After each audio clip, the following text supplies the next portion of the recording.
Welcome to Sleep Audiobooks. If you would like our Better Sleep Quick Guide filled with proven techniques to improve sleep, sign up to our mailing list at sleepaudiobooks.com and we'll send the PDF as a thank you. Subscribing and leaving a comment helps this channel more than you know, so please feel free to offer suggestions for future audiobooks or to just say hi. Thank you for listening. We hope you have an excellent night's sleep. This is Sleep Audiobooks. Pinocchio by Carlo Collodi. Translated by Carol della Chiesa. Recording by Phil Chenevert. Chapter 1. The piece of wood that laughed and cried like a child. There was once upon a time a piece of wood in the shop of an old carpenter named Master Antonio. Everybody, however, called him Master Cherry on account of the end of his nose, which was always as red and polished as a ripe cherry. No sooner had Master Cherry set eyes on the piece of wood than his face beamed with delight, and, rubbing his hands together with satisfaction, he said softly to himself, "This wood has come at the right moment. It will just do to make the leg of a little table." He immediately took a sharp axe with which to remove the bark and the rough surface, but just as he was going to give the first stroke, he heard a very small voice say imploringly, "Do not strike me so hard." He turned his terrified eyes all round the room to try and discover where the little voice could possibly have come from, but he saw nobody. He looked under the bench. Nobody. He looked into a cupboard that was always shut. Nobody. He looked into a basket of shavings and sawdust. Nobody. He even opened the door of the shop and gave a glance into the street, and still nobody. Who, then, could it be? "I see how it is," he said, laughing and scratching his wig. "Evidently that little voice was all my imagination. Let us set to work again." And, taking up the axe, he struck a tremendous blow on the piece of wood. "Oh, oh, you hurt me!" cried the same little voice dolefully. This time Master Cherry was petrified. His eyes started out of his head with fright.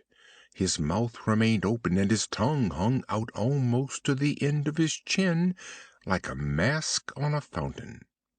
As soon as he had recovered the use of his speech, he began to say, stuttering and trembling with fear, "But where on earth can that little voice have come from? Oh, oh! Is it possible that this piece of wood can have learned to cry and to lament like a child?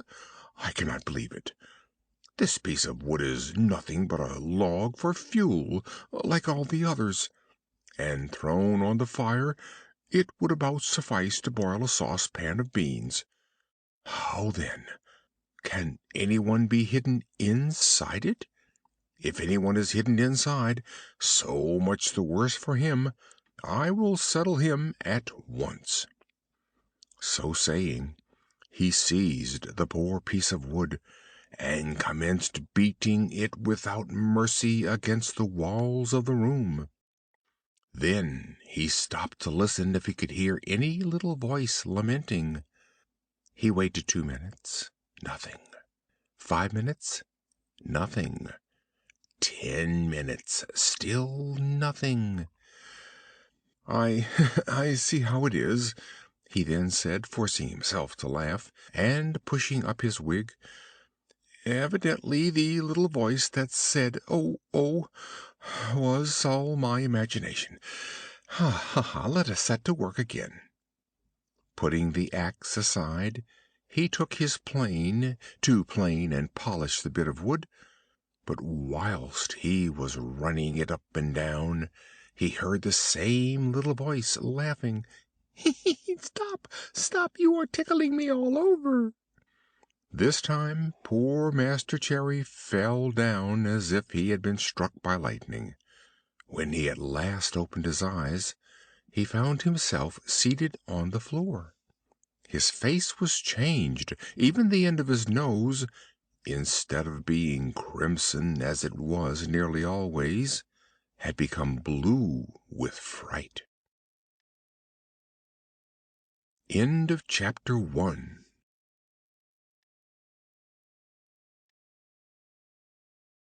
Chapter 2.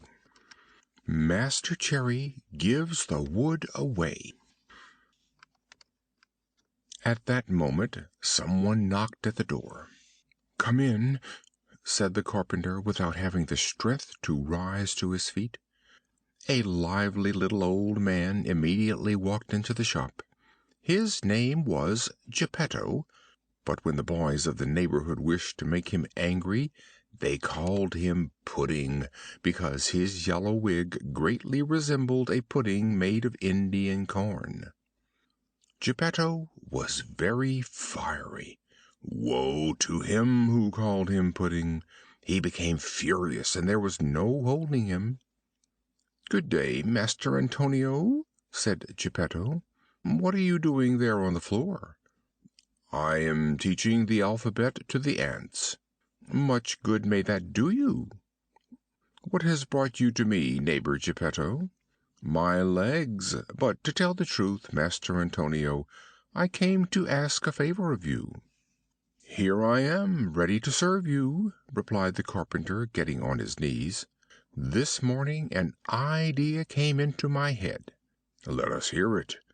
"I thought I would make a beautiful wooden puppet, one that could dance, fence, and leap like an acrobat. With this puppet I would travel about the world and earn a piece of bread and a glass of wine. What do you think of it?" "Bravo, Pudding!" exclaimed the same little voice, and it was impossible to say where it came from. Hearing himself called Pudding, Geppetto became as red as a turkey cock from rage, and, turning to the carpenter, he said in a fury, "Why do you insult me?" "Who insults you?" "You called me Pudding." "It was not I." "Do you think I called myself Pudding? It was you, I say." "No." "Yes." "No." "Yes." And, becoming more and more angry, from words they came to blows, and, flying at each other, they bit and fought and scratched. When the fight was over, Master Antonio was in possession of Geppetto's yellow wig, and Geppetto discovered that the gray wig belonging to the carpenter remained between his teeth. "Give me back my wig!" screamed Master Antonio, "and you return me mine, and let us be friends again." The two old men, having each recovered his own wig, shook hands and swore that they would remain friends to the ends of their lives. "Well, then, neighbor Geppetto," said the carpenter, to prove that peace was made, "what is the favor that you wish of me?" "I want a little wood to make my puppet. Will you give me some?" Master Antonio was delighted, and he immediately went to the bench and fetched the piece of wood that had caused him so much fear. But just as he was going to give it to his friend, the piece of wood gave a shake, and, wriggling violently out of his hands, struck with all of its force against the dried up shins of poor Geppetto. "Ah! Is that the courteous way in which you make your presents, Master Antonio? Oh, you have almost lamed me." "I swear to you that it was not I."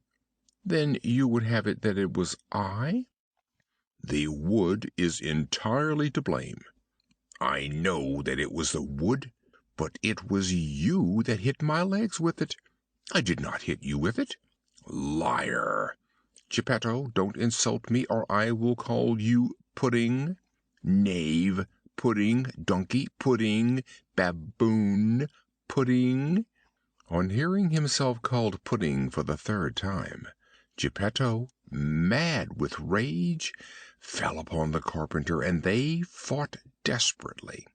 When the battle was over, Master Antonio had 2 more scratches on his nose, and his adversary had lost 2 buttons off his waistcoat. Their accounts being thus squared, they shook hands and swore to remain good friends for the rest of their lives. Geppetto carried off his fine piece of wood and, thanking Master Antonio, returned limping to his house. End of chapter 2. Chapter 3. Geppetto names his puppet Pinocchio. Geppetto lived in a small ground-floor room that was only lighted from the staircase. The furniture could not have been simpler: a rickety chair, a poor bed, and a broken-down table. At the end of the room there was a fireplace with a lighted fire, but the fire was painted, and by the fire was a painted saucepan that was boiling cheerfully and sending out a cloud of smoke that looked exactly like real smoke. As soon as he reached home, Geppetto took his tools and set to work to cut out and model his puppet. "What name shall I give him?" he said to himself. "I think I will call him Pinocchio. It is a name that will bring him luck. I once knew a whole family so called. There was Pinocchio the father, Pinocchia the mother, and Pinocchi the children, and all of them did well. The richest of them was a beggar." Having found a name for his puppet, he began to work in good earnest, and he first made his hair, then his forehead, and then his eyes. The eyes being finished, imagine his astonishment when he perceived that they moved and looked fixedly at him. Geppetto, seeing himself stared at by those 2 wooden eyes, said in an angry voice, "Wicked wooden eyes, why do you look at me?" No one answered. He then proceeded to carve the nose, but no sooner had he made it than it began to grow, and it grew and grew and grew, until in a few minutes it had become an immense nose that seemed as if it would never end. Poor Geppetto tired himself out with cutting it off, but the more he cut and shortened it, the longer did that impertinent nose become. The mouth was not even complete when it began to laugh and deride him. "Stop laughing," said Geppetto, provoked, but he might as well have spoken to the wall. "Stop laughing, I say," he roared in a threatening tone. The mouth then ceased laughing, but put out its tongue as far as it would go. Geppetto, not to spoil his handiwork, pretended not to see and continued his labors. After the mouth he fashioned the chin, then the throat, then the shoulders, the stomach, the arms, and the hands. The hands were scarcely finished when Geppetto felt his wig snatched from his head. He turned round, and what did he see? He saw his yellow wig in the puppet's hand. "Pinocchio, give me back my wig instantly." But Pinocchio, instead of returning it, put it on his own head, and was in consequence nearly smothered. Geppetto, at this insolence and derisive behavior, felt sadder and more melancholy than he had ever been in his life before, and turning to Pinocchio, he said to him, "You young rascal, you are not yet complete, and you are already beginning to show want of respect to your father. That is bad, my boy, very bad." And he dried a tear. The legs and the feet remained to be done. When Geppetto had finished the feet, he received a kick on the point of his nose. "I deserve it," he said to himself. "I should have thought of it sooner. Now it is too late." He then took the puppet under his arms and placed him on the floor to teach him to walk. Pinocchio's legs were stiff and he could not move, but Geppetto led him by the hand and showed him how to put one foot before the other. When his legs became limber, Pinocchio began to walk by himself and to run about the room, until, having gone out of the house door, he jumped into the street and escaped. Poor Geppetto rushed after him, but was not able to overtake him, for that rascal Pinocchio leaped in front of him like a hare, and, knocking his wooden feet together against the pavement, made as much clatter as 20 pairs of peasants' clogs. "Stop him! Stop him!" shouted Geppetto. But the people in the street, seeing a wooden puppet running like a racehorse, stood still in astonishment to look at it, and laughed and laughed. At last, as good luck would have it, a soldier arrived who, hearing the uproar, imagined that a colt had escaped from his master. Planting himself courageously with his legs apart in the middle of the road, he waited with the determined purpose of stopping him and thus preventing the chance of worse disasters. When Pinocchio, still at some distance, saw the soldier barricading the whole street, he endeavored to take him by surprise and to pass between his legs, but he failed entirely.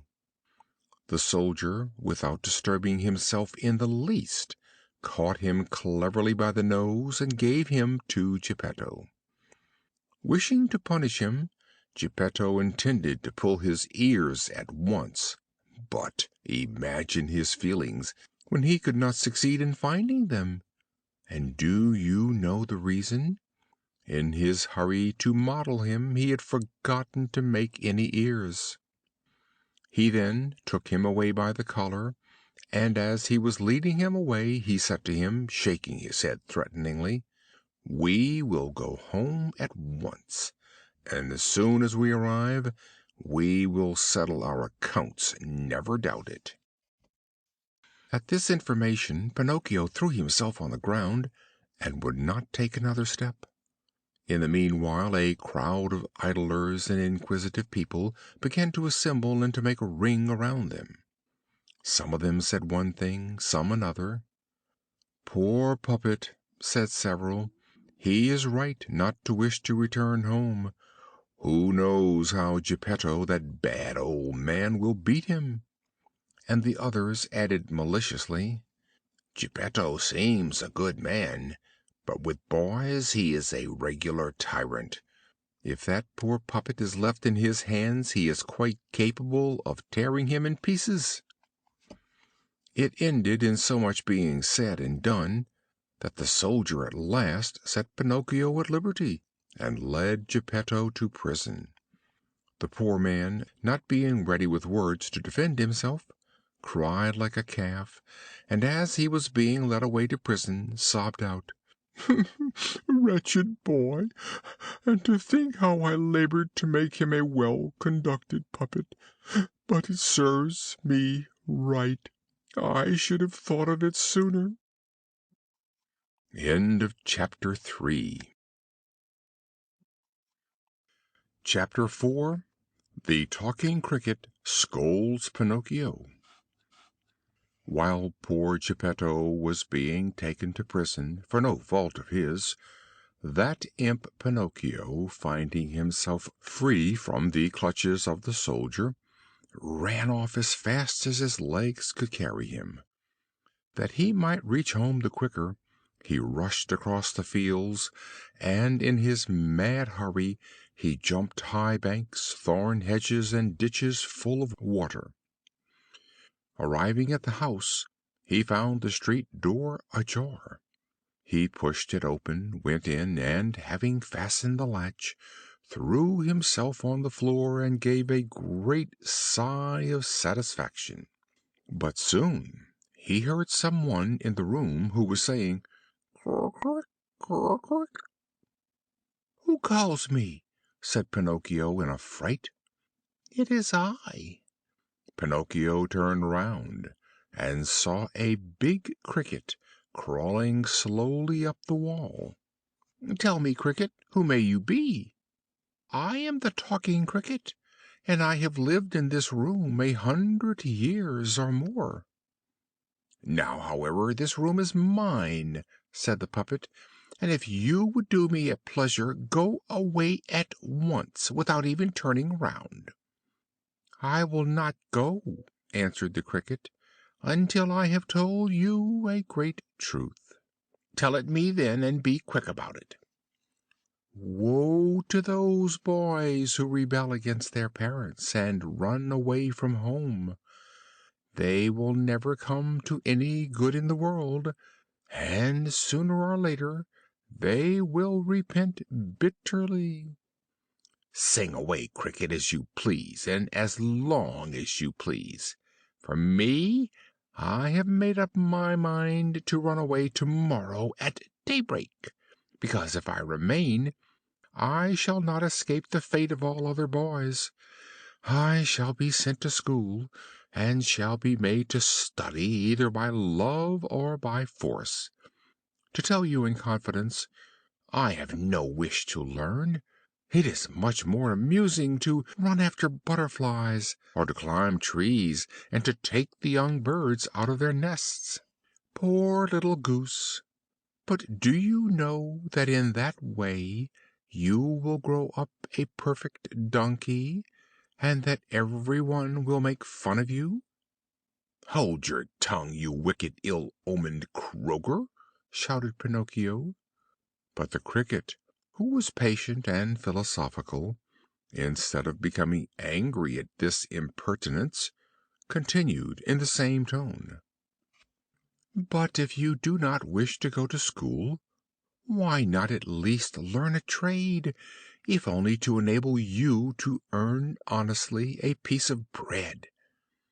"Do you want me to tell you?" replied Pinocchio, who was beginning to lose patience. "Amongst all the trades in the world there is only one that really takes my fancy." "And that trade, what is it?" "It is to eat, drink, sleep, and amuse myself, and to lead a vagabond life from morning to night." "As a rule," said the talking cricket, "all those who follow that trade end almost always either in a hospital or in prison." "Take care, you wicked, ill-omened croaker! Woe to you if I fly into a passion." Poor Pinocchio! I really pity you." "Why do you pity me?" "Because you are a puppet, and what is worse, because you have a wooden head." At these last words Pinocchio jumped up in a rage, and snatching a wooden hammer from the bench, he threw it at the talking cricket. Perhaps he never meant to hit him, but unfortunately it struck him exactly on the head, so that the poor cricket had scarcely breath to cry "Crrr, crrr, crrr," and then he remained dried up and flattened against the wall. Chapter 5. The Flying Egg. Night was coming on, and Pinocchio, remembering that he had eaten nothing all day, began to feel a gnawing in his stomach that very much resembled appetite. After a few minutes his appetite had become hunger, and in no time his hunger became ravenous. Poor Pinocchio ran quickly to the fireplace, where a saucepan was boiling, and was going to take off the lid to see what was in it, but the saucepan was only painted on the wall. You can imagine his feelings. His nose, which was already long, became longer by at least 3 inches. He then began to run about the room, searching in drawers and in every imaginable place, in hope of finding a bit of bread.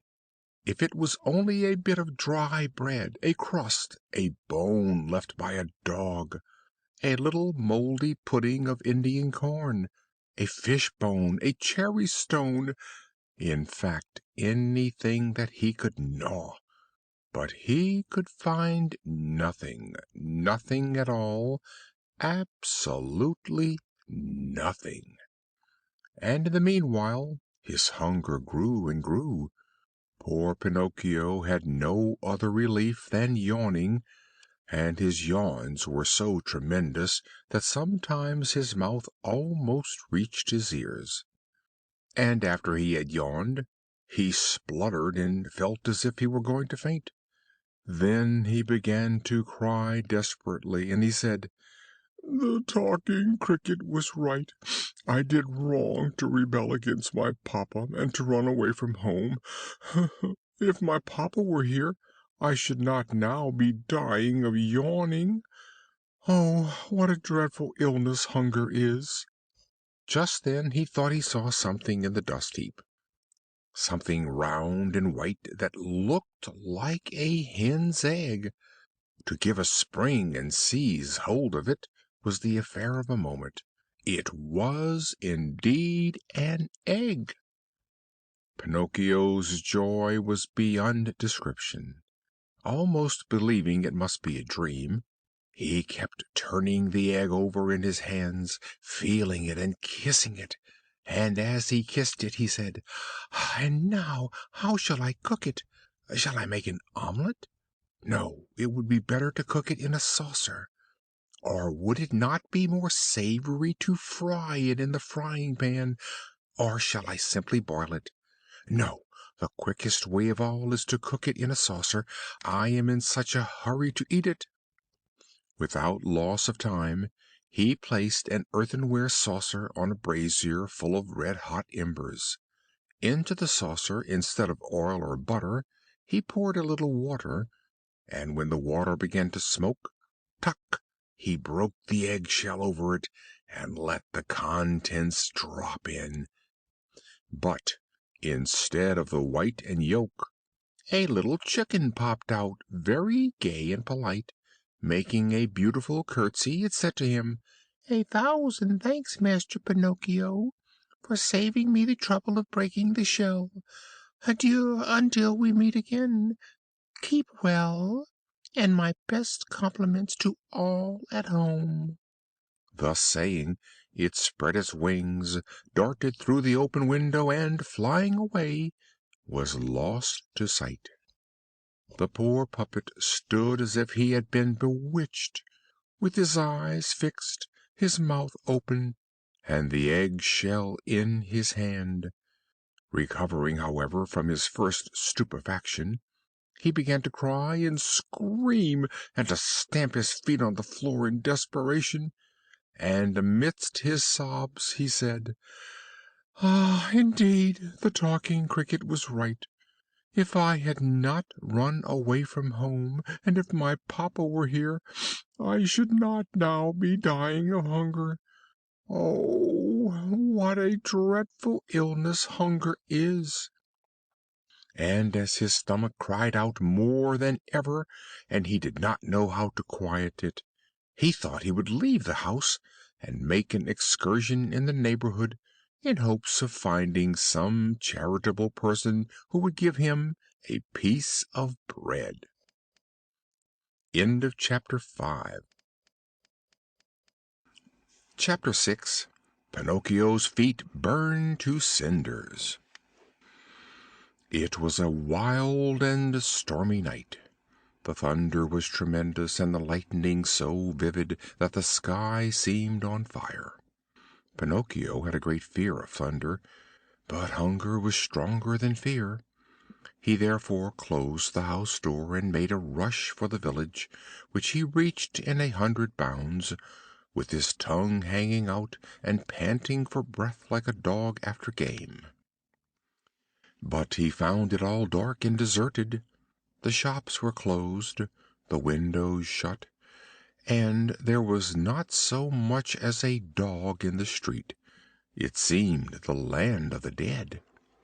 Pinocchio, urged by desperation and hunger, took hold of the bell of a house, and began to ring it with all his might, saying to himself, "That will bring somebody." And so it did. A little old man appeared at a window with a nightcap on his head, and called to him angrily, "What do you want at such an hour?" "Would you be kind enough to give me a little bread?" "Wait there, I will be back directly," said the little old man, thinking it was one of those rascally boys who amuse themselves at night by ringing the house bells to rouse respectable people who are sleeping quietly. After half a minute the window was again opened, and the voice of the same little old man shouted to Pinocchio, "Come underneath and hold out your cap." Pinocchio pulled off his cap, but just as he held it out, an enormous basin of water was poured down on him, soaking him from head to foot, as if he had been a pot of dried up geraniums. He returned home like a wet chicken, quite exhausted with fatigue and hunger, and, having no longer strength to stand, he sat down and rested his damp and muddy feet on a brazier full of burning embers. And then he fell asleep, and while he slept his feet, which were wooden, took fire, and little by little they burnt away and became cinders. Pinocchio continued to sleep and to snore as if his feet belonged to some one else. At last, about daybreak, he awoke because some one was knocking at the door. "Who is there?" he asked, yawning and rubbing his eyes. "It is I," answered a voice, and Pinocchio recognized Geppetto's voice. End of chapter 6. Chapter 7. Geppetto gives his own breakfast to Pinocchio. Poor Pinocchio, whose eyes were still half shut from sleep, had not as yet discovered that his feet were burnt off. The moment, therefore, that he heard his father's voice, he slipped off his stool to run and open the door, but, after stumbling 2 or 3 times, he fell his whole length on the floor, and the noise he made in falling was as if a sack of wooden ladles had been thrown from a 5th story. "Open the door!" shouted Geppetto from the street. "Dear papa, I cannot," answered the puppet, crying and rolling about on the ground. "Why can't you?" "Because my feet have been eaten." "And who has eaten your feet?" "The cat," said Pinocchio, seeing the cat, who was amusing herself by making some shavings dance with her forepaws. "Open the door, I tell you," repeated Geppetto. "If you don't, when I get into the house you shall have the cat from me." "I cannot stand up, believe me. Oh, poor me, poor me! I shall have to walk on my knees for the rest of my life." Geppetto, believing that all this lamentation was only another of the puppet's tricks, thought of a means of putting an end to it, and, climbing up the wall, he got in at the window. He was very angry, and at first he did nothing but scold, but when he saw his Pinocchio lying on the ground and really without feet, he was quite overcome. He took him in his arms and began to kiss and caress him, and to say 1,000 endearing things to him, and as the big tears ran down his cheeks he said, sobbing, "My little Pinocchio, how did you manage to burn your feet?" "I don't know, papa, but it has been such a dreadful night that I shall remember it as long as I live. It thundered and lightened, and I was very hungry, and then the talking cricket said to me, 'It serves you right. You have been wicked, and you deserve it.' And I said to him, 'Take care, cricket,' and he said, 'You are a puppet, and you have a wooden head,' and I threw a handle of a hammer at him, and he died. but the fault was his, for I didn't wish to kill him. And the proof of it is that I put an earthenware saucer on a brazier of burning embers, but a chicken flew out and said, 'Adieu until we meet again, and many compliments to all at home.' And I got still more hungry, for which reason that little old man in a nightcap opened the window and said to me, 'Come underneath and hold out your hat,' and poured a basin full of water on my head, because asking for a little bread isn't a disgrace, is it? And I returned home at once, and because I was always very hungry, I put my feet on the brazier to dry them, and then you returned, and I found they were burnt off. And I am always hungry, but I no longer have any feet. Oh, oh, oh, oh!" And poor Pinocchio began to cry and to roar so loudly that he was heard 5 miles off. Geppetto, who from all this jumbled account had only understood one thing, which was that the puppet was dying of hunger, drew from his pocket 3 pears, and giving them to him, said, "These 3 pears were intended for my breakfast, but I will give them to you willingly. Eat them, and I hope they will do you good." "If you wish me to eat them, be kind enough to peel them for me." "Peel them?" said Geppetto, astonished. "I should never have thought, my boy, that you were so dainty and fastidious. That is bad. In this world we should accustom ourselves from childhood to like and to eat everything, for there is no saying to what we may be brought. There are so many chances." "You are no doubt right," interrupted Pinocchio, "but I will never eat fruit that has not been peeled. I cannot bear rind." So good Geppetto peeled the 3 pears and put the rind on a corner of the table. Having eaten the first pear in 2 mouthfuls, Pinocchio was about to throw away the core, but Geppetto caught hold of his arm and said to him, "Do not throw it away. In this world everything may be of use." "But core I am determined I will not eat," shouted the puppet, turning upon him like a viper. "Who knows? There are so many chances," repeated Geppetto without losing his temper. And so the 3 cores, instead of being thrown out of the window, were placed on the corner of the table, together with the 3 rinds. Having eaten, or rather having devoured, the 3 pears, Pinocchio yawned tremendously, and then said in a fretful tone, "I am as hungry as ever." "But, my boy, I have nothing more to give you." "Nothing? Really nothing?" "I have only the rind and the cores of the 3 pears." "One must have patience," said Pinocchio. "If there is nothing else, I will eat a rind." And he began to chew it. At first he made a wry face, but then, one after another, he quickly disposed of the rinds, and after the rinds even the cores, and when he had eaten up everything, he clapped his hands on his sides in his satisfaction, and said joyfully, "Ah, now I feel comfortable." "You see now," observed Geppetto, "that I was right when I said to you that it did not do to accustom ourselves to be too particular or too dainty in our tastes. We can never know, my dear boy, what may happen to us. There are so many chances."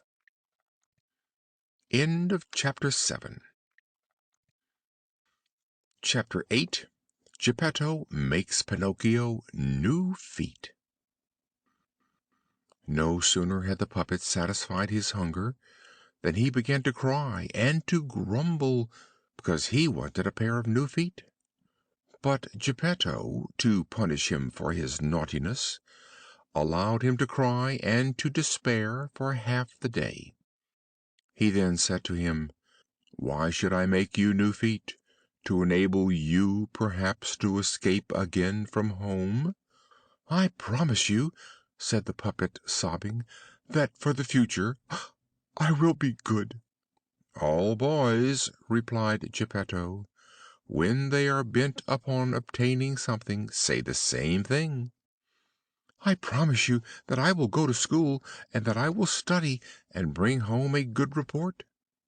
"All boys, when they are bent on obtaining something, repeat the same story." "But I am not like other boys. I am better than all of them, and I always speak the truth. I promise you, papa, that I will learn a trade, and that I will be the consolation and the staff of your old age."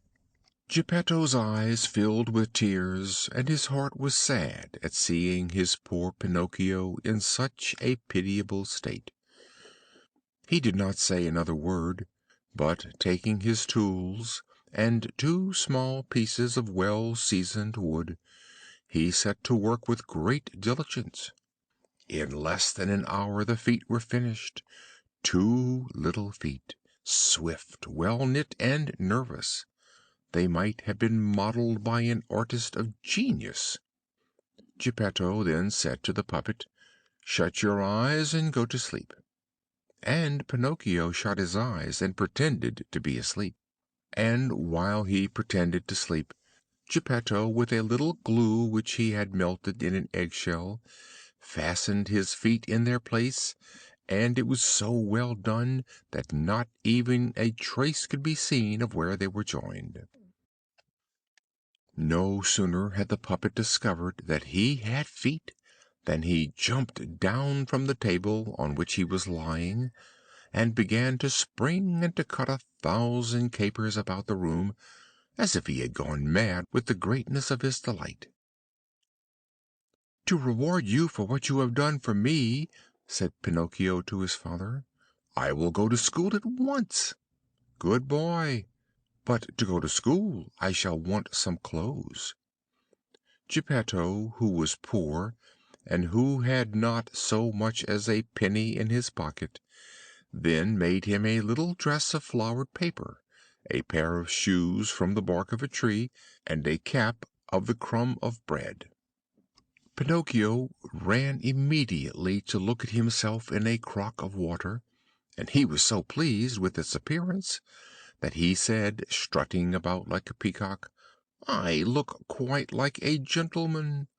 "Yes, indeed," answered Geppetto, "for bear in mind that it is not fine clothes that make the gentleman, but rather clean clothes."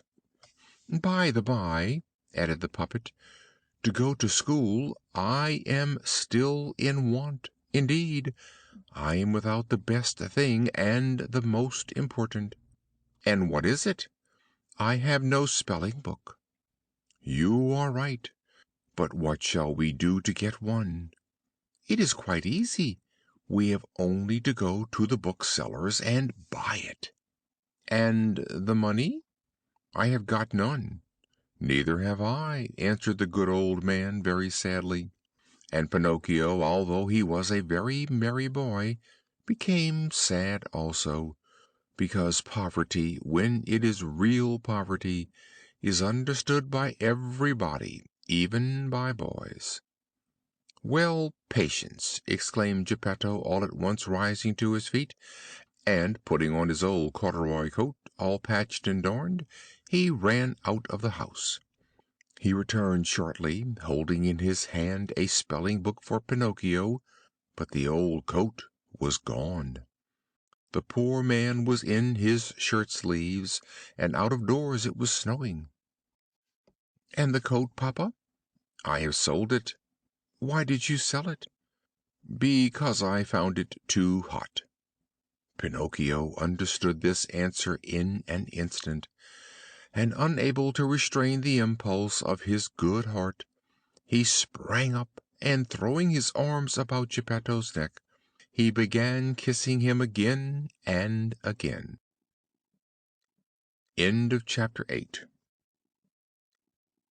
Chapter 9. Pinocchio goes to see a puppet show. As soon as it stopped snowing, Pinocchio set out for school with his fine spelling book under his arm.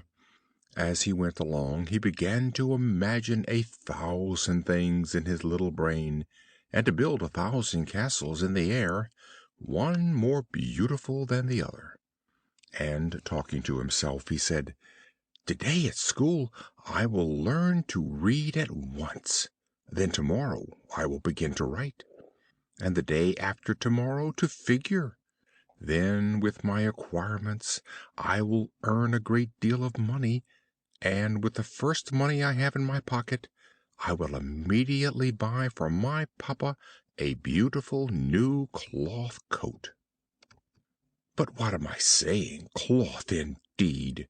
It shall be all made of gold and silver, and it shall have diamond buttons. That poor man really deserves it, for to buy me books and have me taught he has remained in his shirt sleeves, and in this cold. It is only fathers who are capable of such sacrifices." Whilst he was saying this with great emotion, he thought that he heard music in the distance that sounded like fifes and the beating of a big drum. Fee, fi, fee, fee, fee, fee, zoom, zoom, zoom. He stopped and listened. The sound came from the end of a cross street that led to a little village on the seashore. "What can that music be? What a pity that I have to go to school, or else—" And he remained irresolute. It was, however, necessary to come to a decision. Should he go to school, or should he go after the fifes? "Today I will go and hear the fifes, and tomorrow I will go to school," finally decided the young scapegrace, shrugging his shoulders. The more he ran, the nearer came the sounds of the fifes and the beating of the big drum. Fi, fi, fi, zoom, zoom, zoom, zoom. At last he found himself in the middle of a square quite full of people, who were all crowded round a building made of wood and canvas, and painted 1,000 colors. "What is that building?" asked Pinocchio, turning to a little boy who belonged to the place. "Read the placard, it is all written, and then you will know." "I would read it willingly, but it so happens that today I don't know how to read." "Bravo, blockhead! Then I will read it to you. The writing on that placard in those letters red as fire is 'The Great Puppet Theater.' Has the play begun long?" "It is beginning now." "How much does it cost to go in?" "A dime." Pinocchio, who was in a fever of curiosity, lost all control of himself, and without any shame he said to the little boy to whom he was talking, "Would you lend me a dime until tomorrow?" "I would lend it to you willingly," said the other, "but it so happens that today I cannot give it to you." "I will sell you my jacket for a dime," the puppet then said to him. "What do you think that I could do with a jacket of flowered paper? If there were rain and it got wet, it would be impossible to get it off my back." "Will you buy my shoes?" "They would only be of use to light the fire." "How much will you give me for my cap?" "That would be a wonderful acquisition indeed. A cap of bread crumb! There would be a risk of the mice coming to eat it whilst it was on my head." Pinocchio was on thorns. He was on the point of making another offer, but he had not the courage. He hesitated, felt irresolute and remorseful. At last he said, "Will you give me a dime for this new spelling book?" "I am a boy, and I don't buy from boys," replied his little interlocutor, who had much more sense than he had. "I will buy the spelling book for a dime," called out a hawker of old clothes, who had been listening to the conversation. And the book was sold there and then. And to think that poor Geppetto had remained at home, trembling with cold in his shirt sleeves, in order that his son should have a spelling book. End of chapter 9. Chapter 10. The puppets recognize their brother Pinocchio. When Pinocchio came into the little puppet theater, an incident occurred that almost produced a revolution. The curtain had gone up and the play had already begun. On the stage, Harlequin and Punch were, as usual, quarreling with each other and threatening every moment to come to blows. All at once, Harlequin stopped short, and, turning to the public, he pointed with his hand to someone far down in the pit, and exclaimed in a dramatic tone, "Gods of the firmament! Do I dream, or am I awake? But surely that is Pinocchio!" "It is indeed Pinocchio!" cried Punch. "It is indeed himself!" screamed Miss Rose, peeping from behind the scenes. "It is Pinocchio! It is Pinocchio!" shouted all the puppets in chorus, leaping from all sides on to the stage. "It is Pinocchio! It is our brother Pinocchio! Long live Pinocchio!" "Pinocchio, come up here to me!" cried Harlequin, "and throw yourself into the arms of your wooden brothers." At this affectionate invitation, Pinocchio made a leap from the end of the pit into the reserved seats. Another leap landed him on the head of the leader of the orchestra, and he then sprang upon the stage. The embraces, the friendly pinches, and the demonstrations of warm brotherly affection that Pinocchio received from the excited crowd of actors and actresses of the puppet dramatic company are beyond description.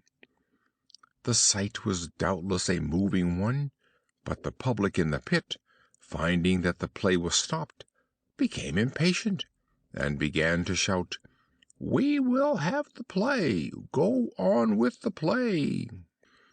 It was all breath thrown away. The puppets, instead of continuing their recital, redoubled their noise and outcries, and, putting Pinocchio on their shoulders, they carried him in triumph before the footlights. At that moment out came the showman. He was very big, and so ugly that the sight of him was enough to frighten anyone. His beard was as black as ink, and so long that it reached from his chin to the ground. I need only say that he trod upon it when he walked. His mouth was as big as an oven, and his eyes were like two lanterns of red glass with lights burning inside them. He carried a large whip made of snakes and foxes' tails twisted together, which he cracked constantly. At his unexpected appearance there was a profound silence. No one dared to breathe. A fly might have been heard in the stillness. The poor puppets of both sexes trembled like so many leaves. "Why have you come to raise a disturbance in my theater?" asked the showman of Pinocchio, in the gruff voice of a hobgoblin suffering from a severe cold in the head. "Believe me, honored sir, it was not my fault." "That is enough.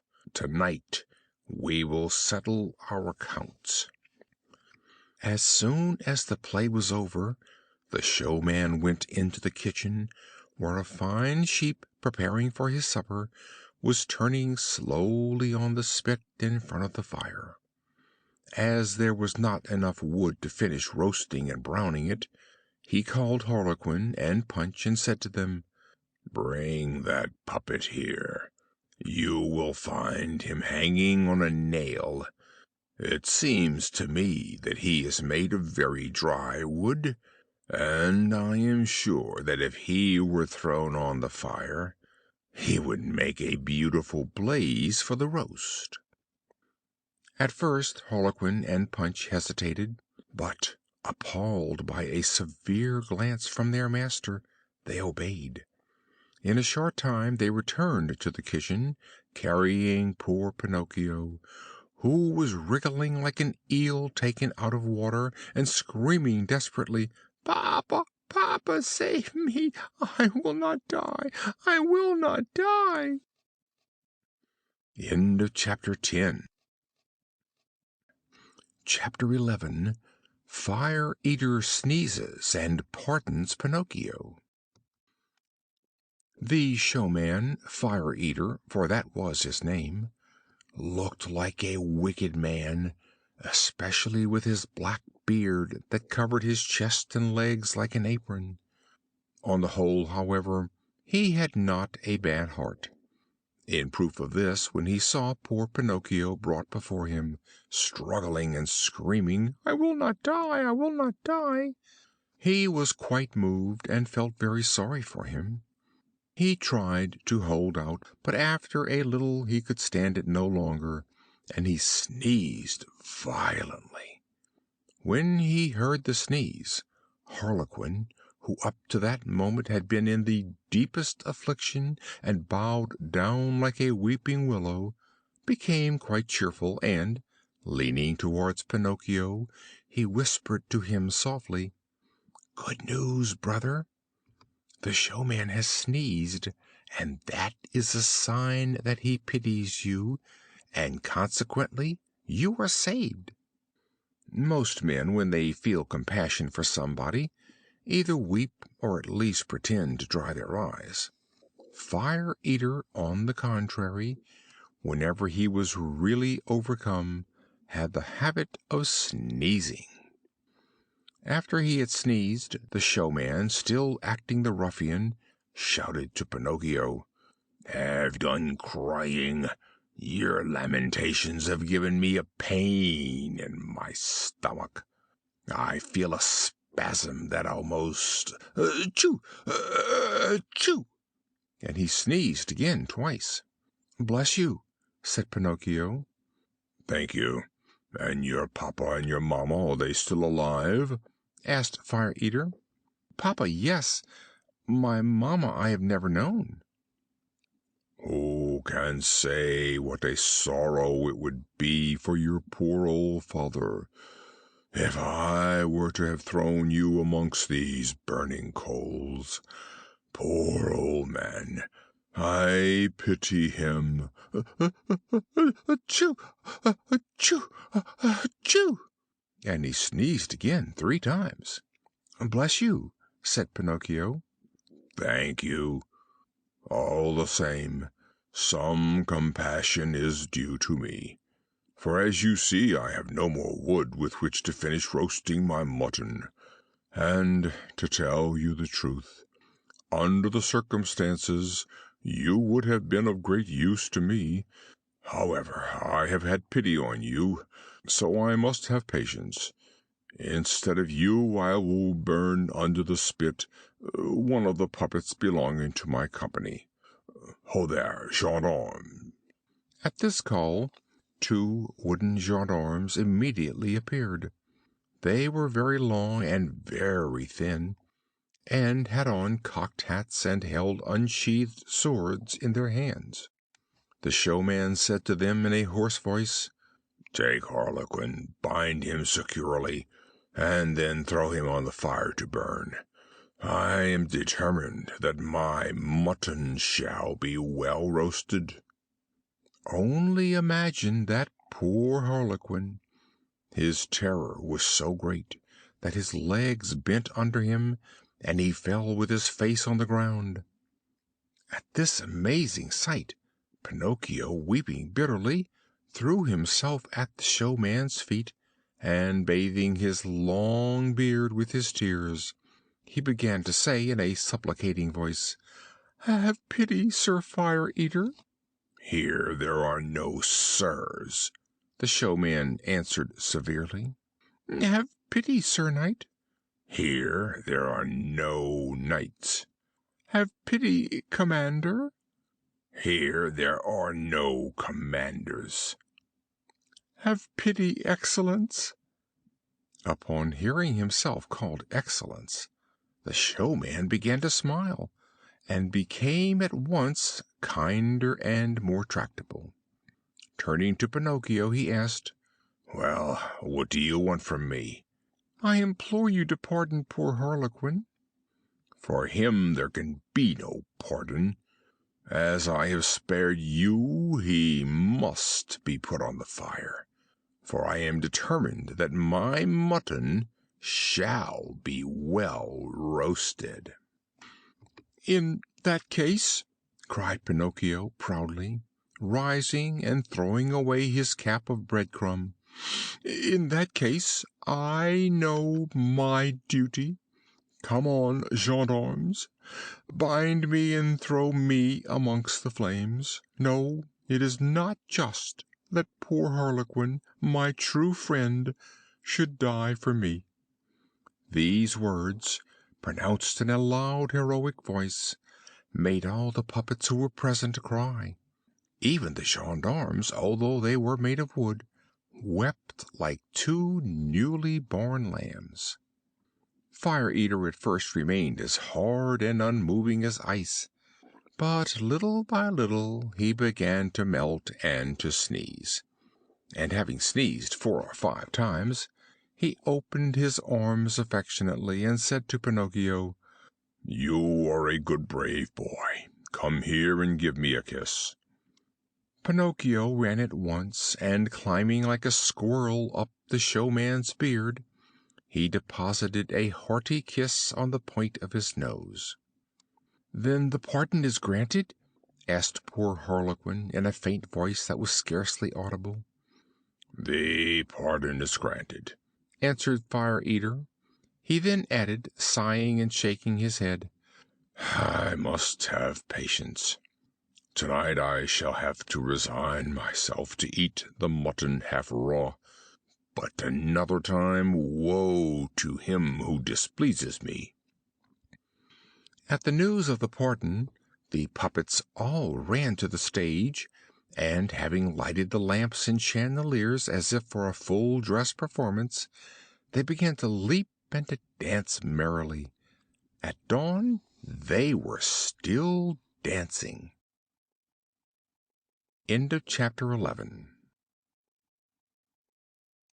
Chapter 12.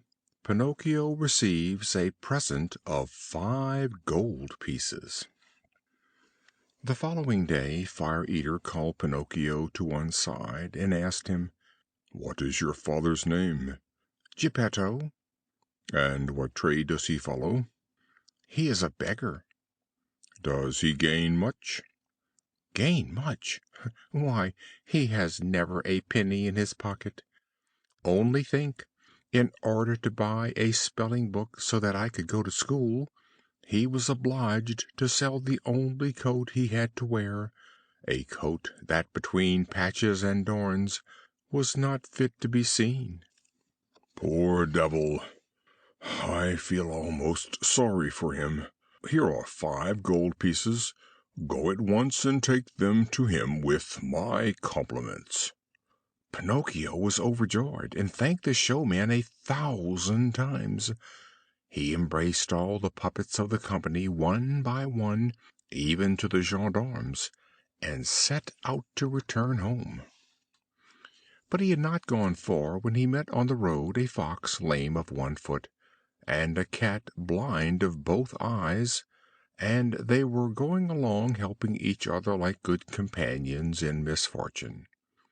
The Fox, who was lame, walked leaning on the Cat, and the Cat, who was blind, was guided by the Fox. "Good day, Pinocchio," said the Fox, greeting him politely. "How do you come to know my name?" asked the puppet. "I know your father well." "Where did you see him?" "I saw him yesterday at the door of his house." "And what was he doing?" "He was in his shirt sleeves, and shivering with cold." "Poor papa! But that is over. For the future he shall shiver no more." "Why?" "Because I have become a gentleman." "A gentleman? You?" said the Fox, and he began to laugh rudely and scornfully. The Cat also began to laugh, but to conceal it she combed her whiskers with her forepaws. "There is little to laugh at," cried Pinocchio angrily.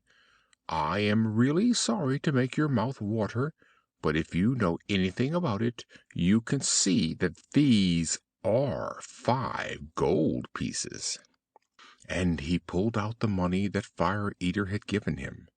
At the jingling of the money, the Fox, with an involuntary movement, stretched out the paw that seemed crippled, and the Cat opened wide 2 eyes that looked like 2 green lanterns.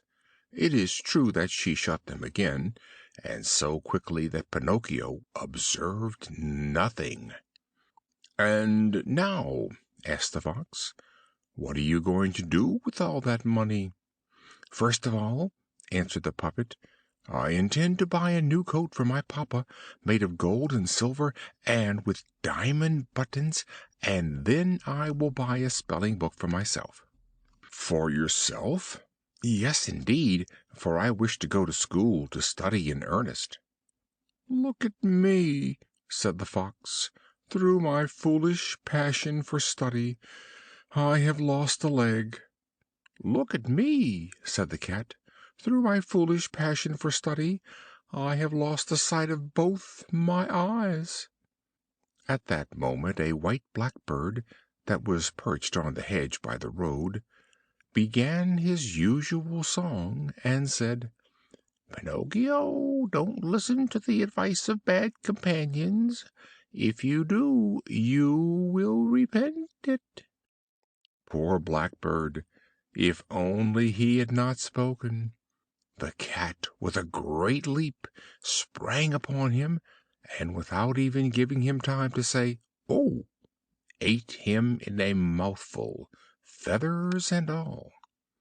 Having eaten him and cleaned her mouth, she shut her eyes again, and feigned blindness as before. "Poor blackbird!" said Pinocchio to the Cat. "Why did you treat him so badly?" "I did it to give him a lesson. He will learn another time not to meddle in other people's conversation." They had gone almost half way when the Fox, halting suddenly, said to the puppet, "Would you like to double your money?" "In what way?" "Would you like to make out of your 5 miserable sovereigns 100, 1,000, 2,000?" "I should think so! But in what way?" "The way is easy enough. Instead of returning home, you must go with us." "And where do you wish to take me?" "To the land of the Owls." Pinocchio reflected a moment, and then he said resolutely, "No, I will not go. I am already close to the house, and I will return home to my papa, who is waiting for me. Who can tell how often the poor man must have sighed yesterday when I did not come back? I have indeed been a bad son, and the Talking Cricket was right when he said, 'Disobedient boys never come to any good in the world.' I have found it to be true, for many misfortunes have happened to me. Even yesterday, in Fire Eater's house, I ran the risk. Oh, it makes me shudder only to think of it." "Well, then," said the Fox, "you are quite decided to go home? Go, then, and so much the worse for you." "So much the worse for you?" repeated the Cat. "Think well of it, Pinocchio, for you are giving a kick to fortune." "To fortune," repeated the Cat.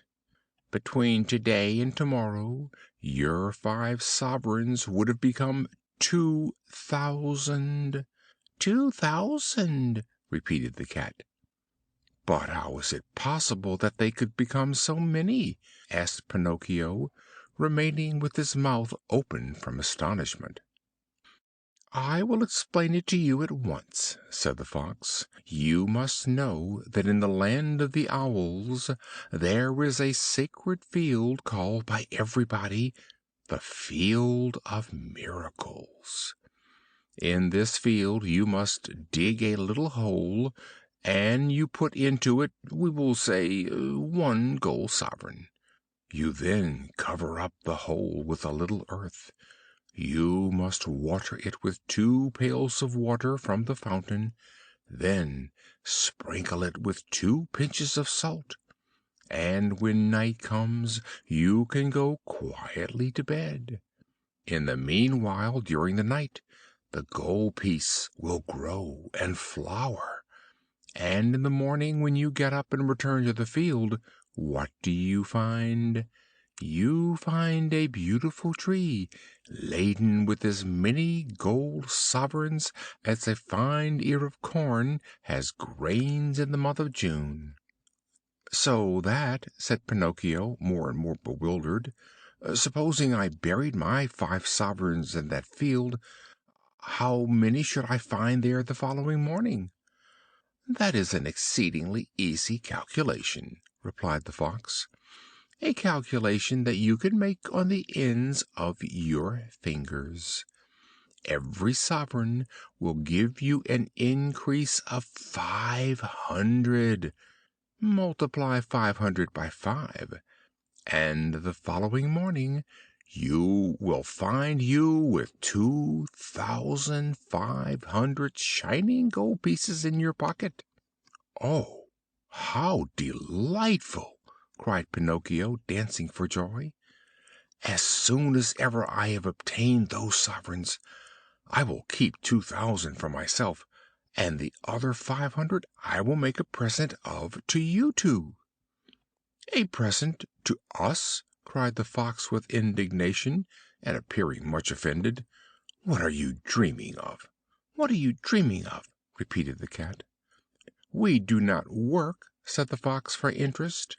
We work solely to enrich others." "Others!" repeated the Cat. "What good people!" thought Pinocchio to himself, and, forgetting there and then his papa, the new coat, the spelling book, and all his good resolutions, he said to the Fox and the Cat, "Let us be off at once. I will go with you."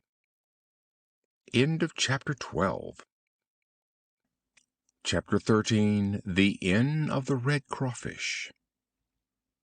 They walked and walked and walked, until at last, towards evening, they arrived, all tired out, at the Inn of the Red Crawfish. "Let us stop here a little," said the Fox, "that we may have something to eat and rest ourselves for an hour or two. We will start again at midnight, so as to arrive at the Field of Miracles by dawn tomorrow morning." Having gone into the inn, they all three sat down to table, but none of them had any appetite. The Cat, who was suffering from indigestion and feeling seriously indisposed, could only eat 35 fish with tomato sauce and 4 portions of tripe with Parmesan cheese, and because she thought the tripe was not seasoned enough, she asked 3 times for the butter and grated cheese. The Fox would also willingly have picked a little, but as his doctor had ordered him a strict diet, he was forced to content himself simply with a hare dressed with a sweet and sour sauce, and garnished lightly with fat chickens and early pullets. After the hare, he sent for a made dish of partridges, rabbits, frogs, lizards, and other delicacies. He could not touch anything else. He cared so little for food, he said, that he could put nothing to his lips. The one who ate the least was Pinocchio. He asked for some walnuts and a hunch of bread, and left everything on his plate. The poor boy's thoughts were continually fixed on the Field of Miracles. When they had supped, the Fox said to the host, "Give us 2 good rooms, one for Mr. Pinocchio, and the other for me and my companion. We will snatch a little sleep before we leave. Remember, however, that at midnight We wish to be called to continue our journey." "Yes, gentlemen," answered the host, and he winked at the Fox and the Cat, as much as to say, "I know what you are up to. We understand one another." No sooner had Pinocchio got into bed than he fell asleep at once and began to dream. And he dreamed that he was in the middle of a field, and the field was full of shrubs covered with clusters of gold sovereigns.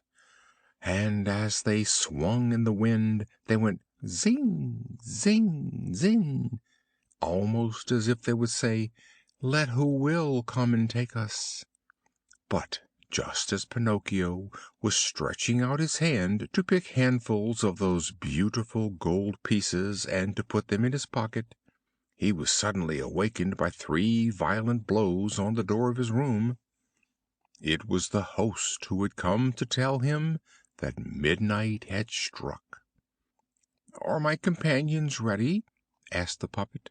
"Ready? Why, they left 2 hours ago." "Why were they in such a hurry?" "Because the cat had received a message to say that her eldest kitten was ill with chilblains on his feet, and was in danger of death." "Did they pay for the supper?" "What are you thinking of? They are too well educated to dream of offering such an insult to a gentleman like you." "What a pity! It is an insult that would have given me so much pleasure," said Pinocchio, scratching his head. Then he asked, "And where did my good friends say they would wait for me?" "At the Field of Miracles, tomorrow morning at daybreak." Pinocchio paid a sovereign for his supper and that of his companions, and then left. Outside the inn it was so pitch dark that he had almost to grope his way, for it was impossible to see a hand's breadth in front of him. Some night birds flying across the road from one hedge to another brushed Pinocchio's nose with their wings as they passed, which caused him so much terror that, springing back, he shouted, "Who goes there?" And the echo in the surrounding hills repeated in the distance, "Who goes there? Who goes there?" As he was walking along, he saw a little insect shining dimly on the trunk of a tree, like a night light in a lamp of transparent china. "Who are you?" asked Pinocchio. "I am the ghost of the talking cricket," answered the insect in a low voice, so weak and faint that it seemed to come from the other world. "What do you want with me?" said the puppet. "I want to give you some advice. Go back and take the 4 sovereigns that you have left to your poor father, who is weeping and in despair because you have not returned to him. By tomorrow my papa will be a gentleman, for these 4 sovereigns will have become 2,000. Don't trust to those who promise to make you rich in a day. Usually they are either mad or rogues. Give ear to me and go back, my boy." "On the contrary, I am determined to go on." "The hour is late." "I am determined to go on." "The night is dark." "I am determined to go on." "The road is dangerous." "I am determined to go on." "Remember that boys who are bent on following their caprices and will have their own way, sooner or later repent it." "Always the same stories. Good night, Cricket." "Good night, Pinocchio, and may Heaven preserve you from dangers and from assassins." No sooner had he said these words than the talking cricket vanished suddenly, like a light that has been blown out, and the road became darker than ever. End of chapter 13. Chapter 14. Pinocchio falls amongst assassins. "Really," said the puppet to himself as he resumed his journey, "how unfortunate we poor boys are! Everybody scolds us and gives us good advice. See now, because I don't choose to listen to that tiresome cricket, who knows, according to him, how many misfortunes are to happen to me? I am even to meet with assassins. That is, however, of little consequence, for I don't believe in assassins. I have never believed in them. For me, I think that assassins have been invented purposely by papas to frighten boys who want to go out at night. Besides, supposing I was to come across them here in the road, do you imagine they would frighten me? Not the least in the world. I should go to meet them and cry, 'Gentlemen assassins, what do you want with me?' Remember that with me there is no joking. Therefore go about your business and be quiet." At this speech they would run away like the wind. If, however, they were so badly educated as not to run away, why, then I would run away myself, and there would be an end of it. But Pinocchio had not time to finish his reasoning, for at that moment he thought that he heard a slight rustle of leaves behind him. He turned to look, and saw in the gloom two evil-looking black figures, completely enveloped in charcoal sacks. They were running after him on tiptoe, and making great leaps like two phantoms. "Here they are in reality," he said to himself, and not knowing where to hide his gold pieces, he put them in his mouth precisely under his tongue. Then he tried to escape, but he had not gone a step when he felt himself seized by the arm, and heard two horrid sepulchral voices saying to him, "Your money or your life." Pinocchio, not being able to answer in words, owing to the money that was in his mouth, made 1,000 low bows and 1,000 pantomimes. He tried thus to make the two muffled figures, whose eyes were only visible through the holes in their sacks, understand that he was a poor puppet, and that he had not as much as a counterfeit nickel in his pocket. "Come now, less nonsense, and out with the money!" cried the two brigands threateningly. And the puppet made a gesture with his hands to signify, "I have none." "Deliver up your money, or you are dead," said the tallest of the brigands. "Dead," repeated the other. "And after we have killed you, we will also kill your father. Also your father." "No, no, no, not my poor papa!" cried Pinocchio in a despairing voice, and as he said it the sovereigns clinked in his mouth. "Ah, you rascal! Then you have hidden your money under your tongue. Spit it out at once." Pinocchio was obstinate. "Ah, you pretend to be deaf, do you?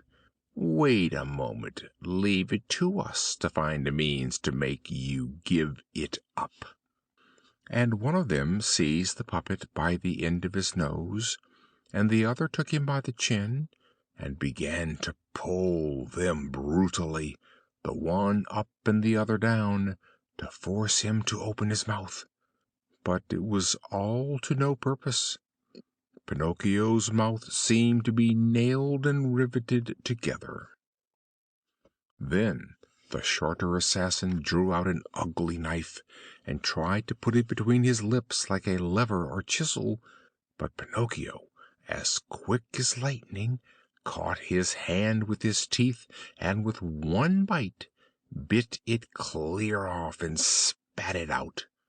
Imagine his astonishment when, instead of a hand, he perceived that a cat's paw lay on the ground. Encouraged by this first victory, he used his nails to such purpose that he succeeded in liberating himself from his assailants, and jumping the hedge by the roadside, he began to fly across the country. The assassins ran after him like two dogs chasing a hare, and the one who had lost a paw ran on one leg, and no one ever knew how he managed it. After a race of some miles, Pinocchio could go no more. Giving himself up for lost, he climbed the trunk of a very high pine tree and seated himself in the topmost branches. The assassins attempted to climb after him, but when they had reached halfway up, they slid down again and arrived on the ground with the skin grazed from their hands and feet. But they were not to be beaten by so little. Collecting a quantity of dry wood, they piled it beneath the pine and set fire to it. In less time than it takes to tell, the pine began to burn and to flame like a candle blown by the wind. Pinocchio, seeing that the flames were mounting higher every instant, and not wishing to end his life like a roasted pigeon, made a stupendous leap from the top of the tree and started afresh across the fields and vineyards. The assassins followed him, and kept behind him without once giving up. The day began to break, and they were still pursuing him. Suddenly Pinocchio found his way barred by a wide, deep ditch full of stagnant water the color of coffee. What did he do? "1, 2, 3!" cried the puppet, and making a rush, he sprang to the other side. The assassins also jumped, but not having measured the distance properly, splash, splash, they fell into the very middle of the ditch. Pinocchio, who heard the plunge and the splashing of the water, shouted out, laughing and without stopping, "A fine bath to you, gentlemen assassins!" And he felt convinced that they were drowned, when, turning to look, he perceived that, on the contrary, they were both running after him, still enveloped in their sacks, with water dripping from them as if they had been two hollow baskets. End of chapter 14. Chapter 15. The assassins hang Pinocchio to the big oak. At this sight the puppet's courage failed him, and he was on the point of throwing himself on the ground and giving himself over for lost. Turning, however, his eyes in every direction, he saw at some distance a small house as white as snow. "If only I had breath to reach that house," he said to himself, "perhaps I should be saved." And without delaying an instant, he recommenced running for his life through the wood, and the assassins after him. At last, after a desperate race of nearly 2 hours, he arrived quite breathless at the door of the house and knocked. No one answered.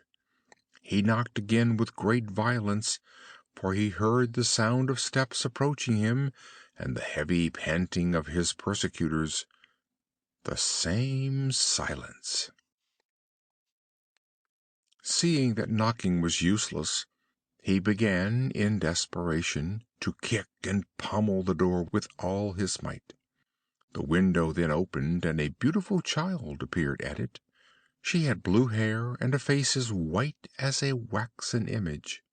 Her eyes were closed, and her hands were crossed on her breast. Without moving her lips in the least, she said, in a voice that seemed to come from the other world, "In this house there is no one. They are all dead." "Then at least open the door for me yourself," shouted Pinocchio, crying and imploring. "I am dead also." "Dead? Then what are you doing at the window?" I am waiting for the bier to come to carry me away."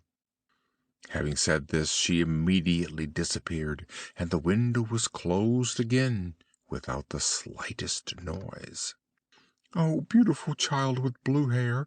cried Pinocchio. "Open the door, for pity's sake! Have compassion on a poor boy pursued by But before he could finish the word, he felt himself seized by the collar, and the same two horrible voices said to him threateningly, "You shall not escape from us again." The puppet, seeing death staring him in the face, was taken with such a violent fit of trembling that the joints of his wooden legs began to creak, and the sovereigns hidden under his tongue to clink. "Now then," demanded the assassins, "will you open your mouth, yes or no? Ah, no answer. Leave it to us. This time we will force you to open it." And, drawing out two long, horrid knives, as sharp as razors, clash! They attempted to stab him twice. But the puppet, luckily for him, was made of very hard wood. The knives therefore broke into 1,000 pieces, and the assassins were left with the handles in their hands, staring at each other. "I see what we must do," said one of them. "He must be hung. Let us hang him." "Let us hang him," repeated the other. Without loss of time, they tied his arms behind him, passing a running noose round his throat, and hung him to the branch of a tree called the Big Oak. Then they sat down on the grass and waited for his last struggle. But at the end of 3 hours the puppet's eyes were still open, his mouth closed, and he was kicking more than ever. Losing patience, they turned to Pinocchio and said in a bantering tone, "Goodbye till tomorrow. Let us hope that when we return you will be polite enough to allow yourself to be found quite dead, and with your mouth wide open." And they walked off. In the meantime, a tempestuous northerly wind began to blow and roar angrily, and it beat the poor puppet from side to side, making him swing violently, like the clatter of a bell ringing for a wedding. And the swinging gave him atrocious spasms, and the running noose, becoming still tighter round his throat, took away his breath. Little by little his eyes began to grow dim, and although he felt that death was near, he continued to hope that some charitable person would come to his assistance before it was too late. But then, after waiting and waiting, he found that no one came, absolutely no one. Then he remembered his poor father, and thinking he was dying, he stammered out, "Oh, Papa, if only you were here!" His breath failed him, and he could say no more. He shut his eyes, opened his mouth, stretched his legs, gave a long shudder, and hung stiff and insensible. End of chapter 15. Chapter 16. The beautiful child rescues the puppet.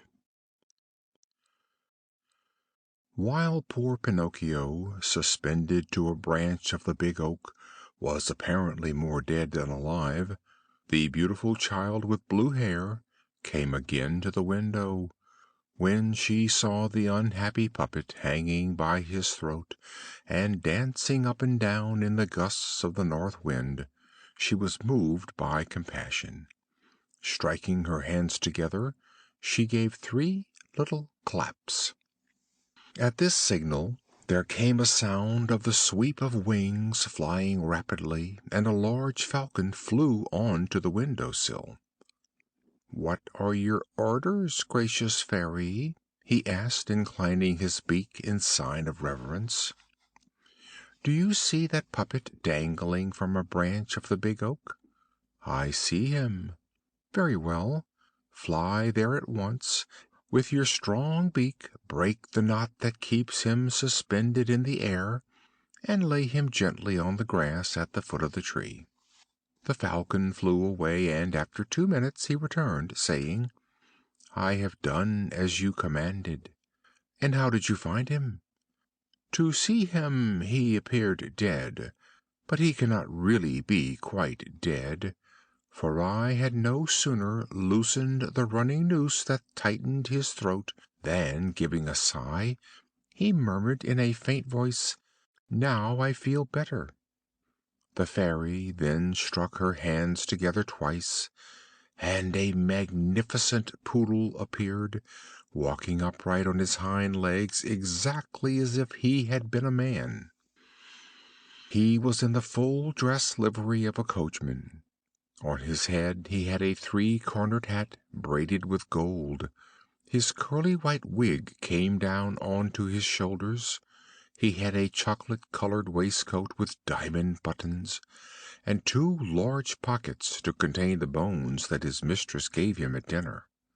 He had, besides, a pair of short crimson velvet breeches, silk stockings, cut-down shoes, and, hanging behind him, a species of umbrella case made of blue satin, to put his tail into when the weather was rainy. "Be quick, Medoro, like a good dog," said the Fairy to the poodle.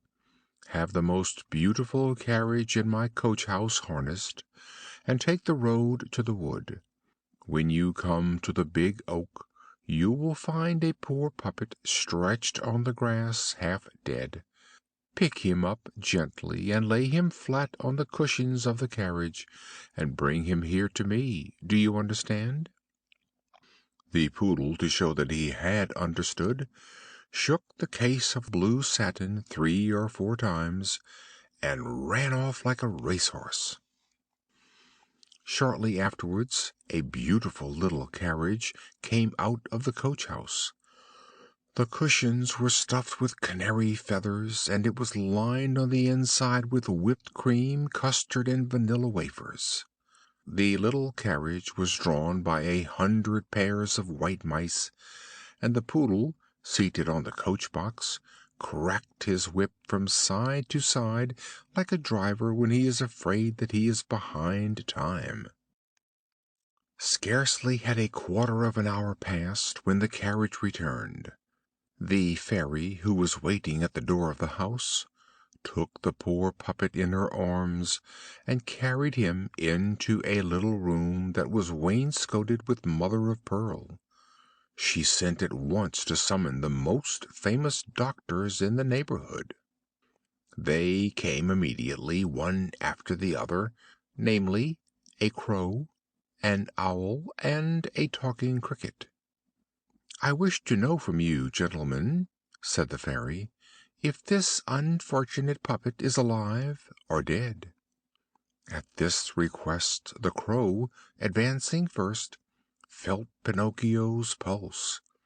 He then felt his nose and then the little toe of his foot, and, having done this carefully, he pronounced solemnly the following words: "To my belief the puppet is already quite dead, but if unfortunately he should not be dead, then it would be a sign that he is still alive." "I regret," said the owl, "to be obliged to contradict the crow, my illustrious friend and colleague, but in my opinion the puppet is still alive. But if unfortunately he should not be alive, then it would be a sign that he is dead indeed." "And you, have you nothing to say?" asked the Fairy of the talking cricket. "In my opinion, the wisest thing a prudent doctor can do, when he does not know what he is talking about, is to be silent. For the rest, that puppet there has a face that is not new to me. I have known him for some time." Pinocchio, who up to that moment had laid immovable, like a real piece of wood, was seized with a fit of convulsive trembling that shook the whole bed. "That puppet there," continued the Talking Cricket, "is a confirmed rogue." Pinocchio opened his eyes, but shut them again immediately. "He is a ragamuffin, a do-nothing, a vagabond." Pinocchio hid his face beneath the clothes. "That puppet there is a disobedient son who will make his poor father die of a broken heart." At that instant a suffocated sound of sobs and crying was heard in the room. Imagine everybody's astonishment when, having raised the sheets a little, it was discovered that the sounds came from Pinocchio.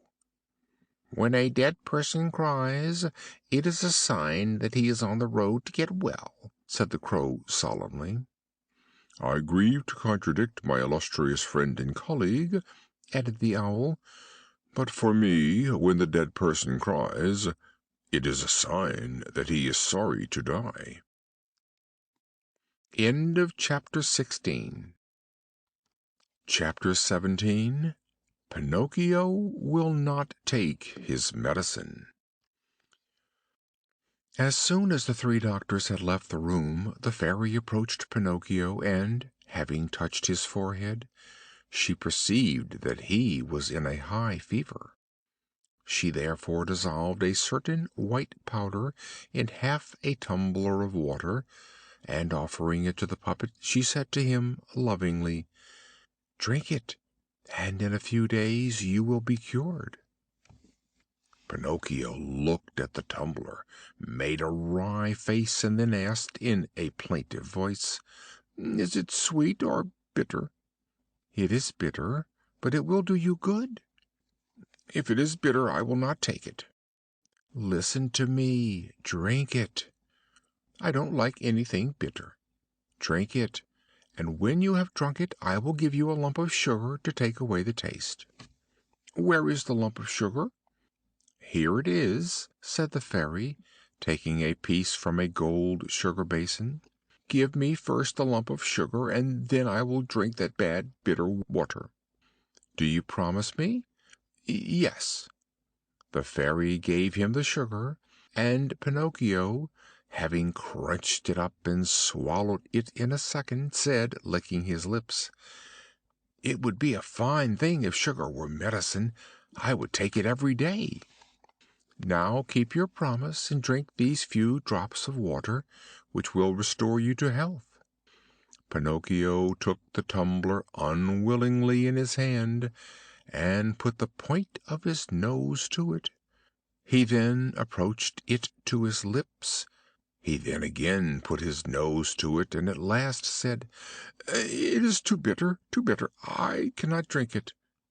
"How can you tell that, when you have not even tasted it?"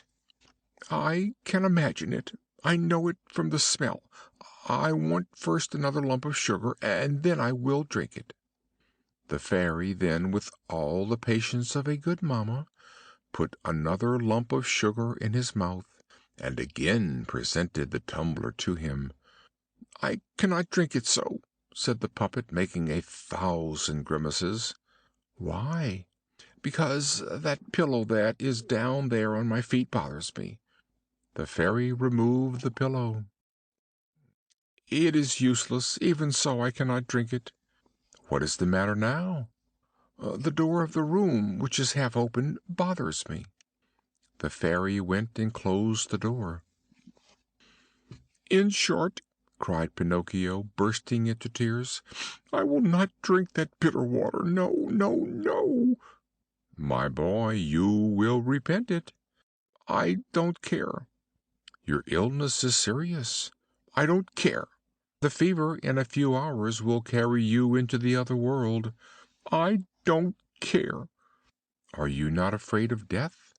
"I am not in the least afraid. I would rather die than drink that bitter medicine." At that moment the door of the room flew open, and 4 rabbits, as black as ink, entered, carrying on their shoulders a little bier. "What do you want with me?" cried Pinocchio, sitting up in bed in a great fright. "We have come to take you," said the biggest rabbit. "To take me? But I'm not yet dead." "No, not yet. But you have only a few minutes to live, as you have refused the medicine that would have cured you of the fever." "Oh, Fairy, Fairy!" The puppet then began to scream. "Give me the tumbler at once. Be quick, for pity's sake, for I will not die. No, I will not die." And taking the tumbler in both hands, he emptied it at a gulp. "We must have patience," said the rabbits. "This time we have made our journey in vain."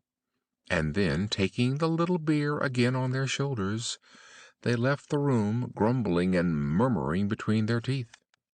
In fact, a few minutes afterwards, Pinocchio jumped down from the bed quite well, because wooden puppets have the privilege of being seldom ill, and of being cured very quickly.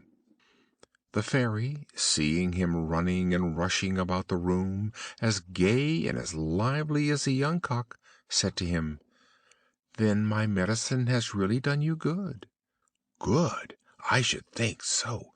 It has restored me to life." "Then why on earth did you require so much persuasion to take it?" "Because you see that we boys are all like that. We are more afraid of medicine than of the illness." "Disgraceful!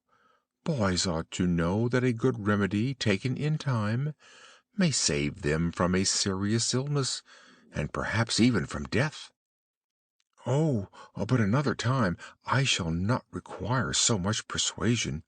I shall remember those black rabbits, with the bier on their shoulders, and then I shall immediately take the tumbler in my hand, and down it will go. Now come here to me, and tell me how it came about that you fell into the hands of those assassins." "You see, the showman Fire Eater gave me some gold pieces, and said to me, 'Go and take them to your father,' and instead I met on the road a fox and a cat, who said to me, 'Would you like those pieces of gold to become 1,000 or 2? Come with us, and we will take you to the field of miracles.' And I said, 'Let us go.' And they said, 'Let us stop at the inn of the Red Crawfish,' and after midnight they left, and when I awoke I found that they were no longer there, because they had gone away. Then I began to travel by night, for you cannot imagine how dark it was, and on that account I met on the road 2 assassins in charcoal sacks, who said to me, 'Out with your money.' And I said to them, 'I have none,' because I had hidden the 4 gold pieces in my mouth, and one of the assassins tried to put his hand in my mouth, and I bit his hand off and spat it out, but instead of a hand it was a cat's paw. And the assassins ran after me, and I ran and ran, until at last they caught me and tied me by the neck to a tree in this wood, and said to me, 'Tomorrow we shall return here, and then you will be dead, with your mouth open, and we shall be able to carry off the pieces of gold that you have hidden under your tongue.'" "And the 4 pieces, where have you put them?" asked the Fairy. "I have lost them," said Pinocchio, but he was telling a lie, for he had them in his pocket. He had scarcely told the lie when his nose, which was already long, grew at once 2 inches longer. "And where did you lose them?" "In the wood near here." At this second lie his nose went on growing. "If you have lost them in the wood near here," said the Fairy, "we will look for them, and we shall find them, because everything that is lost in that wood is always found." "Ah, now I remember all about it," replied the puppet, getting quite confused. "I didn't lose the 4 gold pieces. I swallowed them whilst I was drinking your medicine." At this lie His nose grew to such an extraordinary length that poor Pinocchio could not move in any direction. If he turned to one side, he struck his nose against the bed or the window panes. If he turned to the other, he struck it against the walls or the door.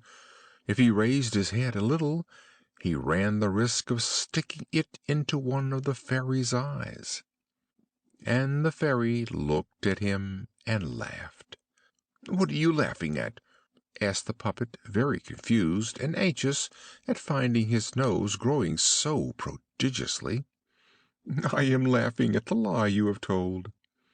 "And how can you possibly know that I have told a lie?" "Lies, my dear boy, are found out immediately, because they are of two sorts. There are lies that have short legs, and lies that have long noses. Your lie, as it happens, is one of those that have a long nose." Pinocchio, not knowing where to hide himself for shame, tried to run out of the room, but he did not succeed, for his nose had increased so much that it could no longer pass through the door.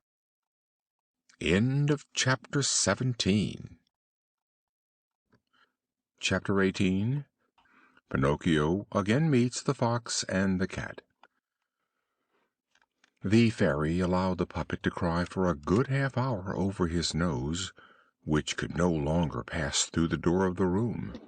This she did to give him a severe lesson, and to correct him of the disgraceful fault of telling lies, the most disgraceful fault that a boy can have. But when she saw him quite disfigured, and his eyes swollen out of his head from weeping, she felt full of compassion for him. She therefore beat her hands together, and at that signal 1,000 large birds, called woodpeckers, flew in at the window. They immediately perched on Pinocchio's nose and began to peck at it with such zeal that in a few minutes his enormous and ridiculous nose was reduced to its usual dimensions. "What a good Fairy you are!" said the puppet, drying his eyes. "And how much I love you!" "I love you also," answered the Fairy, "and if you will remain with me, you shall be my little brother, and I will be your good little sister." "I would remain willingly if it were not for my poor papa." "I have thought of everything. I have already let your father know, and he will be here tonight." "Really?" shouted Pinocchio, jumping for joy. "Then, little Fairy, if you consent, I should like to go and meet him. I am so anxious to give a kiss to that poor old man, who has suffered so much on my account that I am counting the minutes." "Go then, but be careful not to lose yourself. Take the road through the wood, and I am sure you will meet him." Pinocchio set out, and as soon as he was in the wood, he began to run like a kid. But when he had reached a certain spot, almost in front of the big oak, he stopped, because he thought he heard people amongst the bushes. In fact, two persons came out onto the road. Can you guess who they were? His two traveling companions, the Fox and the Cat, with whom he had supped at the Inn of the Red Crawfish. "Why, here is our dear Pinocchio!" cried the Fox, kissing and embracing him. "How came you to be here?" "How came you to be here?" repeated the Cat. "It is a long story," answered the puppet, "which I will tell you when I have time. But do you know that the other night, when you left me alone at the inn, I met with assassins on the road?" "Assassins! Oh, poor Pinocchio! And what did they want?" "They wanted to rob me of my gold pieces." "Villains!" said the Fox. "Infamous villains!" repeated the Cat. "But I ran away from them," continued the puppet, and they followed me, and at last they overtook me and hung me to a branch of that oak tree." And Pinocchio pointed to the big oak, which was 2 steps from them. "Is it possible to hear anything more dreadful?" said the Fox. "In what a world we are condemned to live! Where can respectable people like us find a safe refuge?" Whilst they were thus talking, Pinocchio observed that the cat was lame of her front right leg, for in fact she had lost her paw with all its claws. He therefore asked her, "What have you done with your paw?" The cat tried to answer, but became confused. Therefore the Fox said immediately, "My friend is too modest, and that is why she doesn't speak. I will answer for her. I must tell you that an hour ago we met an old wolf on the road, almost fainting from want of food, who asked alms of us. Not having so much as a fish bone to give him, what did my friend, who has really the heart of a Caesar, do? She bit off one of her forepaws and threw it to that poor beast, that he might appease his hunger." And the Fox, in relating this, dried a tear. Pinocchio was also touched, and approaching the cat, he whispered into her ear, "If all cats resembled you, how fortunate the mice would be!" "And now what are you doing here?" asked the Fox of the puppet. "I am waiting for my papa, whom I expect to arrive every moment." "And your gold pieces?" "I have got them in my pocket, all but one that I spent at the Inn of the Red Crawfish." "And to think that, instead of 4 pieces, by tomorrow they might have become 1 or 2,000. Why did you not listen to my advice? Why will you not go and bury them in the Field of Miracles?" "Today it is impossible. I will go another day." "Another day it will be too late," said the Fox. "Why?" "Because the field has been bought by a gentleman, and after tomorrow no one will be allowed to bury money there." "How far off is the Field of Miracles?" "Not 2 miles. Will you come with us? In half an hour you will be there. You can bury your money at once, and in a few minutes you will collect 2,000. And this evening you will return with your pockets full. Will you come with us?" Pinocchio thought of the good fairy, old Geppetto, and the warnings of the talking cricket, and he hesitated a little before answering. He ended, however, by doing as all boys do who have not a grain of sense and who have no heart. He ended by giving his head a little shake and saying to the Fox and the cat, "Let us go, I will come with you." And they went. After having walked half the day, they reached a town that was called Trap for Blockheads. As soon as Pinocchio entered this town, he saw that the streets were crowded with dogs who were yawning from hunger, shorn sheep trembling with cold, cocks without combs begging for a grain of Indian corn, large butterflies that could no longer fly because they had sold their beautiful colored wings, peacocks which had no tails and were ashamed to be seen, and pheasants that went scratching about in a subdued fashion, mourning for their brilliant gold and silver feathers gone forever. In the midst of this crowd of beggars and shamefaced creatures, some lordly carriage passed from time to time, containing a fox, or a thieving magpie, or some other ravenous bird of prey. "And where is the Field of Miracles?" asked Pinocchio. "It is here, not 2 steps from us." They crossed the town, and having gone beyond the walls, they came to a solitary field. "Here we are," said the Fox to the puppet. Now stoop down and dig with your hands a little hole in the ground, and put your gold pieces into it." Pinocchio obeyed. He dug a hole, and put into it the 4 gold pieces that he had left, and then filled up the hole with a little earth. "Now then," said the Fox, "go to that canal close to us, fetch a can of water, and water the ground where you have sowed them." Pinocchio went to the canal, and as he had no can, he took off one of his old shoes, and filling it with water, he watered the ground over the hole.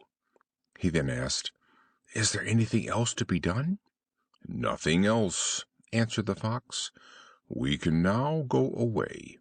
You can return in about 20 minutes, and you will find a shrub already pushing through the ground, with its branches quite loaded with money."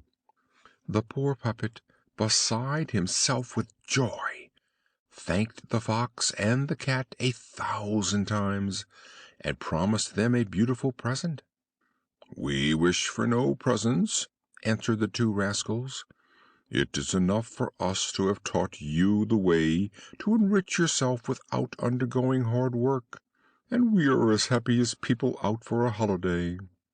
Thus saying, they took leave of Pinocchio, and, wishing him a good harvest, went about their business. Chapter 19. Pinocchio is robbed of his money. The puppet returned to the town and began to count the minutes one by one, and when he thought that it must be time, he took the road leading to the Field of Miracles.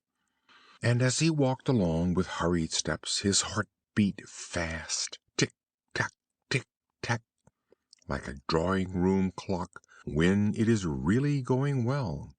Meanwhile he was thinking to himself, "And if instead of 1,000 gold pieces I were to find on the branches of the tree 2,000, and instead of 2,000, supposing I found 5,000, and instead of 5,000 that I found 100,000, oh, what a fine gentleman I should then become! I would have a beautiful palace, 1,000 little wooden horses, and 1,000 stables to amuse myself with, a cellar full of currant wine and sweet syrups, and a library quite full of candies, tarts, plum cakes, macaroons, and biscuits with cream." Whilst he was building these castles in the air, he had arrived in the neighborhood of the field, and he stopped to look about for a tree with its branches laden with money, but he saw nothing. He advanced another 100 steps. Nothing. He entered the field and went right up to the little hole where he had buried his sovereigns, and nothing.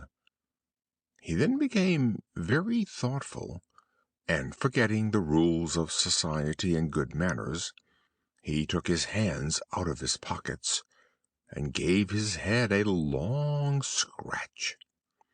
At that moment he heard an explosion of laughter close to him, and looking up he saw a large parrot perched on a tree, who was pruning the few feathers he had left. "Why are you laughing?" asked Pinocchio in an angry voice. "I am laughing because in pruning my feathers I tickled myself under my wings." The puppet did not answer, but went to the canal, and, filling the same old shoe full of water, he proceeded to water the earth afresh that covered his gold pieces. While he was thus occupied, another laugh, still more impertinent than the first, rang out in the silence of that solitary place. "Once for all," shouted Pinocchio in a rage, "may I know, you ill-educated parrot, what you are laughing at?" "I am laughing at those simpletons who believe in all the foolish things that are told them, and who allow themselves to be entrapped by those who are more cunning than they are." "Are you perhaps speaking of me?" "Yes, I am speaking of you, poor Pinocchio, of you who are simple enough to believe that money can be sown and gathered in fields in the same way as beans and gourds. I also believed it once, and today I am suffering for it. Today, but it is too late. I have at last learned that to put a few pennies honestly together it is necessary to know how to earn them, either by the work of our own hands or by the cleverness of our own brains." "I don't understand you," said the puppet, who was already trembling with fear. "Have patience, I will explain myself better," rejoined the parrot.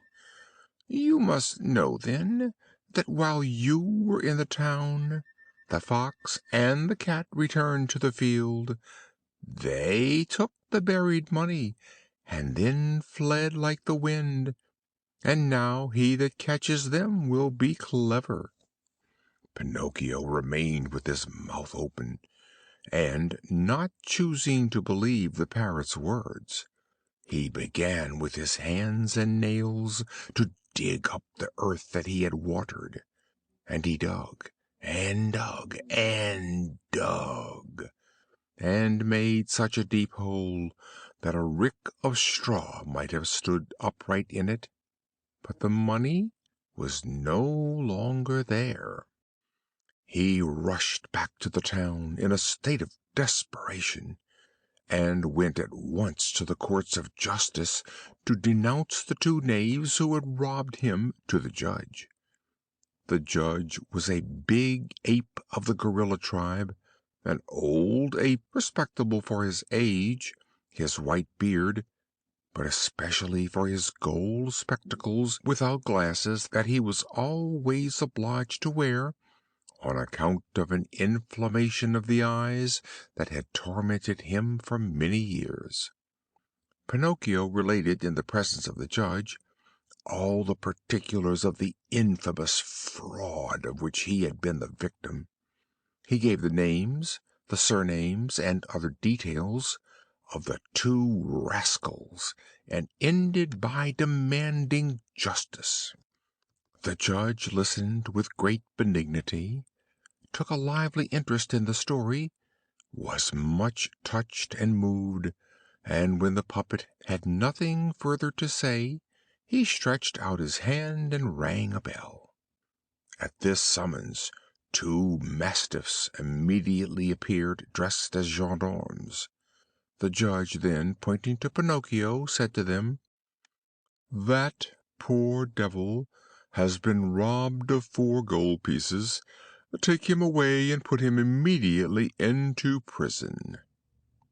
The puppet was petrified on hearing this unexpected sentence, and tried to protest, but the gendarmes, to avoid losing time, stopped his mouth and carried him off to the lockup. And there he remained for 4 months, 4 long months, and he would have remained longer still if a fortunate chance had not released him. The young emperor, who reigned over the town of Trap for Blockheads, having won a splendid victory over his enemies, ordered great public rejoicings. There were illuminations, fireworks, horse races, and velocipede races, and as a further sign of triumph he commanded that the prisons should be opened and all the prisoners freed. "If the others are to be let out of prison, I will go also," said Pinocchio to the jailer. "No, not you," said the jailer, "because you do not belong to the fortunate class." "I beg your pardon," replied Pinocchio. "I am also a criminal." "In that case you are perfectly right," said the jailer, and taking off his hat and bowing to him respectfully, he opened the prison doors and let him escape. Chapter 20. Chapter 20. Pinocchio starts back to the fairy's house. You can imagine Pinocchio's joy when he found himself free. Without stopping to take breath, he immediately left the town and took the road that led to the fairy's house. On account of the rainy weather, the road had become a marsh into which he sank knee-deep. But the puppet would not give in. Tormented by the desire of seeing his father and his little sister with blue hair again, he ran on like a greyhound, and as he ran he was splashed with mud from head to foot. And he said to himself as he went along, "How many misfortunes have happened to me, but I deserved them, for I am an obstinate, passionate puppet. I am always bent upon having my own way, without listening to those who wish me well, and who have 1,000 times more sense than I have. But from this time forth I am determined to change, and to become orderly and obedient. For at last I have seen that disobedient boys come to no good and gain nothing. And has my papa waited for me? Shall I find him at the fairy's house? Poor man, it is so long since I last saw him. I am dying to embrace him and to cover him with kisses. And will the fairy forgive me my bad conduct to her? I think of all the kindness and loving care I received from her, and to think that if I am now alive I owe it to her. Would it be possible to find a more ungrateful boy, or one with less heart than I have?" While he was saying this he stopped suddenly, frightened to death, and made 4 steps backwards. What had he seen? He had seen an immense serpent stretched across the road. Its skin was green, it had red eyes and a pointed tail that was smoking like a chimney. It would be impossible to imagine the puppet's terror. He walked away to a safe distance, and, sitting down on a heap of stones, waited until the serpent should have gone about its business and left the road clear. He waited an hour, 2 hours, 3 hours, but the serpent was always there, and even from a distance he could see the red light of his fiery eyes, and the column of smoke that ascended from the end of his tail. At last Pinocchio, trying to feel courageous, approached to within a few steps, and said to the serpent in a soft, insinuating voice, "Excuse me, Sir Serpent, but would you be so good as to move a little to one side, just enough to allow me to pass?" He might as well have spoken to the wall. Nobody moved. He began again in the same soft voice, "You must know, Sir Serpent, that I am on my way home, where my father is waiting for me, and it is such a long time since I saw him last. Will you, therefore, allow me to continue my road?" He waited for a sign in answer to this request, but there was none. In fact, the serpent, who up to that moment had been sprightly and full of life, became motionless and almost rigid. He shut his eyes and his tail ceased smoking. "Can he really be dead?" said Pinocchio, rubbing his hands with delight. He determined to jump over him and reach the other side of the road, but just as he was going to leap, the serpent raised himself suddenly on end, like a spring set in motion, and the puppet, drawing back in his terror, caught his feet and fell to the ground. And he fell so awkwardly that his head stuck in the mud and his legs went into the air. At the sight of the puppet kicking violently with his head in the mud, the serpent went into convulsions of laughter, and laughed and laughed until he broke a blood vessel in his chest and died, and that time he was really dead. Pinocchio then set off running, in hopes that he should reach the fairy's house before dark, but before long he began to suffer so dreadfully from hunger that he could not bear it, and he jumped into a field by the wayside, intending to pick some bunches of muscatel grapes. Oh, that he had never done it! He had scarcely reached the vines when, crack! His legs were caught between two cutting iron bars, and he became so giddy with pain that stars of every color danced before his eyes. The poor puppet had been caught in a trap put there to capture some big polecats, which were the scourge of the poultry yards in the neighborhood. End of chapter 20. Chapter 21. Pinocchio acts as watchdog. Pinocchio began to cry and scream, but his tears and groans were useless, for there was not a house to be seen, and not a living soul passed down the road.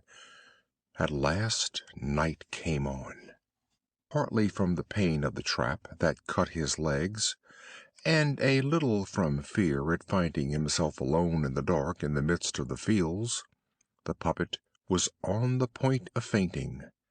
Just at that moment he saw a firefly flitting over his head. He called to it and said, "Oh, little firefly, will you have pity on me and liberate me from this torture?" "Poor boy," said the firefly, stopping and looking at him with compassion. "But how could your legs have been caught by those sharp irons?" "I came into the field to pick two bunches of these muscatel grapes, and—" "But were the grapes yours?" "No." "Then who taught you to carry off other people's property?" "I was so hungry." "Hunger, my boy, is not a good reason for appropriating what does not belong to us." "That is true, that is true," said Pinocchio, crying. "I will never do it again." At that moment their conversation was interrupted by a slight sound of approaching footsteps. It was the owner of the field coming on tiptoe to see if one of the polecats that ate his chickens during the night had been caught in his trap. His astonishment was great when, having brought out his lantern from under his coat, he perceived that instead of a polecat a boy had been taken. "Ah, little thief," said the angry peasant, "then it is you who carries off my chickens?" "No, it is not I, indeed it is not," cried Pinocchio, sobbing. "I only came into the field to take two bunches of grapes." "He who steals grapes is quite capable of stealing chickens. Leave it to me. I will give you a lesson that you will not forget in a hurry." Opening the trap, he seized the puppet by the collar and carried him to his house as if he had been a young lamb. When he reached the yard in front of the house, he threw him roughly on the ground, and putting his foot on his neck, he said to him, "It is late and I want to go to bed. We will settle our accounts tomorrow. In the meanwhile, as the dog who kept guard at night died today, you shall take his place at once. You shall be my watchdog." And taking a great collar covered with brass knobs, he strapped it so tightly round his throat that he was not able to draw his head out of it. A heavy chain attached to the collar was fastened to the wall. "If it should rain tonight," he then said to him, "you can go and lie down in the kennel. The straw that has served as a bed for my poor dog for the last 4 years is still there. If unfortunately robbers should come, remember to keep your ears pricked and to bark." And giving him this last injunction, the man went into the house, shut the door, and put up the chain. Poor Pinocchio remained lying on the ground, more dead than alive from the effects of cold, hunger, and fear. From time to time he put his hands angrily to the collar that tightened his throat, and said, crying, "It serves me right! Oh, decidedly it serves me right! I was determined to be a vagabond and a good for nothing. I would listen to bad companions, and that is why I always meet with misfortunes. If I had been a good little boy, as so many are, if I had remained at home with my poor papa, I should not now be in the midst of the fields, and obliged to be the watch dog to a peasant's house. Oh, if I could be born again! But it is too late now, and I must have patience." Relieved by this little outburst, which came straight from his heart, he went into the dog kennel and fell asleep.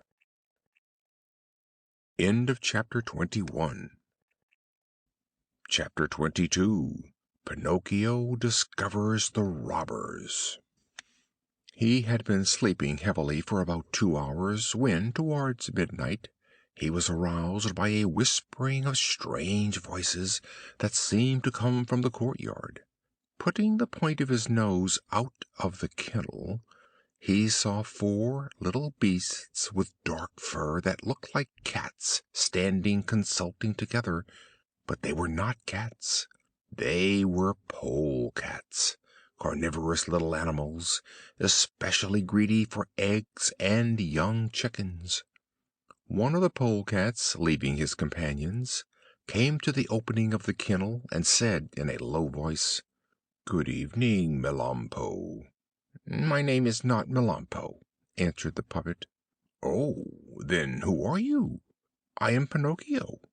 "And what are you doing here?" "I am acting as watchdog." "Then where is Melampo? Where is the old dog who lived in this kennel?" "He died this morning." "Is he dead? Ah, poor beast! He was so good. But judging you by your face, I should say that you were also a good dog." "I beg your pardon, I am not a dog." "Not a dog? Then what are you?" "I am a puppet." "And you are acting as watchdog?" "That is only too true, as a punishment." "Well, then, I will offer you the same conditions that we made with the deceased Melampo, and I am sure you will be satisfied with them." "What are these conditions?" "One night in every week you are to permit us to visit this poultry yard as we have hitherto done, and to carry off 8 chickens. Of these chickens 7 are to be eaten by us, but 1 we will give to you, on the express understanding, however, that you pretend to be asleep, and that it never enters your head to bark and to waken the peasant." "Did Melampo act in this manner?" asked Pinocchio. "Certainly, and we were always on the best terms with him. Sleep quietly, and rest assured that before we go we will leave by the kennel a beautiful chicken ready plucked for your breakfast tomorrow. Have we understood each other clearly?" "Only too clearly," answered Pinocchio, and he shook his head threateningly, as much as to say, "You shall hear of this shortly." The 4 polecats, thinking themselves safe, repaired to the poultry yard, which was close to the kennel, and, having opened the wooden gate with their teeth and claws, they slipped in one by one; but they had only just passed through when they heard the gate shut behind them with great violence. It was Pinocchio who had shut it, and for greater security he put a large stone against it to keep it closed. He then began to bark, and he barked exactly like a watchdog. "Wow, wow! Wow, wow!" Hearing the barking, the peasant jumped out of bed and taking his gun he came to the window and asked, "What is the matter?" "There are robbers," answered Pinocchio. "Where are they?" "In the poultry yard." "I will come down directly." In fact, in less time than it takes to say Amen, the peasant came down. He rushed into the poultry yard, caught the polecats, and, having put them into a sack, he said to them in a tone of great satisfaction, "At last you have fallen into my hands. I might punish you, but I am not so cruel. I will content myself instead by carrying you in the morning to the innkeeper of the neighboring village, who will skin and cook you as hares with a sweet and sour sauce. It is an honor that you don't deserve, but generous people like me don't consider such trifles." He then approached Pinocchio and began to caress him, and, amongst other things, he asked him, "How did you manage to discover the four thieves?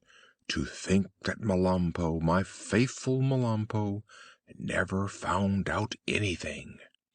The puppet might then have told him the whole story. He might have informed him of the disgraceful conditions that had been made between the dog and the polecats, but he remembered that the dog was dead, and he thought to himself, "What is the good of accusing the dead? The dead are dead, and the best thing to be done is to leave them in peace." "When the thieves got into the yard, were you asleep or awake?" the peasant went on to ask him. "I was asleep," answered Pinocchio, "but the polecats woke me with their chatter, and one of them came to the kennel and said to me, 'If you promise not to bark and not to wake the master, we will make you a present of a fine chicken ready plucked.'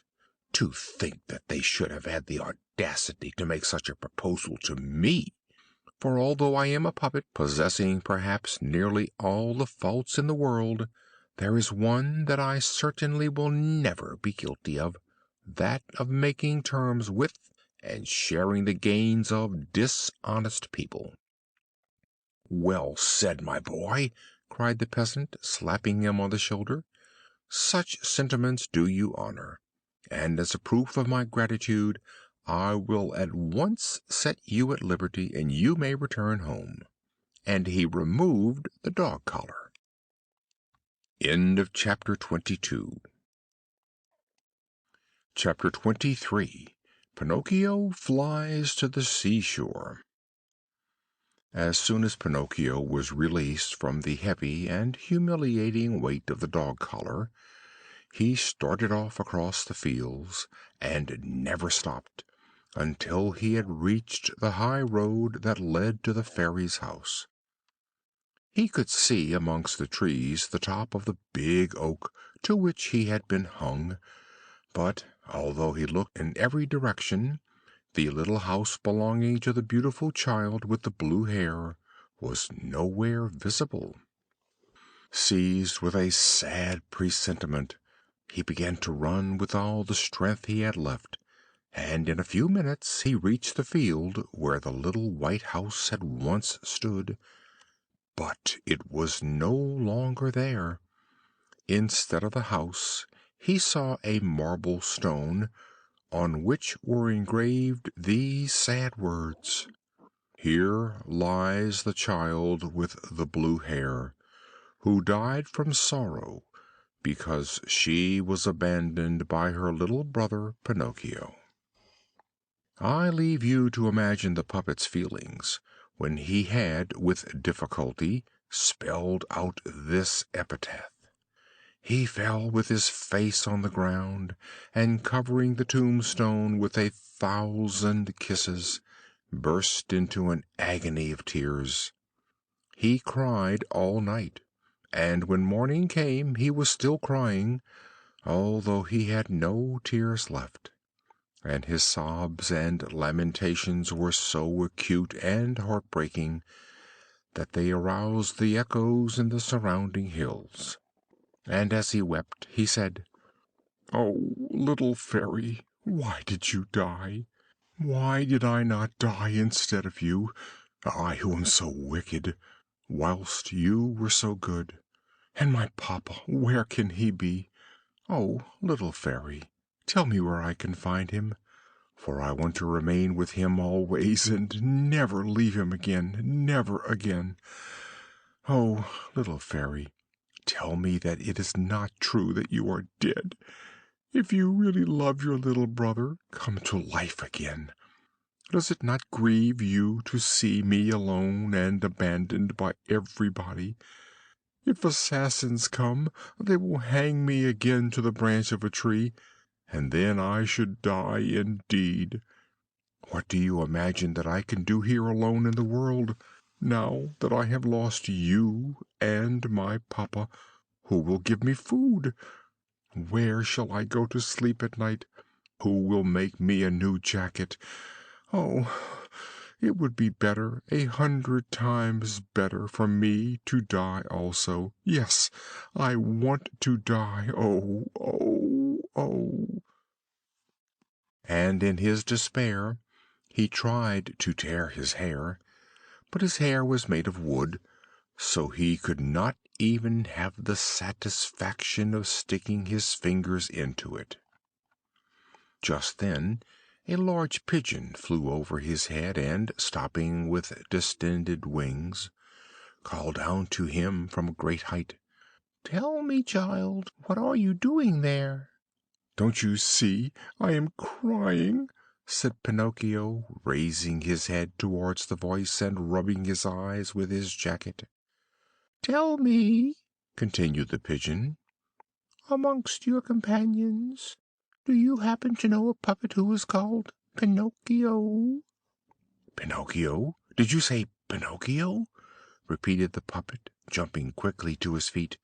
"I am Pinocchio." At this answer the pigeon descended rapidly to the ground. He was larger than a turkey. "Do you also know Geppetto?"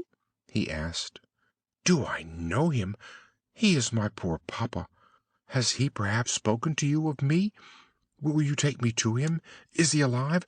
Answer me, for pity's sake. Is he still alive?" "I left him 3 days ago on the seashore." "What was he doing?" "He was building a little boat for himself to cross the ocean. For more than 3 months that poor man has been going all round the world looking for you. Not having succeeded in finding you, he is now taking it into his head to go to the distant countries of the New World and search for you." "How far is it from here to the shore?" asked Pinocchio breathlessly. "More than 600 miles." 600 miles! Oh, beautiful pigeon, what a fine thing it would be to have your wings!" "If you wish, I will carry you there." "How?" "On my back. Do you weigh much?" "I weigh next to nothing. I am as light as a feather." And without waiting for more, Pinocchio jumped at once on the pigeon's back, and putting a leg on each side of him, as men do on horseback, he exclaimed joyfully, "Gallop, gallop, my little horse, for I am anxious to arrive quickly."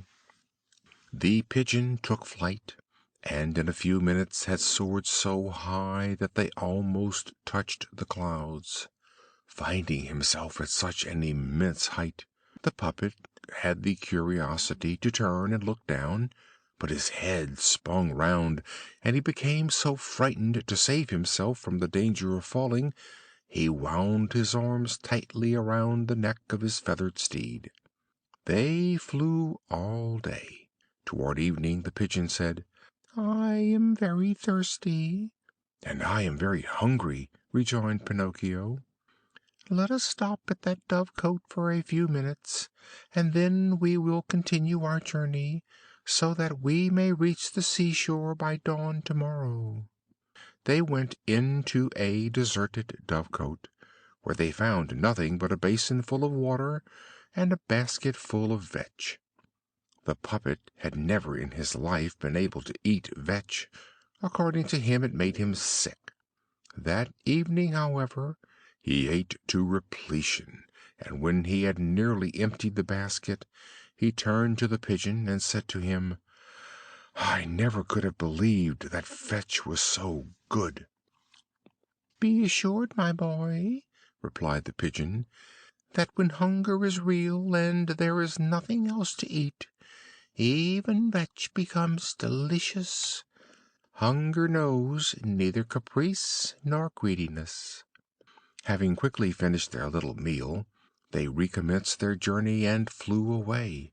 The following morning they reached the seashore. The pigeon placed Pinocchio on the ground and, not wishing to be troubled with thanks for having done a good action, flew quickly away and disappeared. The shore was crowded with people who were looking out to sea, shouting and gesticulating. "What has happened?" asked Pinocchio of an old woman. "A poor father who has lost his son has gone away in a boat to search for him on the other side of the water, and today the sea is tempestuous and the little boat is in danger of sinking." "Where is the little boat?" "It is out there in a line with my finger," said the old woman, pointing to a little boat which, seen at that distance, looked like a nutshell with a very little man in it.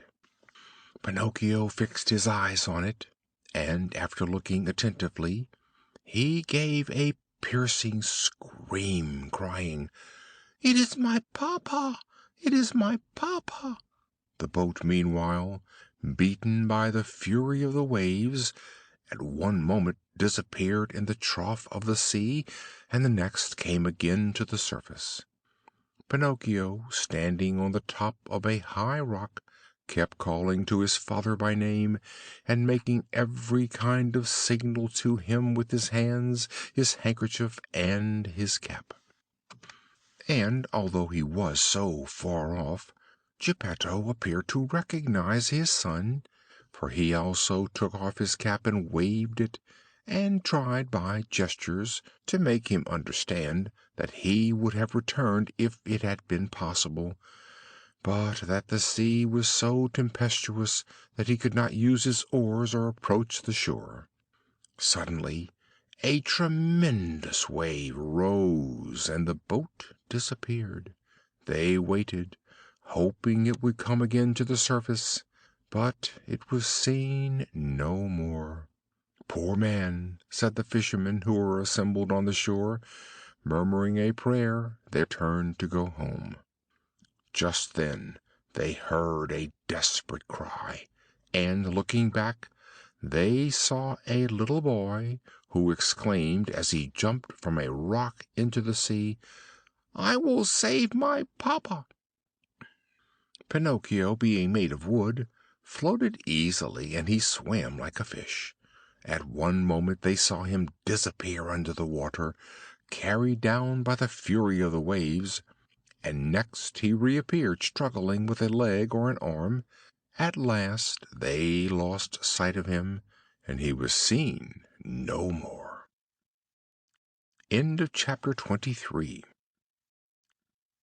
Chapter 24. Pinocchio finds the fairy again. Pinocchio, hoping to be in time to help his father, swam the whole night. And what a horrible night it was! The rain came down in torrents, it hailed, the thunder was frightful, and the flashes of lightning made it as light as day. Toward morning he saw a long strip of land not far off. It was an island in the midst of the sea. He tried his utmost to reach the shore, but it was all in vain. The waves, racing and tumbling over each other, knocked him about as if he had been a stick or a wisp of straw. At last, fortunately for him, a billow rolled up with such fury and impetuosity that he was lifted up and thrown far on to the sands.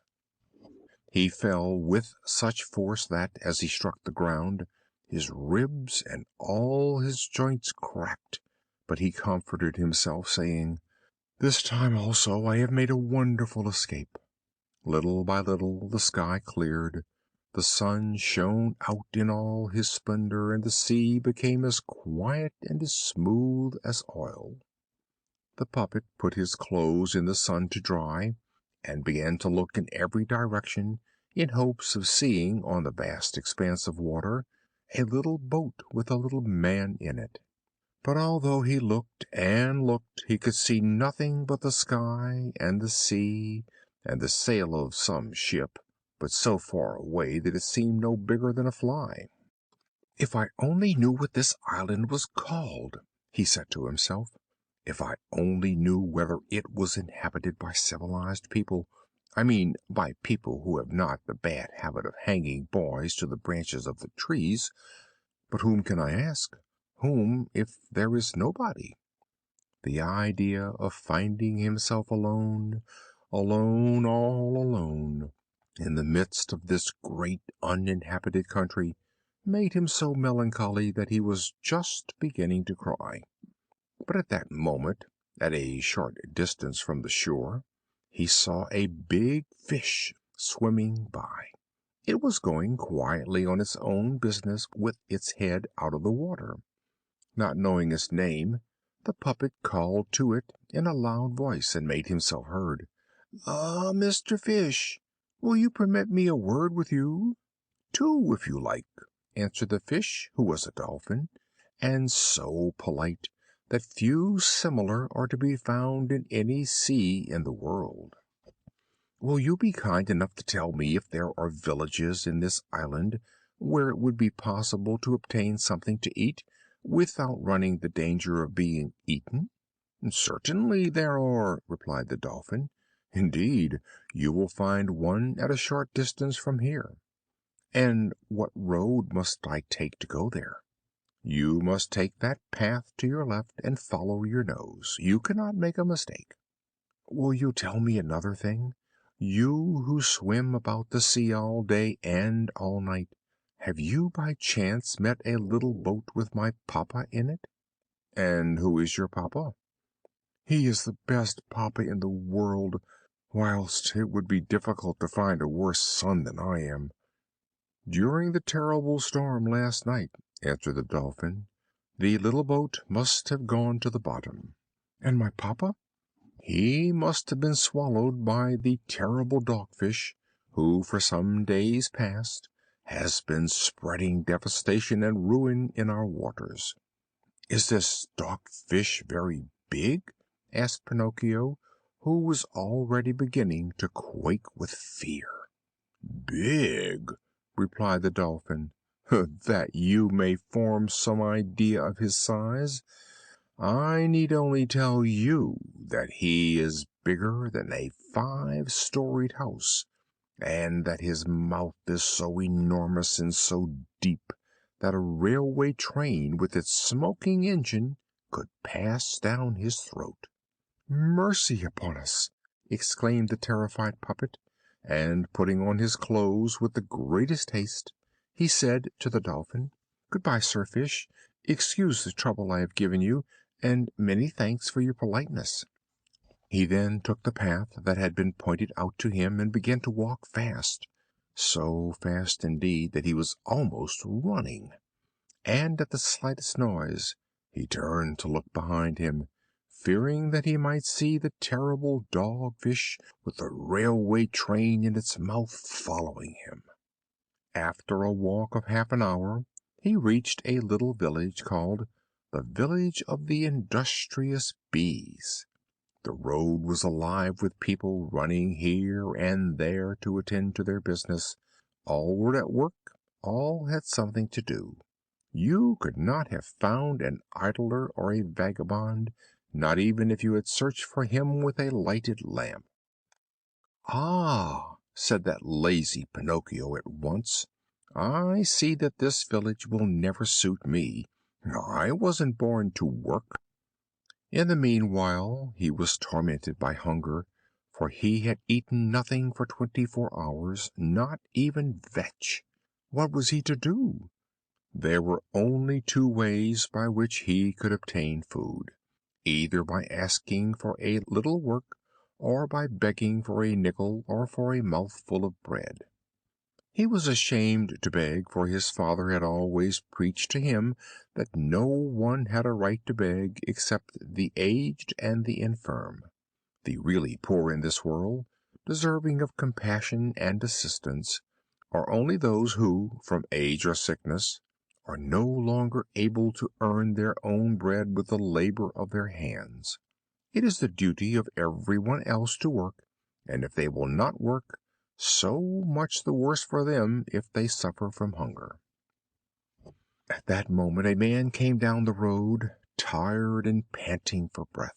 He was dragging, alone, with fatigue and difficulty, 2 carts full of charcoal. Pinocchio, judging by his face that he was a kind man, approached him, and, casting down his eyes with shame, he said to him in a low voice, "Would you have the charity to give me a nickel, for I am dying of hunger?" "You shall have not only a nickel," said the man, "but I will give you a quarter, provided that you help me to drag home these 2 carts of charcoal." "I am surprised at you," answered the puppet in a tone of offense. "Let me tell you that I am not accustomed to do the work of a donkey. I have never drawn a cart." "So much the better for you," answered the man. "Then, my boy, if you are really dying of hunger, eat 2 fine slices of your pride, and be careful not to get indigestion." A few minutes afterwards a mason passed down the road carrying on his shoulders a basket of lime. "Would you have the charity, good man, to give a nickel to a poor boy who is yawning for want of food?" "Willingly," answered the man. "Come with me and carry the lime, and instead of a nickel I will give you a quarter." "But the lime is heavy," objected Pinocchio, "and I don't want to tire myself." "If you don't want to tire yourself, then, my boy, amuse yourself with yawning, and much good may it do you." In less than half an hour 20 other people went by, and Pinocchio asked charity of them all, but they all answered, "Are you not ashamed to beg? Instead of idling about the roads, go and look for a little work and learn to earn your bread." At last a nice little woman carrying 2 cans of water came by.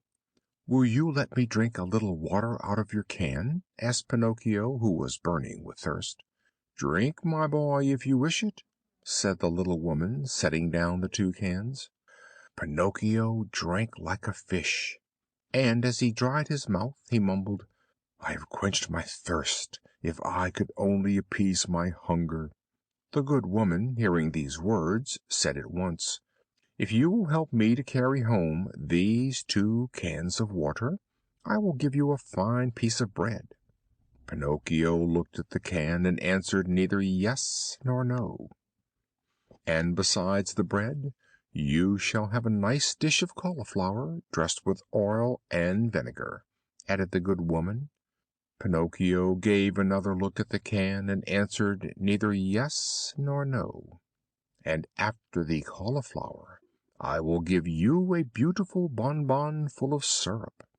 The temptation of this last dainty was so great that Pinocchio could resist no longer, and with an air of decision he said, "I must have patience. I will carry the can to your house."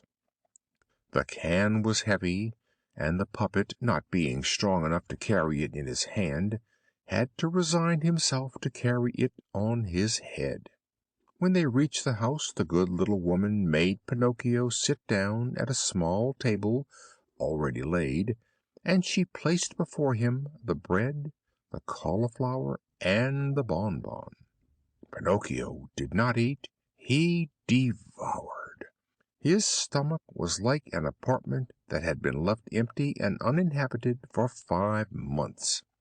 When his ravenous hunger was somewhat appeased, he raised his head to thank his benefactress, but he had no sooner looked at her than he gave a prolonged "Oh!" of astonishment, and continued staring at her with wide open eyes, his fork in his hand, and his mouth full of bread and cauliflower, as if he had been bewitched.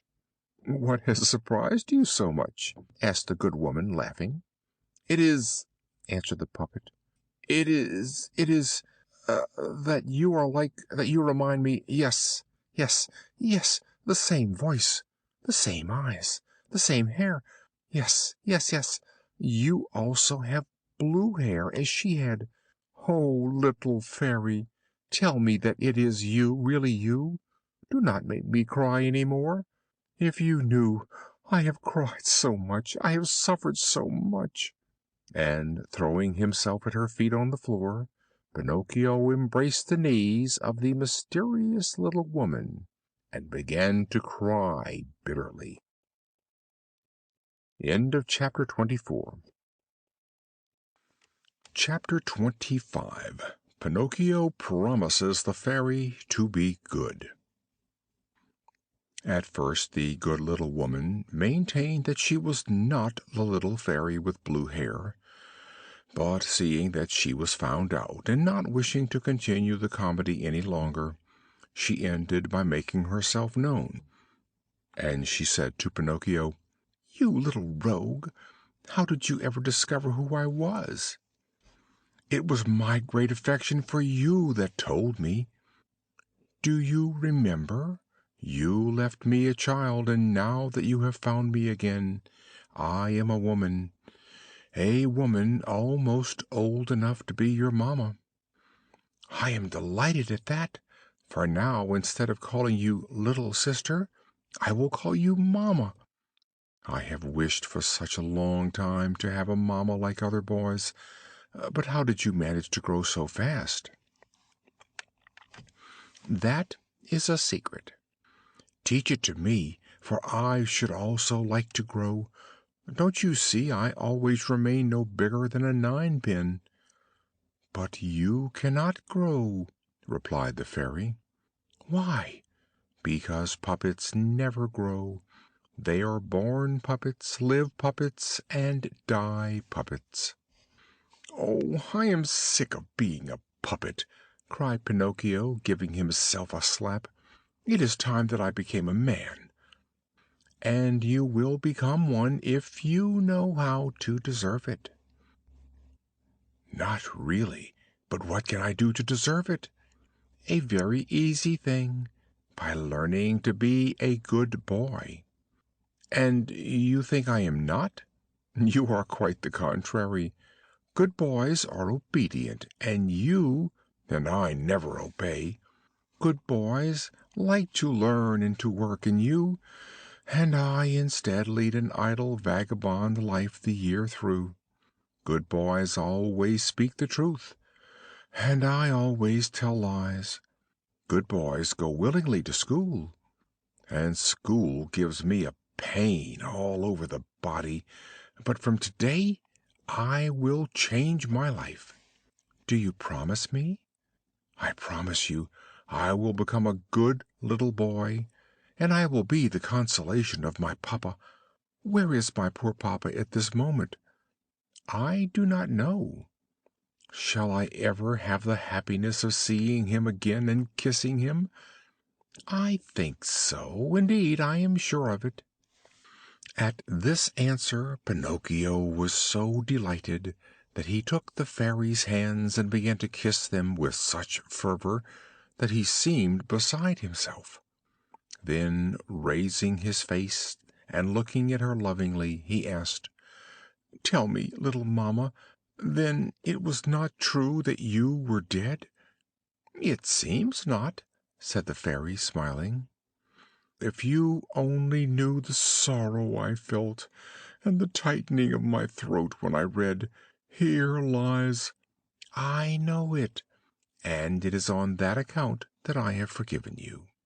I saw from the sincerity of your grief that you had a good heart, and when boys have good hearts, even if they are scamps and have got bad habits, there is always something to hope for, that is, there is always hope that they will turn to better ways. That is why I came to look for you here. I will be your mamma." "Oh, how delightful!" shouted Pinocchio, jumping for joy. "You must obey me and do everything that I bid you." "Willingly, willingly, willingly." "Tomorrow," rejoined the Fairy, "you will begin to go to school." Pinocchio became at once a little less joyful. "Then you must choose an art or a trade according to your own wishes." Pinocchio became very grave. "What are you muttering between your teeth?" asked the Fairy in an angry voice. "I was saying," moaned the puppet in a low voice, "that it seemed to me too late for me to go to school now." "No, sir. Keep it in mind that it is never too late to learn and to instruct ourselves."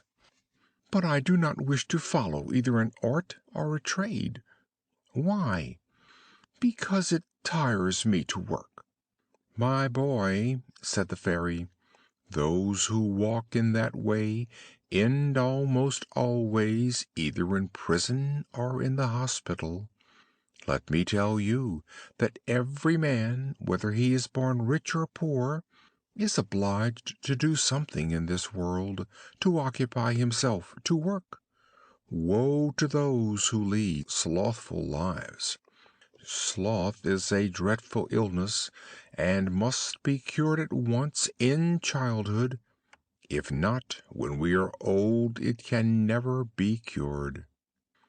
Pinocchio was touched by these words, and, lifting his head quickly, he said to the Fairy, "I will study, I will work, I will do all that you tell me, for indeed I have become weary of being a puppet, and I wish at any price to become a boy.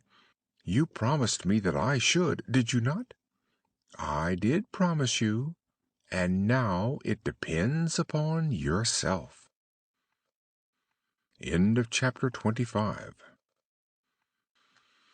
Chapter 26. The Terrible Dogfish.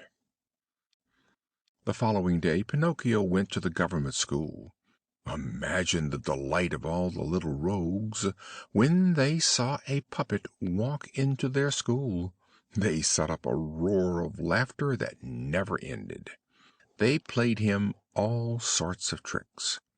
One boy carried off his cap, another pulled his jacket behind, one tried to give him a pair of inky mustachios just under his nose, and another attempted to tie strings to his feet and hands to make him dance. For a short time Pinocchio pretended not to care, and got on as well as he could, but at last, losing all patience, he turned to those who were teasing him most and making game of him, and said to them, looking very angry, "Beware, boys! I have not come here to be your buffoon. I respect others, and I intend to be respected." "Well said, boaster! You have spoken like a book," howled the young rascals, convulsed with mad laughter; and one of them, more impertinent than the others, stretched out his hand, intending to seize the puppet by the end of his nose. But he was not in time, for Pinocchio stuck his leg out from under the table and gave him a great kick on his shins. "Oh, what hard feet!" roared the boy, rubbing the bruise that the puppet had given him. "And what elbows, even harder than his feet!" said another, who for his rude tricks had received a blow to the stomach. But nevertheless the kick and the blow acquired at once for Pinocchio the sympathy and the esteem of all the boys in the school. They all made friends with him and liked him heartily. And even the master praised him, for he found him attentive, studious, and intelligent, always the first to come to school, and the last to leave when school was over. But he had one fault: he made too many friends, and amongst them were several young rascals well known for their dislike to study and love of mischief. The master warned him every day, and even the good fairy never failed to tell him and to repeat constantly, "Take care, Pinocchio. Those bad schoolfellows of yours will end sooner or later by making you lose all love of study, and perhaps they may even bring upon you some great misfortune." "There is no fear of that," answered the puppet, shrugging his shoulders and touching his forehead, as much as to say, "There is so much sense here." Now it happened that one fine day, as he was on his way to school, he met several of his usual companions, who, coming up to him, asked, "Have you heard the great news?" "No." "In the sea near here a dogfish has appeared as big as a mountain." "Not really! Can it be the same dogfish that was there when my papa was drowned?" "We are going to the shore to see him. Will you come with us?" "No, I am going to school." "What matters school? We can go to school to morrow. Whether we have a lesson more or a lesson less, we shall always remain the same donkeys." "But what will the master say?" "The master may say what he likes. He is paid on purpose to grumble all day." "And my mamma?" "Mammas know nothing," answered these bad little boys. "Do you know what I will do?" said Pinocchio. "I have reasons for wishing to see the dogfish, but I will go and see him when school is over." "Poor donkey!" exclaimed one of the number. "Do you suppose that a fish of that size will wait your convenience? As soon as he is tired of being here, he will start for another place, and then it will be too late." "How long does it take to go from here to the shore?" asked the puppet. "We can be there and back in an hour." "Then away!" shouted Pinocchio, "and he who runs fastest is the best." Having thus given the signal to start, the boys, with their books and copy books under their arms, rushed off across the fields, and Pinocchio was always the first. He seemed to have wings to his feet. From time to time he turned to jeer at his companions, who were some distance behind, and seeing them panting for breath, covered with dust, and their tongues hanging out of their mouths, he laughed heartily. The unfortunate boy little knew what terrors and horrible disasters he was going to meet with. Chapter 27. Pinocchio is arrested by the gendarmes. When he arrived on the shore, Pinocchio looked out to sea, but he saw no dogfish. The sea was as smooth as a great crystal mirror. "Where is the dogfish?" he asked, turning to his companions. "He must have gone to have his breakfast," said one of them, laughing. "Or he has thrown himself on his bed to have a little nap," added another, laughing still louder. From their absurd answers and silly laughter, Pinocchio perceived that his companions had been making a fool of him, in inducing him to believe a tale with no truth in it. Taking it very badly, he said to them angrily, "And now, may I ask what fun you could find in deceiving me with the story of the dogfish?" "Oh, it was great fun!" answered the little rascals in chorus. "And in what did it consist?" "In making you miss school, and persuading you to come with us. Are you not ashamed of being so punctual, and so diligent with your lessons? Are you not ashamed of studying so hard?" "And if I study hard, what concern is it of yours?" "It concerns us excessively, because it makes us appear in a bad light to the master." "Why?" "Because boys who study make those who, like us, have no wish to learn, seem worse by comparison, and that is too bad. We too have our pride." "Then what must I do to please you?" You must follow our example and hate school, lessons, and the master, our three greatest enemies. And if I wish to continue my studies, in that case we will have nothing more to do with you, and at the first opportunity we will make you pay for it." "Really," said the puppet, shaking his head, "you make me inclined to laugh." "Hey, Pinocchio!" shouted the biggest of the boys, confronting him. "None of your superior airs! Don't come here to crow over us, for if you are not afraid of us, we are not afraid of you. Remember that you are one against 7 of us." "7, like the 7 deadly sins," said Pinocchio with a shout of laughter. "Listen to him! He has insulted us all. He called us the 7 deadly sins." "Take that to begin with, and keep it for your supper tonight," said one of the boys, and so saying he gave him a blow on the head with his fist. But it was give and take, for the puppet, as was to be expected, immediately returned the blow, and the fight in a moment became general and desperate. Pinocchio, although he was one alone, defended himself like a hero.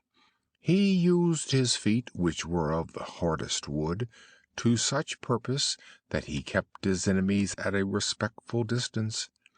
Wherever they touched, they left a bruise by way of reminder. The boys, becoming furious at not being able to measure themselves hand to hand with the puppet, had recourse to other weapons. Loosening their satchels, they commenced throwing their school books at him: grammars, dictionaries, spelling books, geography books, and other scholastic works. But Pinocchio was quick and had sharp eyes, and always managed to duck in time, so that the books passed over his head and all fell into the sea.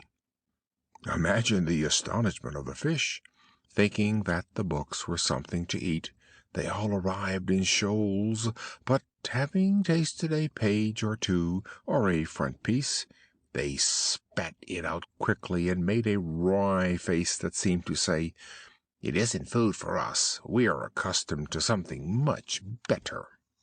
The battle, meantime, had become fiercer than ever, when a big crab, who had come out of the water and had climbed slowly up on the shore, called out in a hoarse voice that sounded like a trumpet with a bad cold, "Have done with that, you young ruffians, for you are nothing else. These hand-to-hand fights between boys seldom finish well. Some disaster is sure to happen."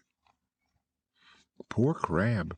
He might as well have preached to the wind. Even that young rascal, Pinocchio, turning around, looked at him mockingly and said rudely, "Hold your tongue, you tiresome crab. You had better suck some licorice lozenges to cure that cold in your throat." Just then the boys, who had no more books of their own to throw, spied at a little distance the satchel that belonged to Pinocchio, and took possession of it. Amongst the books there was one bound in strong cardboard, with the back and points of parchment. It was a treatise on arithmetic.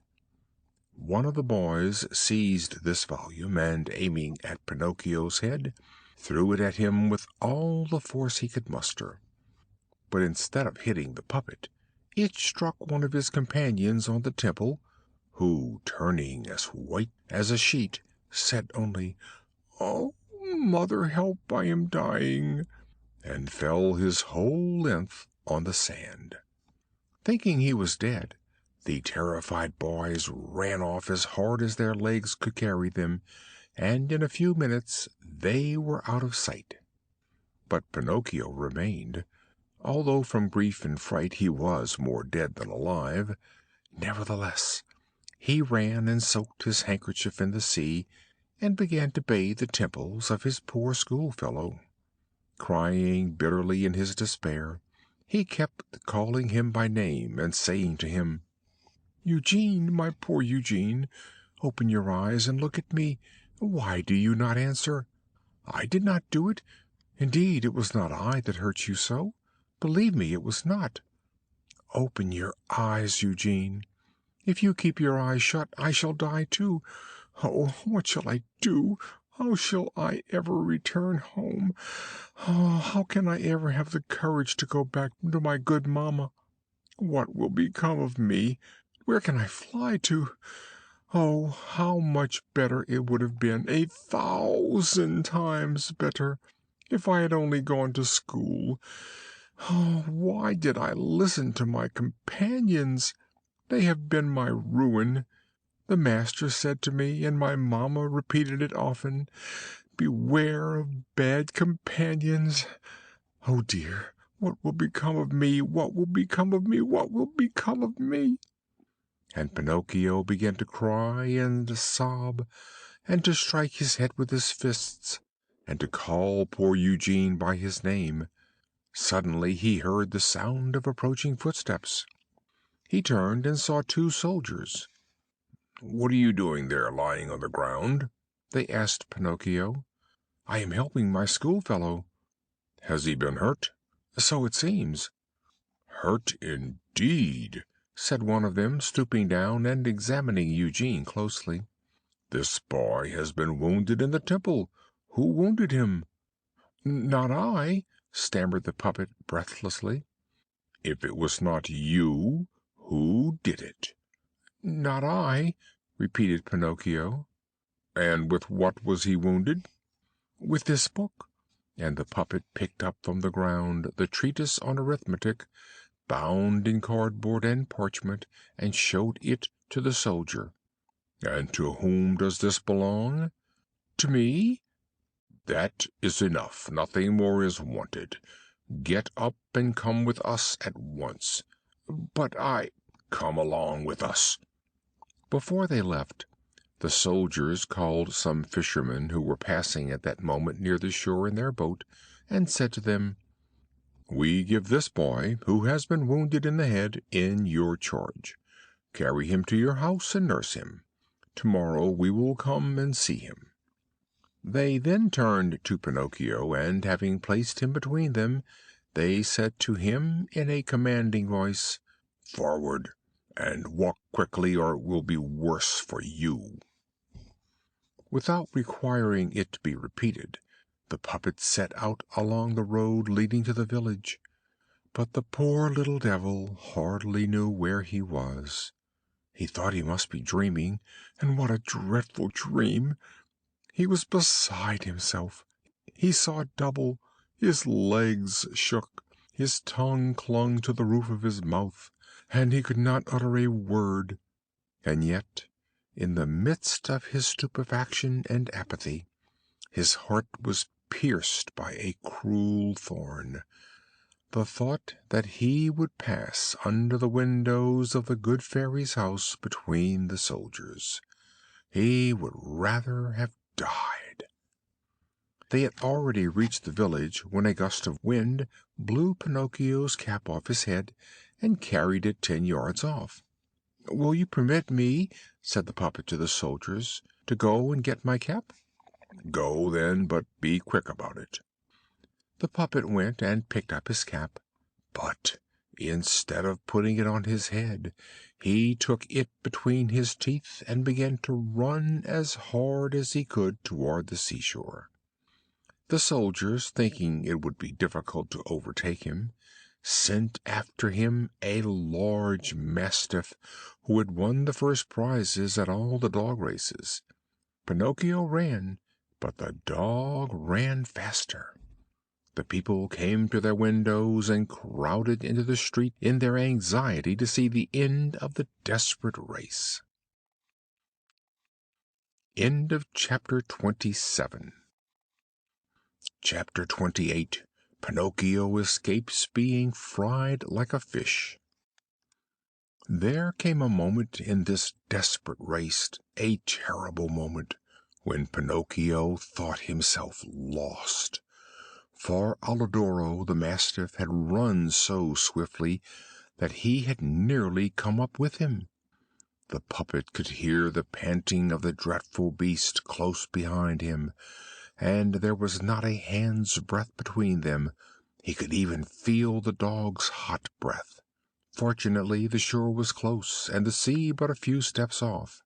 As soon as he reached the sands, the puppet made a wonderful leap. A frog could have done no better, and plunged into the water. Alidoro, on the contrary, wished to stop himself, but, carried away by the impetus of the race, he also went into the sea. The unfortunate dog could not swim, but he made great efforts to keep himself afloat with his paws. But the more he struggled, the farther he sank head downward under the water. When he rose to the surface again, his eyes were rolling with terror, and he barked out, "I am drowning! I am drowning!" "Drown!" shouted Pinocchio from a distance, seeing himself safe from all danger. "Help me, dear Pinocchio! Save me from death!" At that agonizing cry, the puppet, who had in reality an excellent heart, was moved with compassion, and turning to the dog, he said, "But if I save your life, will you promise to give me no further annoyance, and not to run after me?" "I promise, I promise. Be quick, for pity's sake, for if you delay another half-minute I shall be dead." Pinocchio hesitated, but, remembering that his father had often told him that a good action is never lost, he swam to Alidoro, and, taking hold of his tail with both hands, brought him safe and sound on to the dry sand of the beach. The poor dog could not stand. He had drunk so much salt water that he was like a balloon. The puppet, however, not wishing to trust him too far, thought it more prudent to jump again into the water. When he had swum some distance from the shore, he called out to the friend he had rescued, "Goodbye, Alidoro. A good journey to you, and take my compliments to all at home." "Goodbye, Pinocchio," answered the dog. "A thousand thanks for having saved my life. You have done me a great service, and in this world what is given is returned. If an occasion offers, I shall not forget it." Pinocchio swam on, keeping always near the land. At last he thought he had reached a safe place. Giving a look along the shore, he saw amongst the rocks a kind of cave, from which a cloud of smoke was ascending. "In that cave," he said to himself, "there must be a fire. So much the better. I will go and dry and warm myself, and then we shall see." Having taken the resolution, he approached the rocks, but as he was going to climb up, he felt something under the water that rose higher and higher, and carried him into the air. He tried to escape, but it was too late, for, to his extreme surprise, he found himself enclosed in a great net, together with a swarm of fish of every size and shape, who were flapping and struggling like so many despairing souls. At the same moment a fisherman came out of the cave. He was so ugly, so horribly ugly, that he looked like a sea monster. Instead of hair, his head was covered with a thick bush of green grass. His skin was green, his eyes were green, his long beard that came down to the ground was also green. He had the appearance of an immense lizard standing on its hind paws. When the fisherman had drawn his net out of the sea, he exclaimed with great satisfaction, "Thank heaven, and today I shall have a splendid feast of fish." "What a mercy that I am not a fish!" said Pinocchio to himself, regaining a little courage.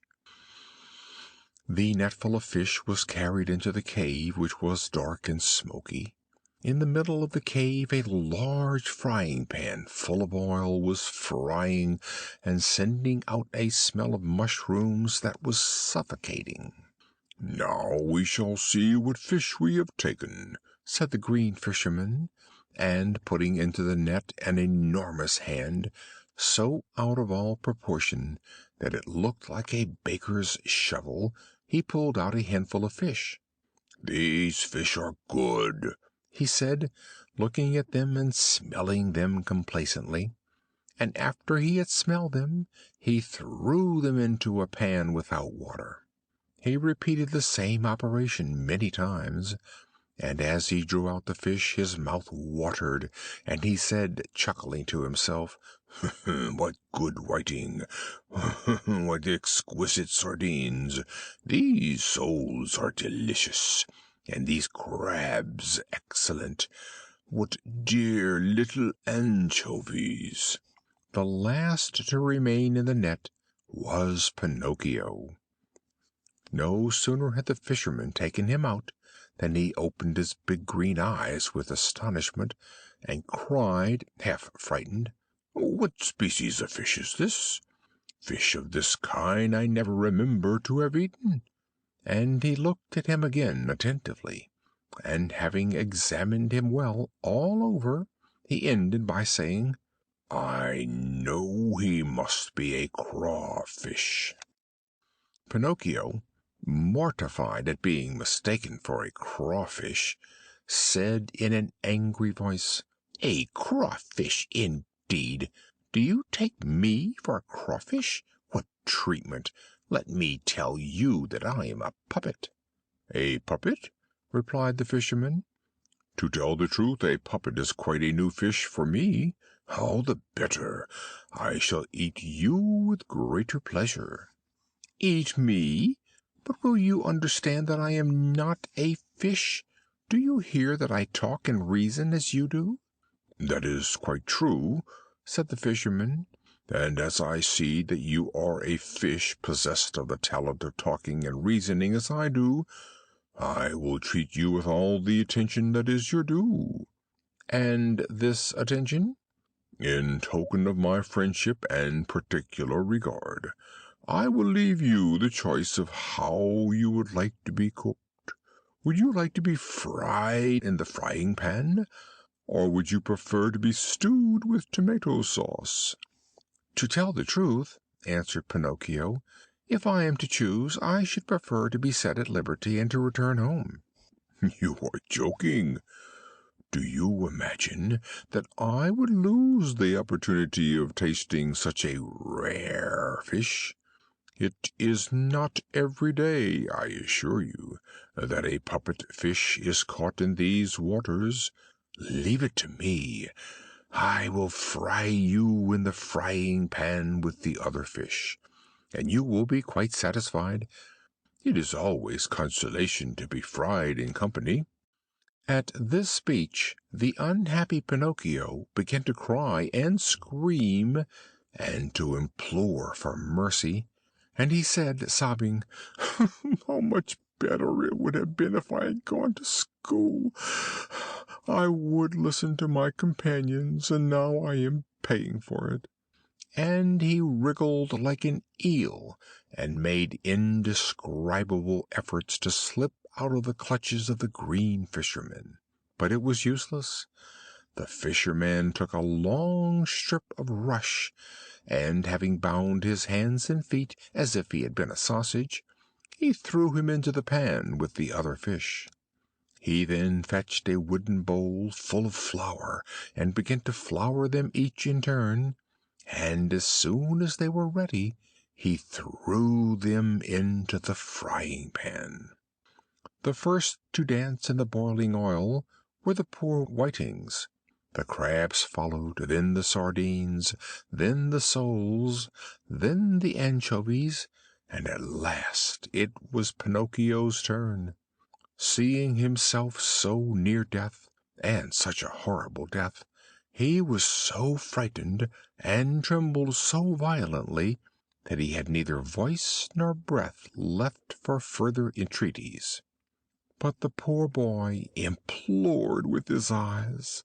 The green fisherman, however, without caring in the least, plunged him 5 or 6 times in the flour, until he was white from head to foot, and looked like a puppet made of plaster. Chapter 28. Chapter 29. He returns to the fairy's house. Just as the fisherman was on the point of throwing Pinocchio into the frying pan, a large dog entered the cave, enticed there by the strong and savory odor of fried fish. "Get out!" shouted the fisherman threateningly, holding the floured puppet in his hand. But the poor dog, who was as hungry as a wolf, whined and wagged his tail as much as to say, "Give me a mouthful of fish, and I will leave you in peace." "Get out, I tell you!" repeated the fisherman, and he stretched out his leg to give him a kick. But the dog, who, when he was really hungry, would not stand trifling, turned upon him, growling and showing his terrible tusks. At that moment a little feeble voice was heard in the cave, saying entreatingly, "Save me, Alidoro! If you do not save me, I shall be fried." The dog recognized Pinocchio's voice and, to his extreme surprise, perceived that it proceeded from the floured bundle that the fisherman held in his hand. So what do you think he did? He made a spring, seized the bundle in his mouth, and, holding it gently between his teeth, he rushed out of the cave and was gone like a flash of lightning. The fisherman, furious at seeing a fish he was so anxious to eat snatched from him, ran after the dog, but he had not gone many steps when he was taken with a fit of coughing and had to give it up. Alidoro, when he had reached the path that led to the village, stopped and put his friend Pinocchio gently on the ground. "How much I have to thank you for!" said the puppet. "There is no necessity," replied the dog. "You saved me, and I have now returned it. You know that we must all help each other in this world." "But how came you to come to the cave?" "I was lying on the shore, more dead than alive, when the wind brought to me the smell of fried fish. The smell excited my appetite, and I followed it up. If I had arrived a second later—" "Do not mention it," groaned Pinocchio, who was still trembling with fright. "Do not mention it. If you had arrived a second later, I should by this time have been fried, eaten, and digested. Brrr, it makes me shudder only to think of it." Alidoro, laughing, extended his right paw to the puppet, who shook it heartily in token of great friendship, and they then separated. The dog took the road home, and Pinocchio, left alone, went to a cottage not far off, and said to a little old man who was warming himself in the sun, "Tell me, good man, do you know anything of a poor boy called Eugene, who was wounded in the head?" "The boy was brought by some fishermen to this cottage, and now he is dead," interrupted Pinocchio with great sorrow. "No, he is alive, and has returned to his home." "Not really? Not really?" cried the puppet, dancing with delight. "Then the wound was not serious?" "It might have been very serious, and even fatal," answered the little old man, "for they threw a thick book bound in cardboard at his head." "And who threw it at him?" "One of his schoolfellows, a certain Pinocchio." "And who is this Pinocchio?" asked the puppet, pretending ignorance. "They say that he is a bad boy, a vagabond, a regular good for nothing." "Calumnies, all calumnies." "Do you know this Pinocchio?" By sight," answered the puppet. And what is your opinion of him?" asked the little man. "He seems to me to be a very good boy, anxious to learn, and obedient and affectionate to his father and family." Whilst the puppet was firing off all these lies, he touched his nose, and perceived that it had lengthened more than a hand. Very much alarmed, he began to cry out, "Don't believe, good man, what I have been telling you. I know Pinocchio very well, and I can assure you that he is a very bad boy, disobedient and idle, who, instead of going to school, runs off with his companions to amuse himself." He had hardly finished speaking when his nose became shorter and returned to the same size that it was before. "And why are you all covered with white?" asked the old man suddenly. "I will tell you. Without observing it, I rubbed myself against a wall which had been freshly whitewashed," answered the puppet, ashamed to confess that he had been floured like a fish prepared for the frying pan. "And what have you done with your jacket, your trousers, and your cap?" "I met with robbers, who took them from me. Tell me, good old man, could you perhaps give me some clothes to return home in?" "My boy, as to clothes, I have nothing but a little sack in which I keep beans. If you wish for it, take it. There it is."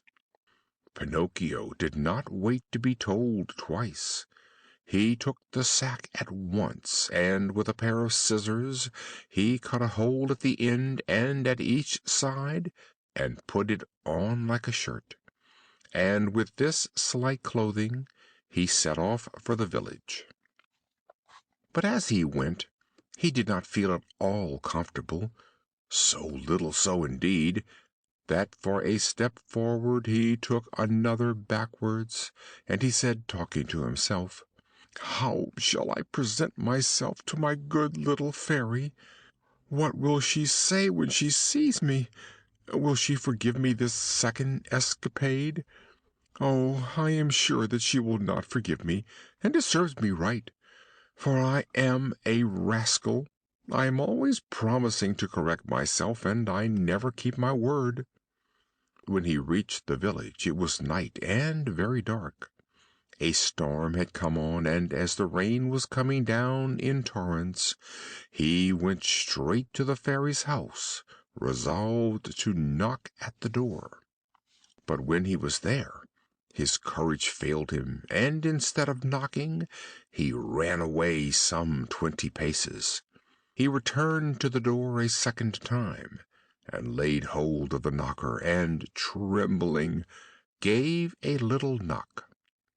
He waited and waited. At last, after half an hour had passed, a window on the top floor was opened. The house was 4 stories high, and Pinocchio saw a big snail with a lighted candle on her head, looking out. She called to him, "Who is there at this hour?" "Is the fairy at home?" asked the puppet. "The fairy is asleep and must not be awakened. But who are you?" "It is I." "Who is I?" "Pinocchio." "And who is Pinocchio?" "The puppet who lives in the fairy's house." "Ah, I understand," said the snail. "Wait for me there. I will come down and open the door directly." "Be quick, for pity's sake, for I am dying of cold." "My boy, I am a snail, and snails are never in a hurry." An hour passed, and then 2, and the door was not opened. Pinocchio, who was wet through and through, and trembling from cold and fear, at last took courage and knocked again, and this time he knocked louder. At this second knock a window on the lower story opened, and the same snail appeared at it. "Beautiful little snail, cried Pinocchio from the street. "I have been waiting for 2 hours, and 2 hours on such a bad night seem longer than 2 years. Be quick, for pity's sake." "My boy," answered the calm little animal, "my boy, I am a snail, and snails are never in a hurry."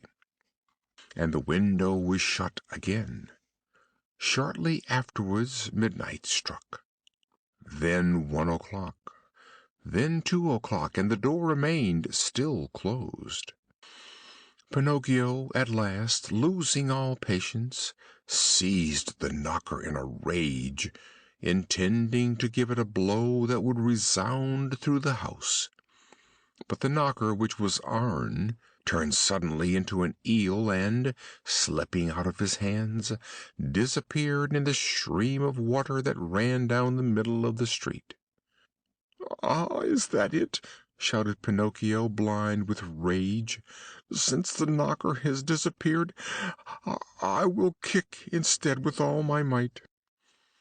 And, drawing back a little, he gave a tremendous kick against the house door.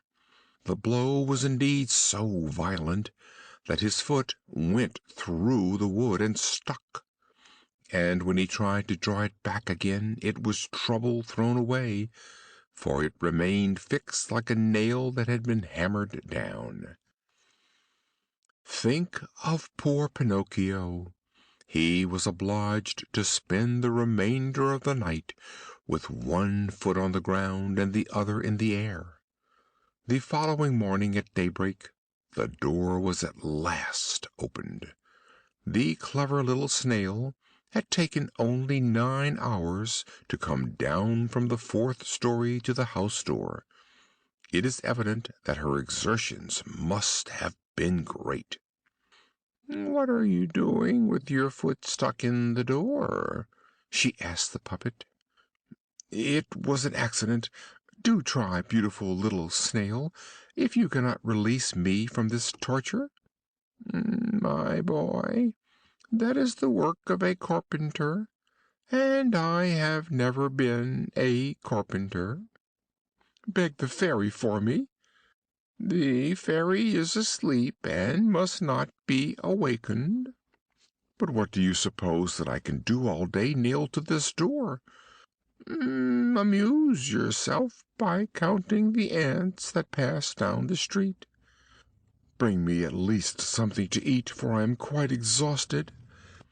"At once," said the snail. In fact, after 3 hours and a half, she returned to Pinocchio carrying a silver tray on her head. The tray contained a loaf of bread, a roast chicken, and 4 ripe apricots. "Here is the breakfast that the fairy has sent you," said the snail.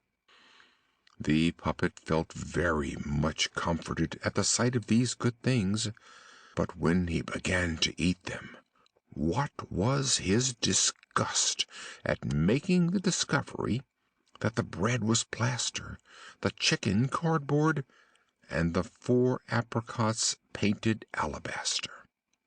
He wanted to cry.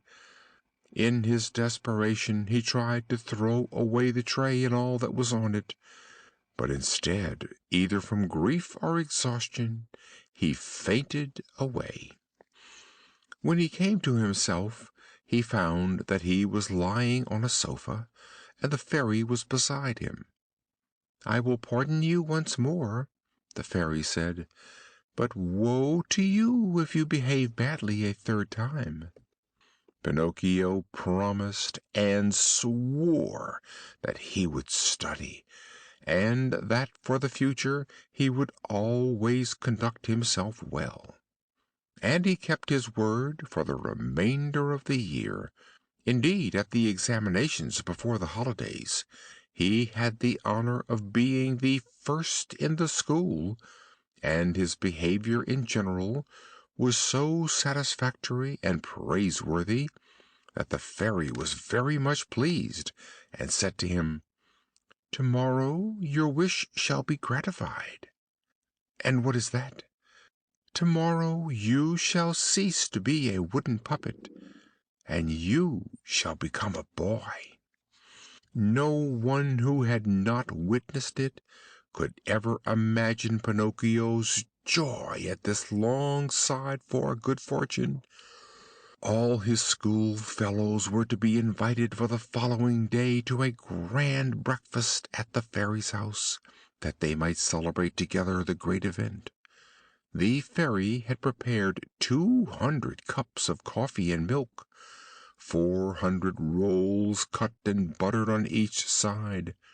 The day promised to be most happy and delightful, but unfortunately, in the lives of puppets there is always a "but" that spoils everything. End of chapter 29.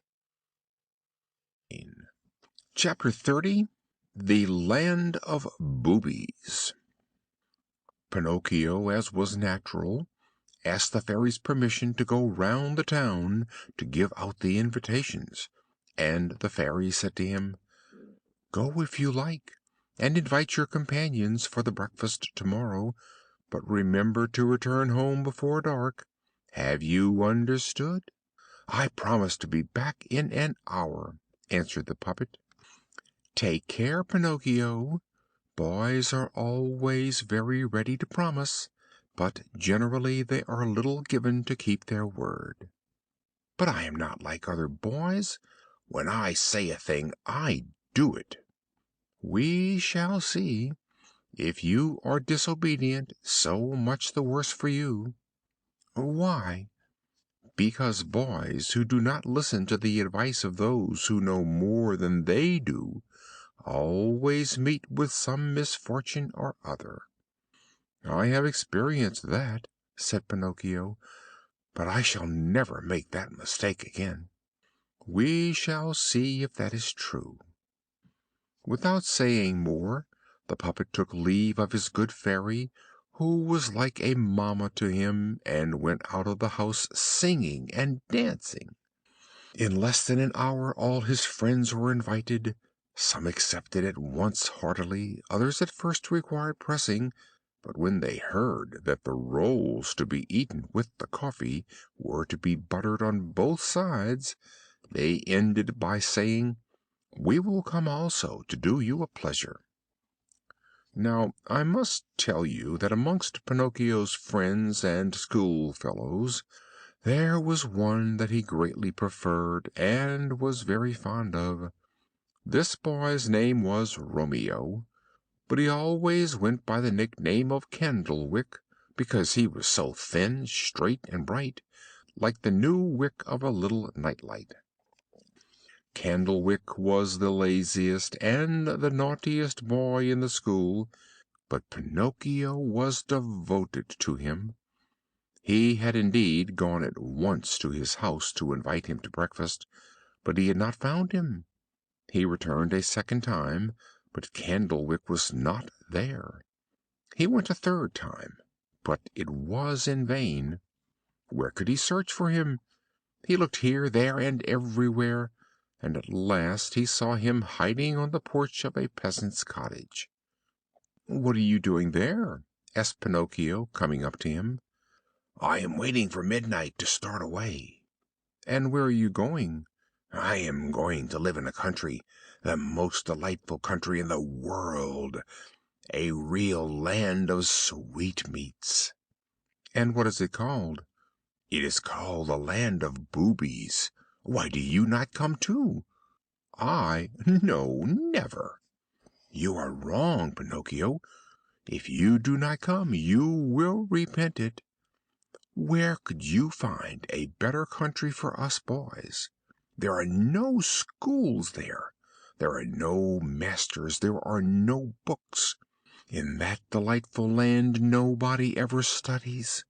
On Saturday there is never school, and every week consists of 6 Saturdays and one Sunday. Only think, the autumn holidays begin on the 1st of January and finish on the last day of December. That is the country for me. That is what all civilized countries should be like." "But how are the days spent in the land of boobies?" "They are spent in play and amusement from morning till night. When night comes, you go to bed, and recommence the same life in the morning. What do you think of it?"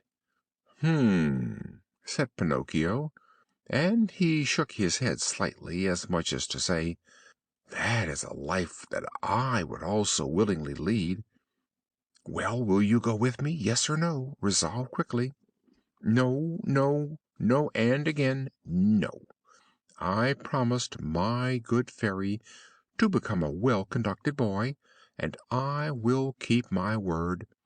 And as I see that the sun is setting, I must leave you at once and run away.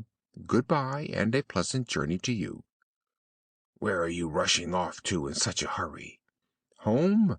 My good Fairy wishes me to be back before dark." "Wait another 2 minutes." "It will make me too late." "Only 2 minutes." "And if the Fairy scolds me?" "Let her scold. When she has scolded well, she will hold her tongue," said that rascal Candlewick. "And what are you going to do? Are you going alone or with companions?" "Alone, indeed not. There will be more than 100 boys." And do you make the journey on foot? "A coach will pass by shortly, which is to take me to that happy country." What would I not give for the coach to pass by now!" "Why?" "That I might see you all start together." "Stay here a little longer, and you will see us." "No, no, I must go home." "Wait another 2 minutes." "I have already delayed too long. The Fairy will be anxious about me." "Poor Fairy! Is she afraid that the bats will eat you?" "But now," continued Pinocchio, "are you really certain that there are no schools in that country?" "Not even the shadow of one." "And no masters either?" "Not one." "And no one is ever made to study?" "Never, never, never." "What a delightful country!" said Pinocchio, his mouth watering. "What a delightful country! I have never been there, but I can quite imagine it. Why will you not come also?" "It is useless to tempt me. I promised my good Fairy to become a sensible boy, and I will not break my word." "Good bye, then, and give my compliments to all the boys at school, if you meet them in the street." "Good bye, Candlewick. A pleasant journey to you. Amuse yourself, and think sometimes of your friends." Thus saying, the puppet made 2 steps to go, but then stopped, and turning to his friend, he inquired, "But are you quite certain that in that country all the weeks consist of 6 Saturdays and 1 Sunday?" "Most certainly." "But do you know for certain that the holidays begin on the 1st of January and finish on the last day of December?" "Assuredly." "What a delightful country!" repeated Pinocchio, looking enchanted. Then, with a resolute air, he added in a great hurry, "This time really good bye, and a pleasant journey to you." "Good bye." "When do you start?" "Shortly." "What a pity! If really it wanted only an hour to the time of your start, I should almost be tempted to wait." "And the Fairy?" "It is already late. If I return home an hour sooner or later, it will be all the same." "Poor Pinocchio! And if the Fairy scolds you?" "I must have patience. I will let her scold. When she has scolded well, she will hold her tongue." In the meantime, night had come on, and it was quite dark. Suddenly they saw in the distance a small light moving, and they heard a noise of talking and the sound of a trumpet, but so small and feeble that it resembled the hum of a mosquito. "Here it is!" shouted Candlewick, jumping to his feet. "What is it?" asked Pinocchio in a whisper. It is the coach coming to take me. Now will you come, yes or no?" "But is it really true," asked the puppet, "that in that country boys are never obliged to study?" "Never, never, never." "What a delightful country! What a delightful country! What a delightful country!" End of chapter 30. Chapter 31. Pinocchio enjoys 5 months of happiness. At last the coach arrived, and it arrived without making the slightest noise, for its wheels were bound round with flax and rags. It was drawn by 12 pairs of donkeys, all the same size but of different colors. Some were gray, some white, some brindled like pepper and salt, and others had large stripes of yellow and blue. But the most extraordinary thing was this: the 12 pairs, that is, the 24 donkeys, instead of being shod like other beasts of burden, had on their feet men's boots made of white kid. And the coachman? Picture to yourself a little man broader than he was long, flabby and greasy like a lump of butter, with a small round face like an orange, a little mouth that was always laughing, and a soft caressing voice like a cat when she's trying to insinuate herself into the good graces of the mistress of the house. All the boys vied with each other in taking places in his coach, to be conducted to the land of boobies. The coach was, in fact, quite full of boys between 8 and 14 years old, heaped one upon another like herrings in a barrel. They were uncomfortable, packed closely together, and could hardly breathe, but nobody said, "Oh!" Nobody grumbled. The consolation of knowing that in a few hours they would reach a country where there were no books, no schools, and no masters, made them so happy and resigned that they felt neither fatigue nor inconvenience, neither hunger nor thirst, nor want of sleep. As soon as the coach had drawn up, the little man turned to Candlewick, and with 1,000 smirks and grimaces said to him, smiling, "Tell me, my fine boy, would you also like to go to that fortunate country?" "I certainly wish to go." "But I must warn you, my dear child, that there is not a place left in the coach. You can see for yourself that it is quite full." "No matter," replied Candlewick. "If there is no place inside, I will manage to sit on the springs." And giving a leap, he seated himself astride on the springs. "And you, my love," said the little man, turning in a flattering manner to Pinocchio, "what do you intend to do? Are you coming with us, or are you going to remain behind?" "I remain behind," answered Pinocchio. "I am going home. I intend to study, as all well conducted boys do." "Much good may it do you." "Pinocchio," called out Candlewick, "listen to me. Come with us, and we shall have such fun." "No, no, no." "Come with us, and we shall have such fun," shouted in chorus 100 voices from inside of the coach. "But if I come with you, what will my good fairy say?" said the puppet, who was beginning to yield. "Do not trouble your head with melancholy thoughts.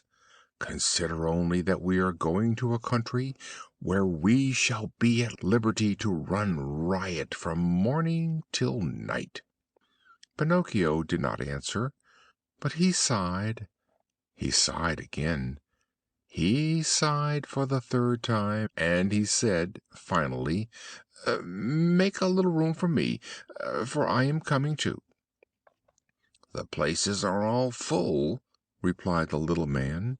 But to show you how welcome you are, you shall have my seat on the box." "And you?" "Oh, I will go on foot." "No, indeed, I could not allow that. I would rather mount one of these donkeys," cried Pinocchio.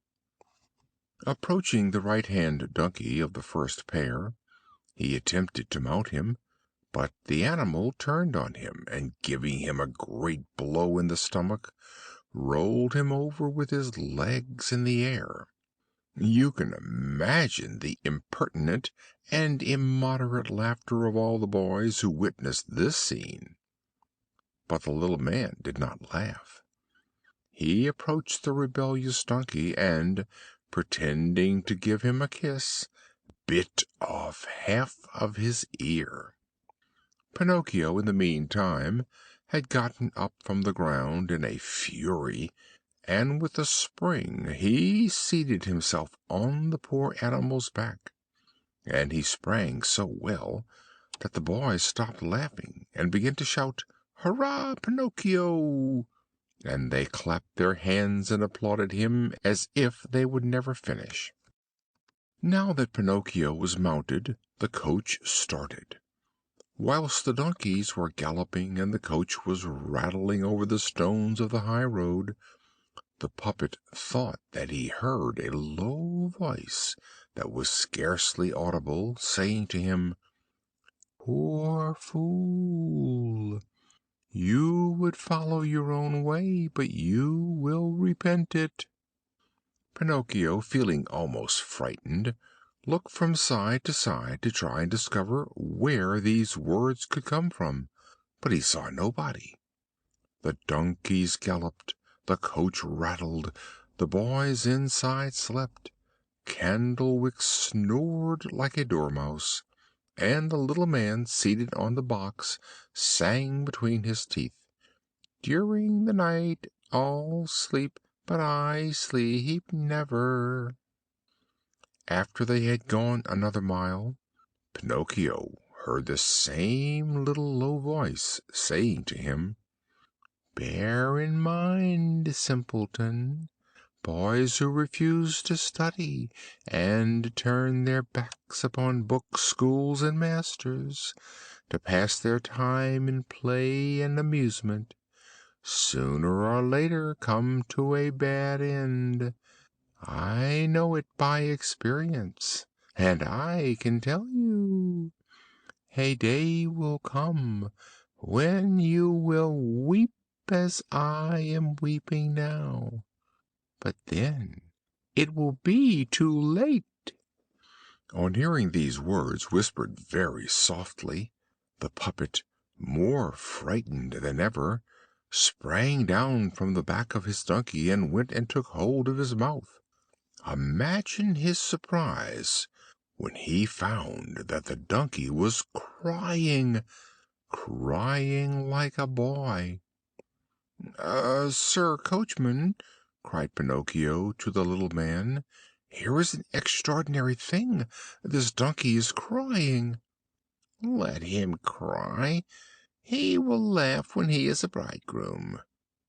"But have you by chance taught him to talk?" "No, but he spent 3 years in a company of learned dogs, and he learned to mutter a few words." "Poor beast!" "Come, come," said the little man, "don't let us waste time in seeing a donkey cry. Mount him and let us go on. The night is cold and the road is long." Pinocchio obeyed without another word. In the morning, about daybreak, they arrived safely in the land of boobies. It was a country unlike any other country in the world.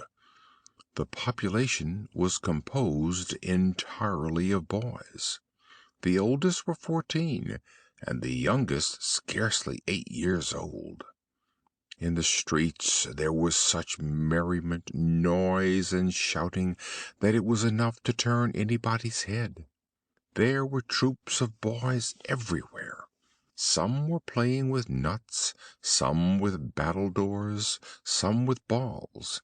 Some rode velocipedes, others wooden horses. A party were playing at hide and seek, a few were chasing each other, some were reciting, some singing, some leaping. Some were amusing themselves with walking on their hands with their feet in the air, others were trundling hoops or strutting about dressed as generals, wearing leaf helmets and commanding a squadron of cardboard soldiers. Some were laughing, some shouting, some were calling out, others clapped their hands or whistled or clucked like a hen who had just laid an egg. In every square canvas theaters had been erected, and they were crowded with boys from morning till evening. On the walls of the houses there were inscriptions written in charcoal: "Long live playthings! We will have no more schools! Down with arithmetic!" and similar other fine sentiments, all in bad spelling. Pinocchio, Candlewick, and the other boys who had made the journey with the little man had scarcely set foot in the town before they were in the thick of the tumult, and I need not tell you that in a few minutes they had made acquaintance with everybody. Where could happier or more contented boys be found? In the midst of continual games and every variety of amusement, the hours, the days, and the weeks passed like lightning. "Oh, what a delightful life!" said Pinocchio, whenever by chance he met Candlewick. "See, then, if I was not right," replied the other. "And to think that you did not want to come! To think that you had taken it into your head to return home to your fairy, and to lose your time in studying! If you are this moment free from the bother of books and school, you must acknowledge that you owe it to me, to my advice, and to my persuasions. It is only friends who know how to render such great services." "It is true, Candlewick. If I am now a really happy boy, it is all your doing. But do you know what the master used to say when he talked to me of you?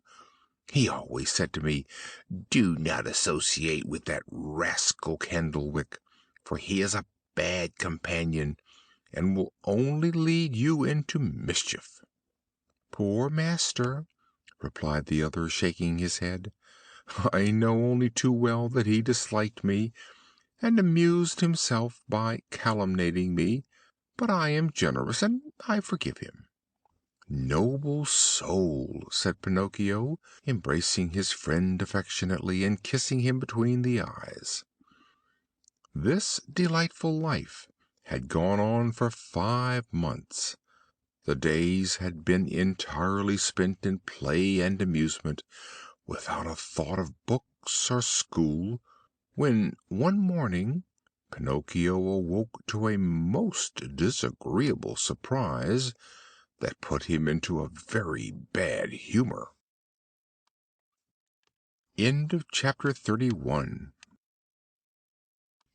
Chapter 32.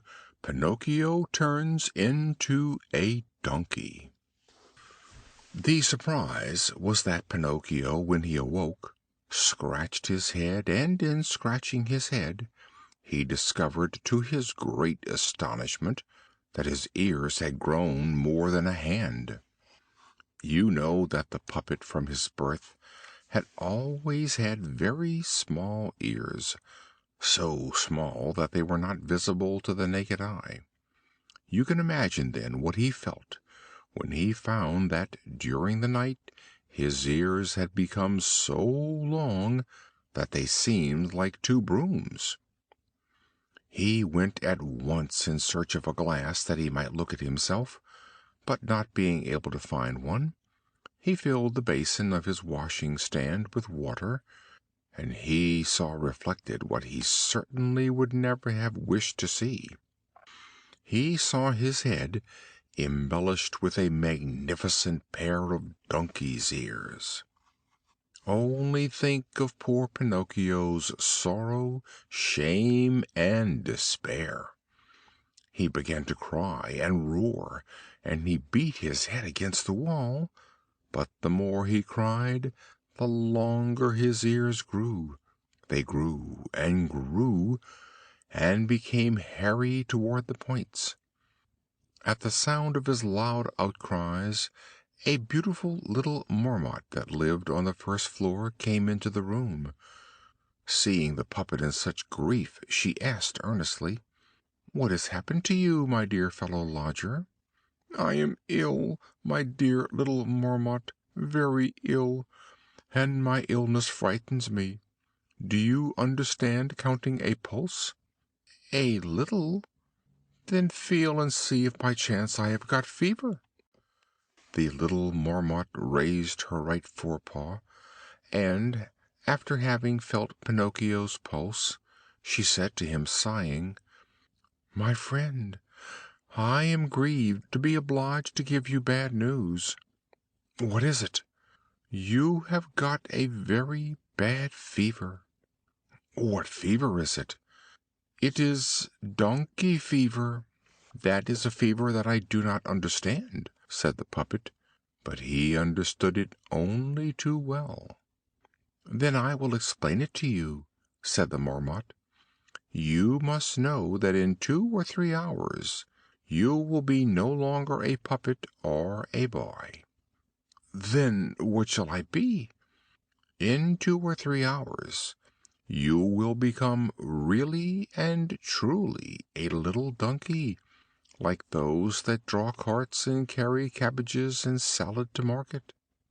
"Oh, unfortunate that I am!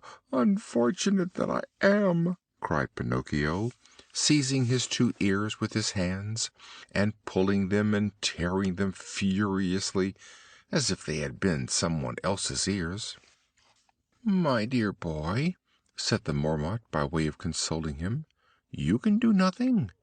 It is destiny. It is written in the decrees of wisdom that all boys who are lazy, and who take a dislike to books, to schools, and to masters, and who pass their time in amusement, games, and diversions, must end sooner or later by becoming transformed into so many little donkeys."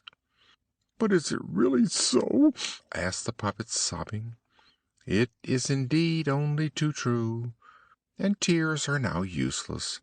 You should have thought of it sooner." "But it was not my fault. Believe me, little Marmot, the fault was all Candlewick's."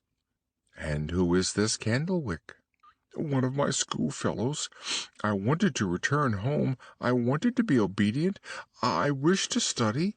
But Candlewick said to me, 'Why should you bother yourself by studying? Why should you go to school? Come with us instead to the land of boobies. There we shall none of us have to learn. There we shall amuse ourselves from morning to night, and we shall always be merry.'" "And why did you follow the advice of that false friend, of that bad companion?" "Why? Because, my dear little Marmot, I am a puppet with no sense and with no heart. Ah, if I had had the least heart, I should never have left that good fairy who loved me like a mamma, and who had done so much for me. And I would be no longer a puppet, for I would by this time have become a little boy like so many others. But if I meet Candlewick, woe to him! He shall hear what I think of him." And he turned to go out, but when he reached the door he remembered his donkey's ears, and, feeling ashamed to show them in public, what do you think he did? He took a big cotton cap, and, putting it on his head, he pulled it well down over the point of his nose. He then set out and went everywhere in search of Candlewick. He looked for him in the streets, in the squares, in the little theaters, in every possible place, but he could not find him. He inquired for him of everybody he met, but no one had seen him. He then went to seek him at his house, and having reached the door, he knocked. "Who is there?" asked Candlewick from within. "It is I," answered the puppet. "Wait a moment, and I will let you in." After half an hour the door was opened, and imagine Pinocchio's feelings when, upon going into the room, he saw his friend Candlewick with a big cotton cap on his head, which came down over his nose. At the sight of that cap, Pinocchio felt almost consoled, and thought to himself, "Has my friend got the same illness that I have? Is he also suffering from donkey fever?" And pretending to have observed nothing, he asked him, smiling, "How are you, my dear Candlewick?" "Very well, as well as a mouse in a Parmesan cheese." "Are you saying that seriously?" "Why should I tell you a lie?" "Excuse me, but why then do you keep that cotton cap on your head which covers up your ears?" "The doctor ordered me to wear it because I have hurt this knee. And you, dear puppet, why have you got on that cotton cap pulled down over your nose?" "The doctor prescribed it because I have grazed my foot." "Oh, poor Pinocchio! Oh, poor Candlewick!" After these words a long silence followed, during which the two friends did nothing but look mockingly at each other. At last the puppet said in a soft voice to his companion, "Satisfy my curiosity, my dear Candlewick. Have you ever suffered from disease of the ears?" "Never. And you?" "Never. Only since this morning one of my ears aches." "Mine is also paining me." "You also? And which of your ears hurts you?" "Both of them." "And you?" "Both of them. Have we got the same illness?" "I fear so." "Will you do me a kindness, Candlewick?" "Willingly, with all my heart." "Will you let me see your ears?" "Why not? But first, my dear Pinocchio, I should like to see yours." "No, you must be first." "No, dear, first you, and then I." "Well," said the puppet, "let us come to an agreement like good friends." "Let us hear it."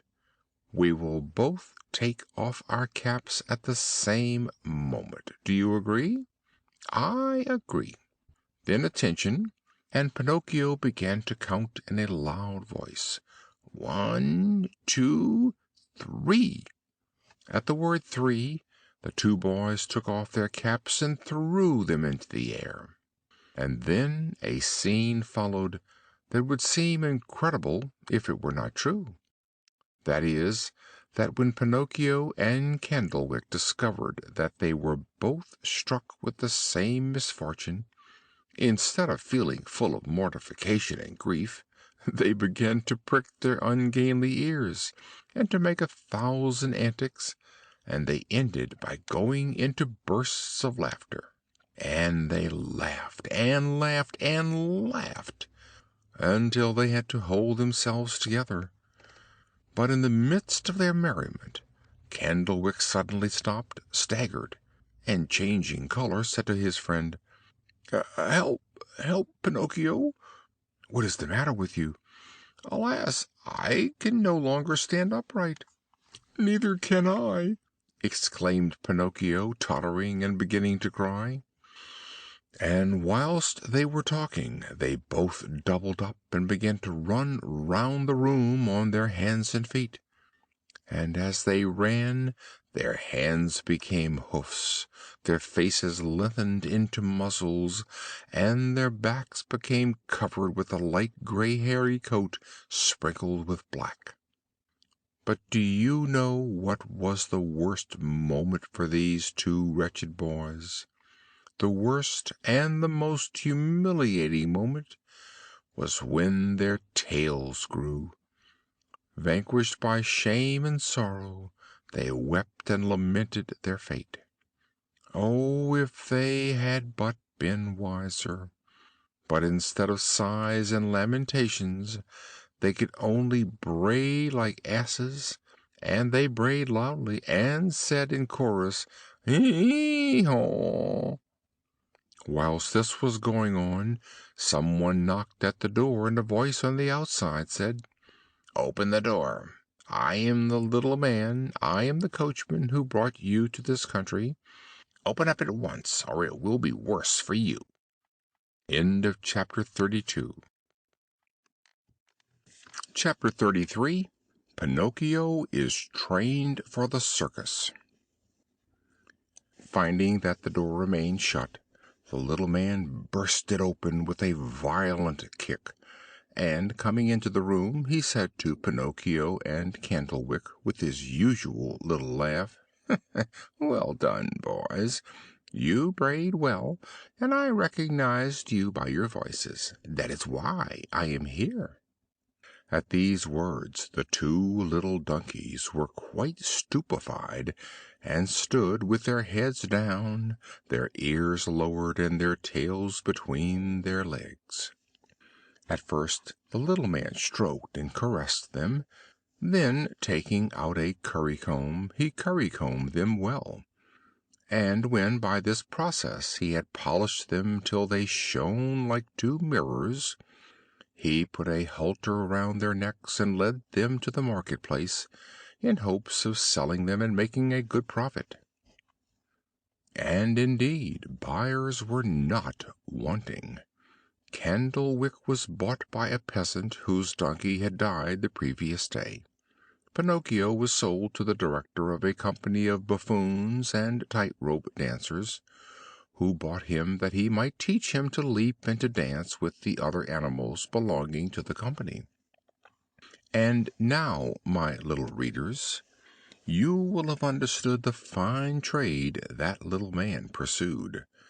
The wicked little monster, who had a face all milk and honey, made frequent journeys round the world with his coach. As he went along he collected, with promises and flattery, all the idle boys who had taken a dislike to books and school. As soon as his coach was full, he conducted them to the land of boobies, that they might pass their time in games, in uproar, and in amusement.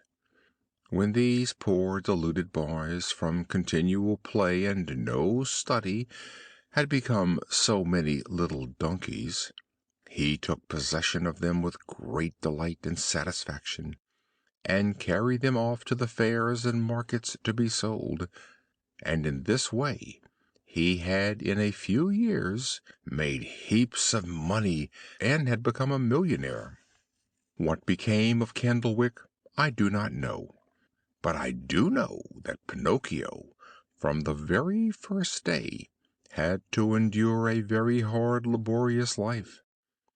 When he was put into his stall, his master filled the manger with straw, but Pinocchio, having tried a mouthful, spat it out again. Then his master, grumbling, filled the manger with hay, but neither did the hay please him. "Ah!" exclaimed his master in a passion, "does not hay please you either? Leave it to me, my fine donkey. If you are so full of caprices, I will find a way to cure you." And by way of correcting him, he struck his legs with his whip. Pinocchio began to cry and to bray with pain, and he said, braying, "Hee haw! I cannot digest straw." "Then eat hay," said his master, who understood perfectly the asinine dialect. "Hee haw! Hay gives me a pain in my stomach." Do you mean to pretend that a little donkey like you must be kept on breasts of chickens and capons in jelly?" asked his master, getting more and more angry and whipping him again. At this second whipping, Pinocchio prudently held his tongue and said nothing more. The stable was then shut, and Pinocchio was left alone. He had not eaten for many hours, and he began to yawn from hunger, and when he yawned he opened a mouth that seemed as wide as an oven. At last, finding nothing else in the manger, he resigned himself and chewed a little hay, and after he had chewed it well, he shut his eyes and swallowed it. "This hay is not bad," he said to himself, "but how much better it would have been if I had gone on with my studies. Instead of hay I might now be eating a haunch of new bread and a fine slice of sausage. But I must have patience." The next morning when he woke, he looked in the manger for a little more hay, but he found none, for he had eaten it all during the night.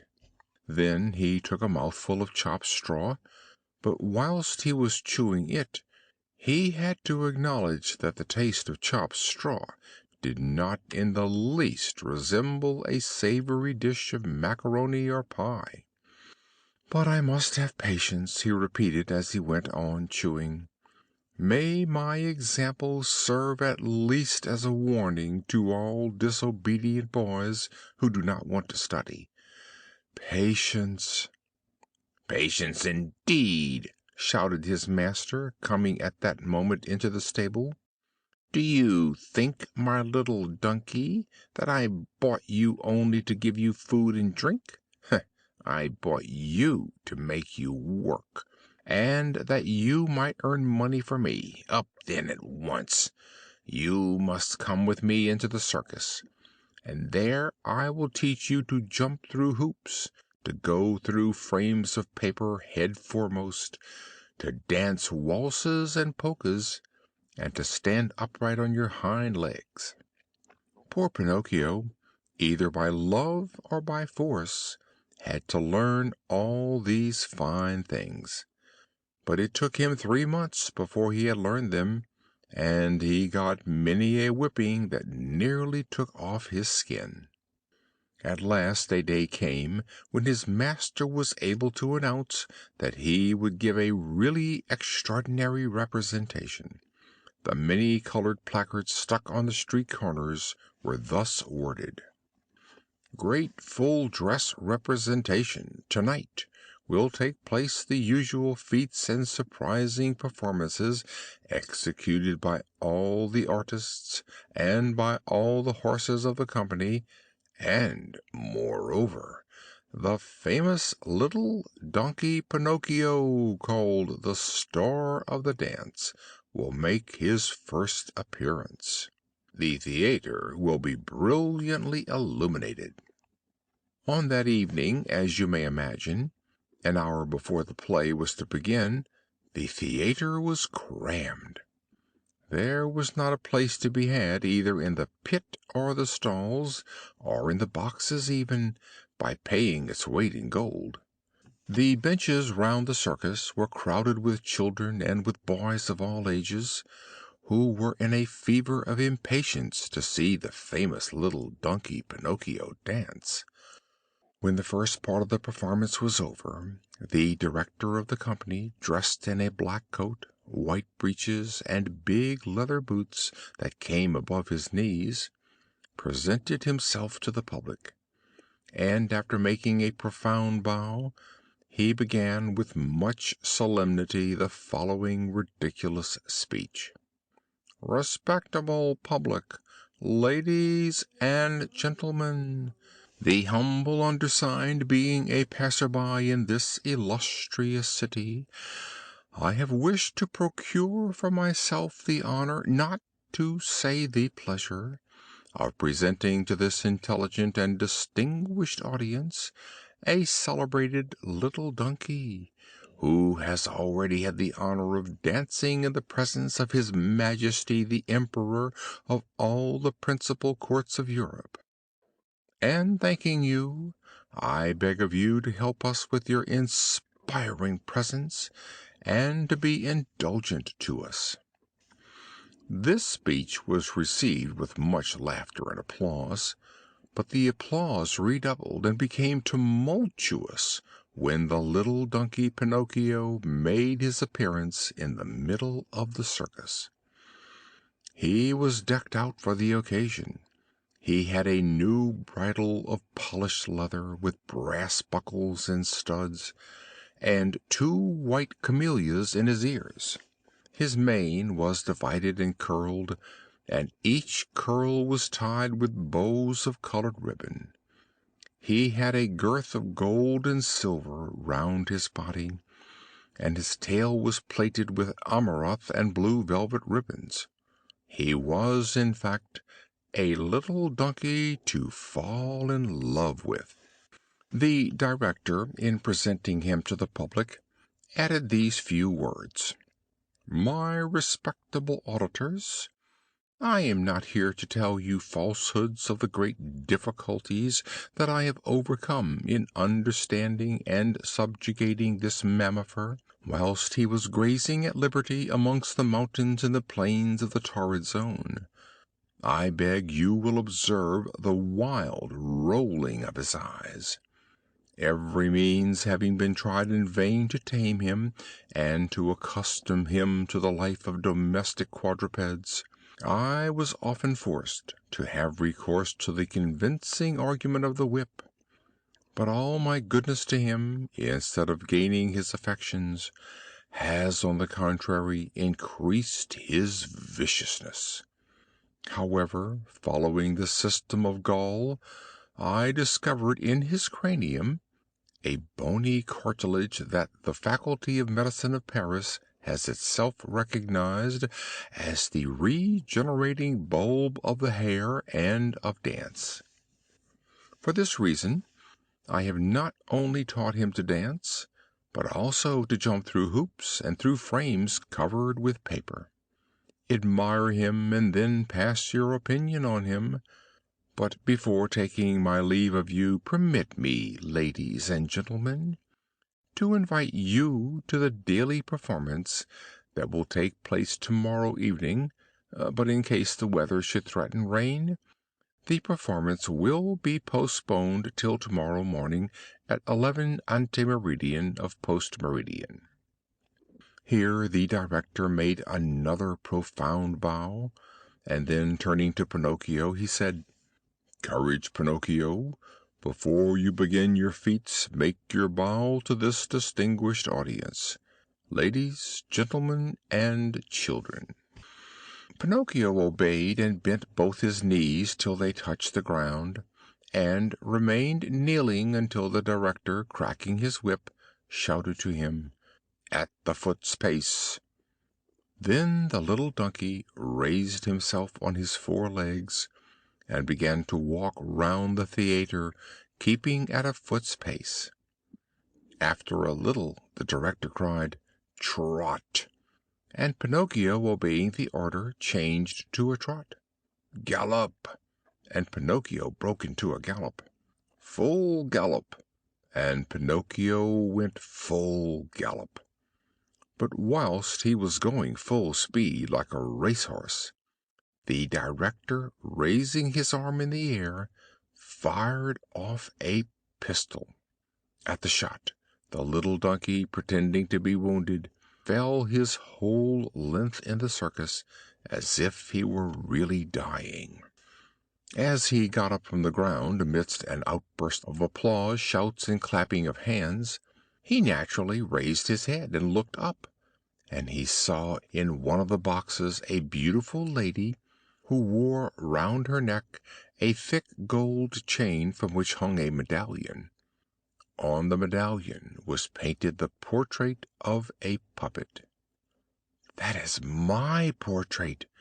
That lady is the Fairy!" said Pinocchio to himself, recognizing her immediately, and, overcome with delight, he tried to cry, "Oh, my little fairy! Oh, my little fairy!" But instead of these words, a bray came from his throat, so sonorous and so prolonged that all the spectators laughed, and more especially all the children who were in the theater. Then the director, to give him a lesson, and to make him understand that it is not good manners to bray before the public, gave him a blow on his nose with the handle of his whip. The poor little donkey put his tongue out an inch and licked his nose for at least 5 minutes, thinking perhaps that it would ease the pain he felt. But what was his despair when, looking up a second time, he saw that the box was empty and that the fairy had disappeared. He thought he was going to die. His eyes filled with tears and he began to weep. Nobody, however, noticed it, and least of all the director, who, cracking his whip, shouted, "Courage, Pinocchio! Now let the audience see how gracefully you can jump through the hoops." Pinocchio tried 2 or 3 times, but each time that he came in front of the hoop, instead of going through it, he found it easier to go under it. At last he made a leap and went through it, but his right leg unfortunately caught in the hoop, and that caused him to fall to the ground, doubled up in a heap on the other side. When he got up he was lame, and it was only with great difficulty that he managed to return to the stable. "Bring out Pinocchio! We want the little donkey! Bring out the little donkey!" shouted all the boys in the theater, touched and sorry for the sad accident. But the little donkey was seen no more that evening. The following morning the veterinary, that is, the doctor of animals, paid him a visit, and declared that he would remain lame for life. The director then said to the stable boy, "What do you suppose I can do with a lame donkey? He would eat food without earning it. Take him to the market and sell him." When they reached the market, a purchaser was found at once. He asked the stable boy, "How much do you want for that lame donkey?" "$20." "I will give you $2. Don't suppose that I'm buying him to make use of. I am buying him solely for his skin. I see that his skin is very hard, and I intend to make a drum with it for the band of my village." Imagine poor Pinocchio's feelings when he heard that he was destined to become a drum. As soon as the purchaser had paid his $2, he conducted the little donkey to the seashore. He then put a stone round his neck, and, tying a rope, the end of which he held in his hand, round his leg, he gave him a sudden push and threw him into the water. Pinocchio, weighted down by the stone, went at once to the bottom, and his owner, keeping tight hold of the cord, sat down quietly on a piece of rock to wait until the little donkey was drowned, intending then to skin him. End of chapter 33. Chapter 34. Pinocchio is swallowed by the dogfish. After Pinocchio had been 50 minutes under the water, his purchaser said aloud to himself, "My poor little lame donkey must by this time be quite drowned. I will therefore pull him out of the water, and I will make a fine drum of his skin." And he began to haul in the rope that he had tied to the donkey's leg, and he hauled and hauled and hauled, until at last, what do you think appeared above the water? Instead of a little dead donkey, he saw a live puppet who was wriggling like an eel. Seeing this wooden puppet, the poor man thought he was dreaming, and, struck dumb with astonishment, he remained with his mouth open and his eyes staring out of his head. Having somewhat recovered from his first stupefaction, he asked in a quavering voice, "And the little donkey that I threw into the sea, what has become of him?" "I am the little donkey," said Pinocchio, laughing. "You? I? Ah, you young scamp! Do you dare to make game of me?" "To make game of you? Quite the contrary, my dear master. I am speaking seriously." "But how can you, who but a short time ago were a little donkey, have become a wooden puppet only from having been left in the water?" "It must have been the effect of sea water. The sea makes extraordinary changes." "Beware, puppet, beware! Do you imagine that you can amuse yourself at my expense? Woe to you if I lose patience." "Well, master, do you wish to know the true story? If you will set my leg free, I will tell you."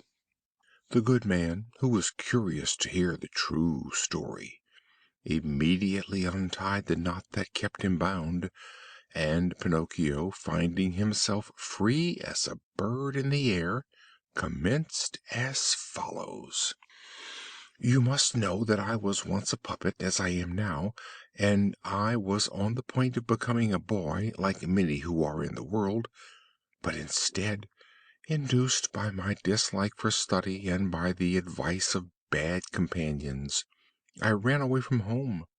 One fine day when I awoke, I found myself changed into a donkey with long ears and a long tail. What a disgrace it was to me! A disgrace, dear master, that even your worst enemy would not inflict upon you. Taken to the market to be sold, I was bought by the director of an equestrian company, who took it into his head to make a famous dancer of me and a famous leaper through hoops. But one night during a performance I had a bad fall in the circus and lamed both my legs. Then the director, not knowing what to do with a lame donkey, sent me to be sold, and you were the purchaser." "Only too true, and I paid $2 for you. And now who will give me back my good money?" "And why did you buy me?" "You bought me to make a drum of my skin." "Only too true. And now where shall I find another skin?" "Don't despair, master. There are a number of little donkeys in the world." "Tell me, you impertinent rascal, does your story end here?" "No," answered the puppet. "I have another 2 words to say, and then I shall have finished. After you had bought me, you brought me to this place to kill me; but then, yielding to a feeling of compassion, you preferred to tie a stone round my neck and to throw me into the sea. This humane feeling does you great honor, and I shall always be grateful to you for it. But nevertheless, dear master, this time you made your calculations without considering the Fairy." "And who is the Fairy?" "She is my mamma, and she resembles all other good mammas who care for their children, and who never lose sight of them, but help them lovingly, even when, on account of their foolishness and evil conduct, they deserve to be abandoned and left to themselves. Well, then, the good Fairy, as soon as she saw that I was in danger of drowning, sent immediately an immense school of fish, who, believing me really to be a little dead donkey, began to eat me. And what mouthfuls they took! I should never have thought that fish were greedier than boys. Some ate my ears, some my muzzle, others my neck and mane, some the skin of my legs, some my coat. Amongst them there was a little fish so polite that he even condescended to eat my tail." From this time forth, said his purchaser, horrified, I swear that I will never touch fish. It would be too dreadful to open a mullet or a fried whiting, and to find inside a donkey's tail." "I agree with you," said the puppet, laughing.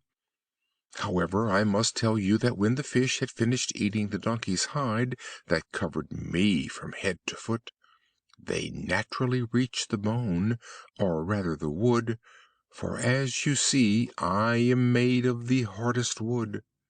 But after giving a few bites they soon discovered that I was not a morsel for their teeth, and, disgusted with such indigestible food, they went off, some in one direction and some in another, without so much as saying 'thank you' to me.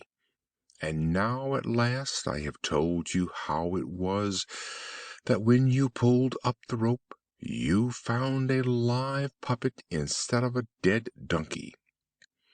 "I laugh at your story," cried the man in a rage. "I know only that I spent $2 to buy you, and I will have my money back. Shall I tell you what I will do? I will take you back to the market, and I will sell you by weight as seasoned wood for lighting fires." "Sell me if you like, I am content," said Pinocchio. But as he said it, he made a spring and plunged into the water. Swimming gaily away from the shore, he called to his poor owner, "Good bye, master. If you should be in want of a skin to make a drum, remember me." And he laughed and went on swimming, and after a while he turned and shouted louder, "Good bye, master. If you should be in want of a little well seasoned wood for lighting the fire, remember me." In the twinkling of an eye he had swum so far off that he was scarcely visible. All that could be seen of him was a little black speck on the surface of the sea, that from time to time lifted its legs out of the water and leaped and capered like a dolphin enjoying himself. Whilst Pinocchio was swimming, he knew not whither, he saw in the midst of the sea a rock that seemed to be made of white marble, and on the summit there stood a beautiful little goat, who bleated lovingly and made signs to him to approach. But the most singular thing was this: the little goat's hair, instead of being white or black, or a mixture of two colors as is usual with other goats, was blue, and a very vivid blue, greatly resembling the hair of the beautiful child. I leave you to imagine how rapidly poor Pinocchio's heart began to beat.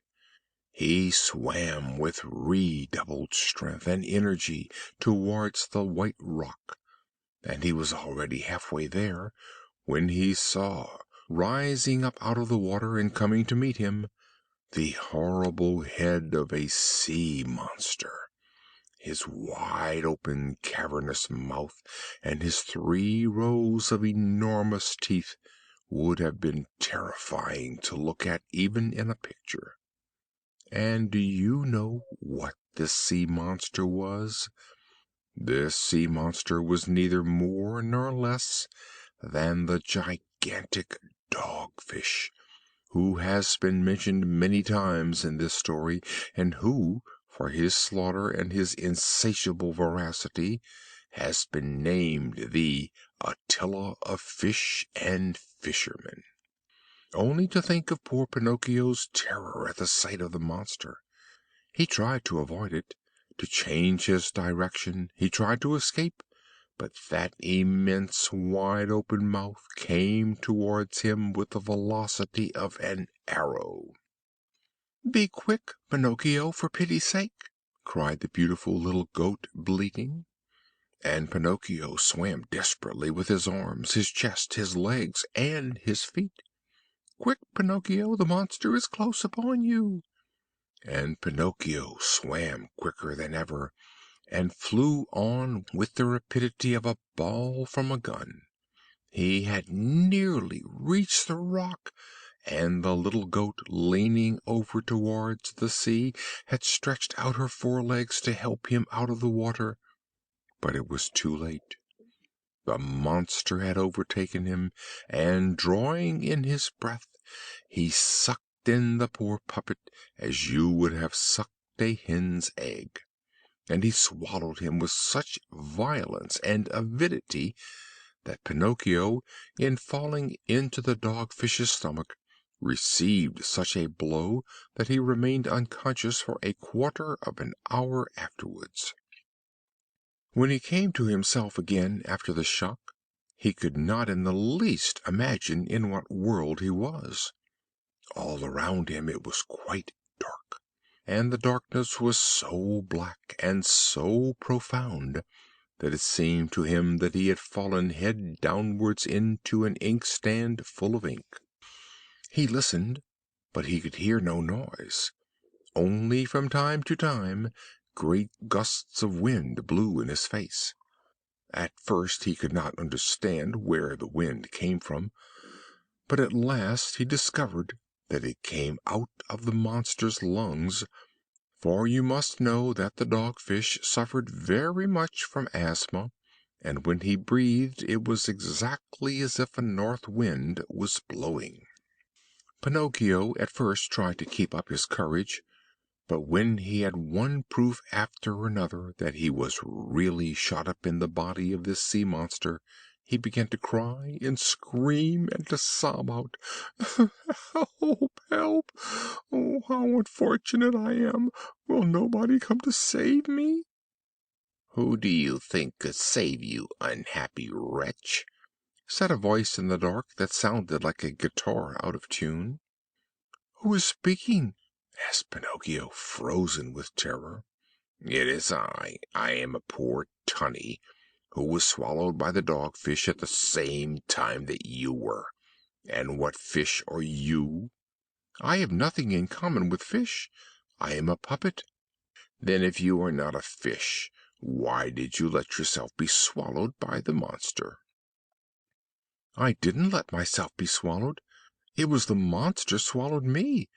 And now what are we to do here in the dark?" "Resign ourselves and wait until the dog fish has digested us both." "But I do not want to be digested," howled Pinocchio, beginning to cry again. "Neither do I want to be digested," added the tunny, "but I am enough of a philosopher to console myself by thinking that when one is born a tunny, it is more dignified to die in the water than in oil." "That is all nonsense!" cried Pinocchio. "It is my opinion," replied the tunny, "and opinions, so say the political tunnies, ought to be respected." "To sum it all up, I want to get away from here. I want to escape." "Escape if you are able." "Is this dog fish who has swallowed us very big?" asked the puppet. "Big! Why, only imagine, his body is 2 miles long, without counting his tail." Whilst they were holding this conversation in the dark, Pinocchio thought that he saw a light a long way off. "What is that little light I see in the distance?" he asked. "It is most likely some companion in misfortune who is waiting like us to be digested." "I will go and find him. Do you not think that it may by chance be some old fish who perhaps could show us how to escape?" "I hope it may be so with all my heart, dear puppet." "Good bye, Tunny." "Good bye, puppet, and good fortune attend you." "Where shall we meet again?" "Who can say? It is better not even to think of it." End of chapter 34. Chapter 35. A happy surprise for Pinocchio.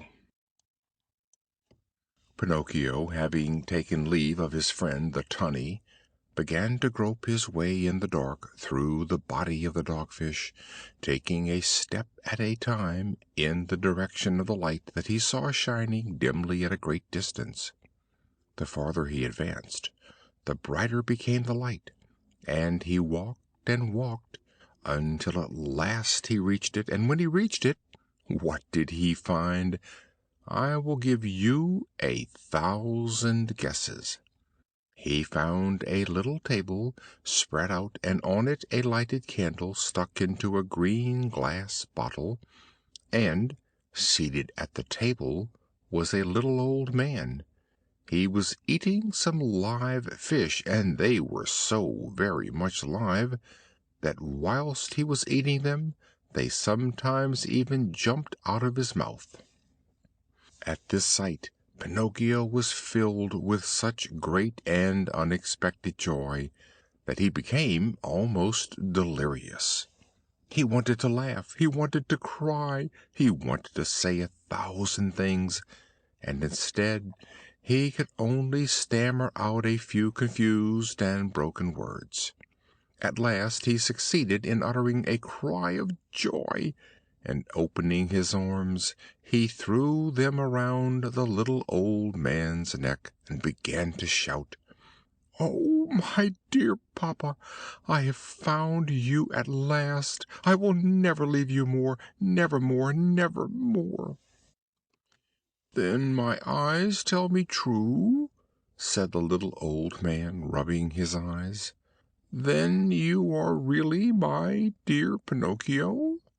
"Yes, yes, I am Pinocchio, really Pinocchio. And you have quite forgiven me, have you not? Oh, my dear papa, how good you are! And to think that I, on the contrary, oh, but if you only knew what misfortunes have been poured on my head, and all that has befallen me! Only imagine the day that you, poor dear papa, sold your coat to buy me a spelling book that I might go to school. I escaped to see the puppet show, and the showman wanted to put me on the fire that I might roast his mutton, and he was the same that afterwards gave me 5 gold pieces to take them to you. But I met a fox and the cat, who took me to the inn of the Red Crawfish, where they ate like wolves, and I left by myself in the middle of the night, and I encountered assassins who ran after me, and I ran away, and they followed, and I ran, and they always followed me, and I ran until they hung me onto a branch of a big oak, and the beautiful child with blue hair sent a little carriage to fetch me, and the doctors, when they saw me, said immediately, 'If he is not dead, it is proof that he is still alive.' And then, by chance, I told the lie, and my nose began to grow until I could no longer get through the door of the room, for which reason I went with the fox and the cat to bury the 4 gold pieces, for one I had spent at the inn, and the parrot began to laugh, and instead of 2,000 gold pieces I found none left, for which reason the judge, when he heard that I had been robbed, had me immediately put in prison to content the robbers. And then, when I was coming away, I saw a beautiful bunch of grapes in a field, and I was caught in a trap, and the peasant, who was quite right, put a dog collar round my neck, that I might guard the poultry yard, and, acknowledging my innocence, let me go, and the serpent with the smoking tail began to laugh, and broke a blood vessel in his chest, and so I returned to the house of the beautiful child, who was dead. And the pigeon, seeing that I was crying, said to me, 'I have seen your father, who was building a little boat to go in search of you.' And I said to him, 'Oh, if I only had wings!' And he said to me, 'Do you want to go to your father?' And I said, 'Without doubt, but who will take me to him?' And he said, 'I will take you.' And I said to him, 'How?' And he said to me, 'Get on my back.' And so we flew all night, and then in the morning all the fishermen who were looking out to sea said to me, 'There is a poor man in a boat who is on the point of being drowned.' And I recognized you at once, even at that distance, for my heart told me, and I made signs to you to return to land." "I also recognized you," said Geppetto, "and I would willingly have returned to the shore, but what was I to do? The sea was tremendous, and a great wave upset my boat. Then a horrible dogfish, who was near, as soon as he saw me in the water, came towards me, and putting out his tongue, took hold of me and swallowed me as if I had been a little apple tart." "How long have you been shut up here?" asked Pinocchio.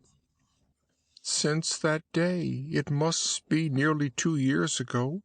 2 years, my dear Pinocchio, that have seemed like 2 centuries."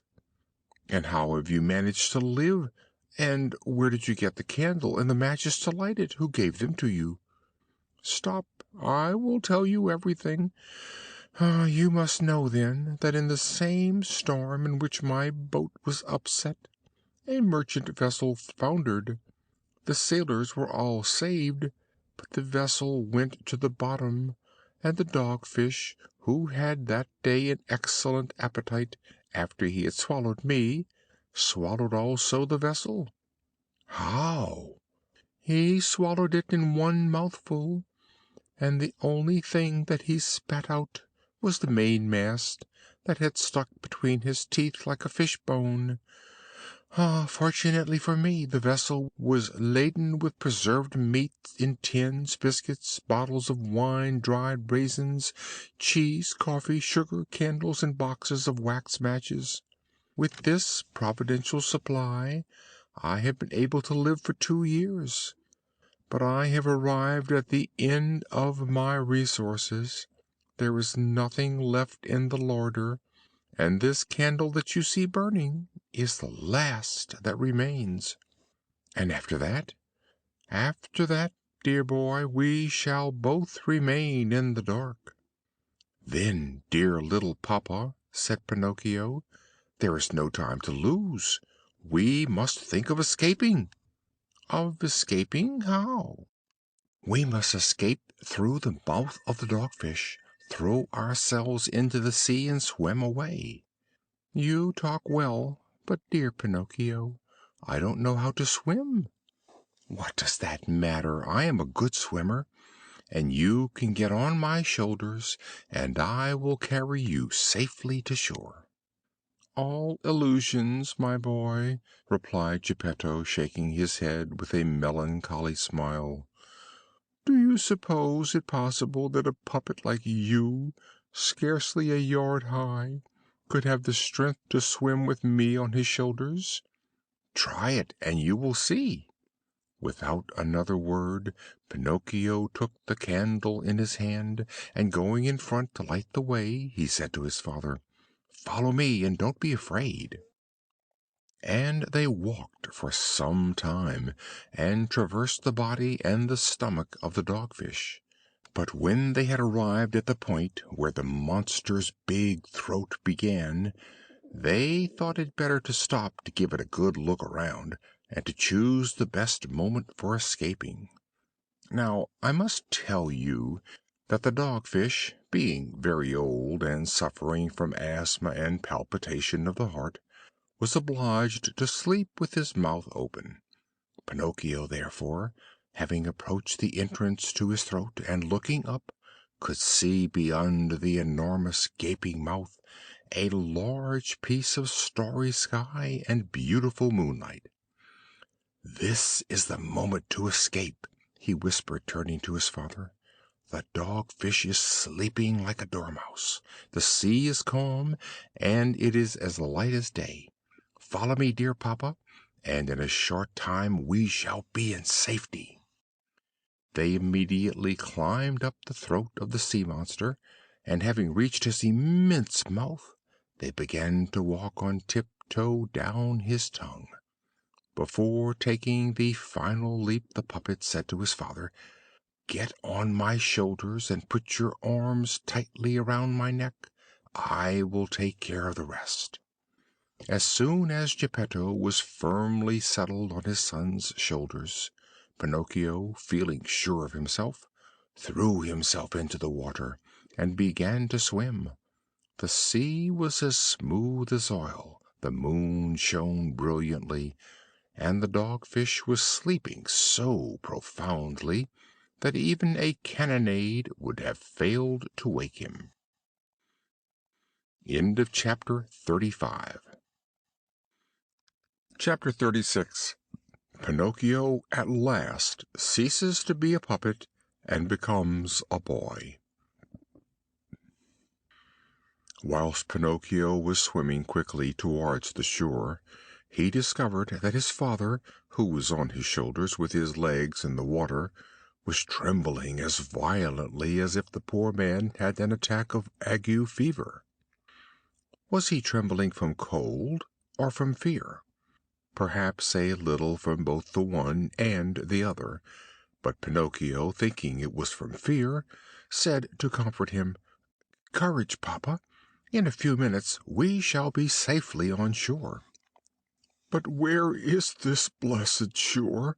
asked the little old man, becoming still more frightened, and screwing up his eyes as tailors do when they wish to thread a needle. "I have been looking in every direction, and I see nothing but the sky and the sea." "But I see the shore as well," said the puppet. "You must know that I am like a cat. I see better by night than by day." Poor Pinocchio was making a pretense of being in good spirits, but in reality he was beginning to feel discouraged. His strength was failing, he was gasping and panting for breath. He could do no more, and the shore was still far off. He swam until he had no breath left. Then he turned his head to Geppetto and said in broken words, "Papa, help me! I am dying." The father and son were on the point of drowning when they heard a voice, like a guitar out of tune, saying, "Who is it that is dying?" "It is I and my poor father." "I know that voice. You are Pinocchio." "Precisely. And you?" "I am the Tunny, your prison companion in the body of the dogfish." "And how did you manage to escape?" "I followed your example. You showed me the road, and I escaped after you." "Tunny, you have arrived at the right moment. I implore you to help us, or we are lost." "Willingly and with all my heart. You must, both of you, take hold of my tail and leave it to me to guide you. I will take you on shore in 4 minutes." Geppetto and Pinocchio, as I need not tell you, accepted the offer at once. But instead of holding on by his tail, they thought it would be more comfortable to get on the Tunny's back. Having reached the shore, Pinocchio sprang first on land that he might help his father to do the same. He then turned to the Tunny and said to him in a voice full of emotion, "My friend, you have saved my papa's life. I can find no words with which to thank you properly. Permit me at least to give you a kiss as a sign of my eternal gratitude." The Tunny put his head out of the water, and Pinocchio, kneeling on the ground, kissed him tenderly on the mouth. At this spontaneous proof of warm affection, the poor Tunny, who was not accustomed to it, felt extremely touched, and ashamed to let himself be seen crying like a child, he plunged under the water and disappeared. By this time the day had dawned. Pinocchio, then, offering his arm to Geppetto, who had scarcely breath to stand, said to him, "Lean on my arm, dear papa, and let us go. We will walk very slowly, like ants, and when we are tired we can rest by the wayside." "And where shall we go?" asked Geppetto. "In search of some house or cottage. where they will give us for charity a mouthful of bread and a little straw to serve as a bed." They had not gone 100 yards when they saw by the roadside two villainous-looking individuals begging. They were the cat and the fox, but they were scarcely recognizable. Fancy! The cat had so long feigned blindness that she had become blind in reality, and the fox, old, mangy, and with one side paralyzed, had not even his tail left. That sneaking thief, having fallen into the most squalid misery, one fine day had found himself obliged to sell his beautiful tail to a traveling peddler, who bought it to drive away flies. "Oh, Pinocchio!" cried the fox, "give a little in charity to two poor infirm people." "Infirm people!" repeated the cat. "Begone, impostors!" answered the puppet. "You took me in once, but you will never catch me again. Believe me, Pinocchio, we are now poor and unfortunate indeed. If you are poor, you deserve it. Recollect the proverb, 'Stolen money never fructifies.' Begone, impostors!" And thus saying, Pinocchio and Geppetto went their way in peace. When they had gone another 100 yards, they saw at the end of a path in the middle of the fields a nice little straw hut with a roof of tiles and bricks. "That hut must be inhabited by someone," said Pinocchio. "Let us go and knock at the door." They went and knocked. "Who's there?" said a little voice. "We are a poor father and son without bread and without a roof," answered the puppet. "Turn the key and the door will open," said the same little voice. Pinocchio turned the key and the door opened. They went in and looked here, there, and everywhere, but could see no one. "Oh, where is the master of the house?" said Pinocchio, much surprised. "Here I am, up here." The father and son looked immediately up to the ceiling, and there, on a beam, they saw the talking cricket. "Oh, my dear little cricket," said Pinocchio, bowing politely to him. "Ah, now you call me your dear little cricket. But do you remember the time when you threw the handle of a hammer at me to drive me from your house?" "You are right, cricket. Drive me away also. Throw the handle of a hammer at me, but have pity on my poor papa." "I will have pity on both father and son, but I wished to remind you of the ill treatment I received from you, to teach you that in this world, when it is possible, we should show courtesy to everybody, if we wish it to be extended to us in our hour of need." "You are right, cricket, you are right, and I will bear in mind the lesson you have given me. But tell me how you managed to buy this beautiful hut." "This hut was given to me yesterday by a goat whose wool was of a beautiful blue color." "And where has the goat gone?" asked Pinocchio with lively curiosity.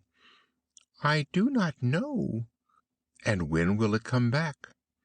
"It will never come back.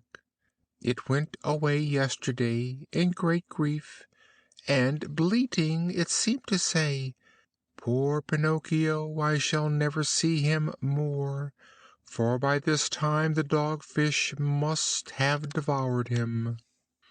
"Did it really say that? Then it was she, it was my dear little Fairy!" exclaimed Pinocchio, crying and sobbing. When he had cried for some time, he dried his eyes and prepared a comfortable bed of straw for Geppetto to lie down on. Then he asked the cricket, Tell me, little cricket, where can I find a tumbler of milk for my poor papa?" "3 fields off from here there lives a gardener called Giangio who keeps cows. Go to him, and you will get the milk you are in want of." Pinocchio ran all the way to Giangio's house, and the gardener asked him, "How much milk do you want?" "I want a tumbler full." "A tumbler of milk costs 5 cents. Begin by giving me the 5 cents." "I have not even 1 cent," replied Pinocchio, grieved and mortified. "That is bad, puppet," answered the gardener. "If you have not even 1 cent, I have not even a drop of milk." "I must have patience," said Pinocchio, and he turned to go. "Wait a little," said Giangio. "We can come to an arrangement together. Will you undertake to turn the pumping machine?" "What is the pumping machine?" "It is a wooden pole which serves to draw up the water from the cistern to water the vegetables." "You can try me." "Well, then, if you will draw 100 buckets of water, I will give you in compensation a tumbler of milk." "It is a bargain." Giangio then led Pinocchio to the kitchen garden and taught him how to turn the pumping machine. Pinocchio immediately began to work, but before he had drawn up the 100 buckets of water, the perspiration was pouring from his head to his feet. Never before had he undergone such fatigue. "Up till now," said the gardener, "the labor of turning the pumping machine was performed by my little donkey, but the poor animal is dying." "Will you take me to see him?" said Pinocchio. "Willingly." When Pinocchio went into the stable, he saw a beautiful little donkey stretched on the straw, worn out from hunger and overwork. After looking at him earnestly, he said to himself, much troubled, "I am sure I know this little donkey. His face is not new to me."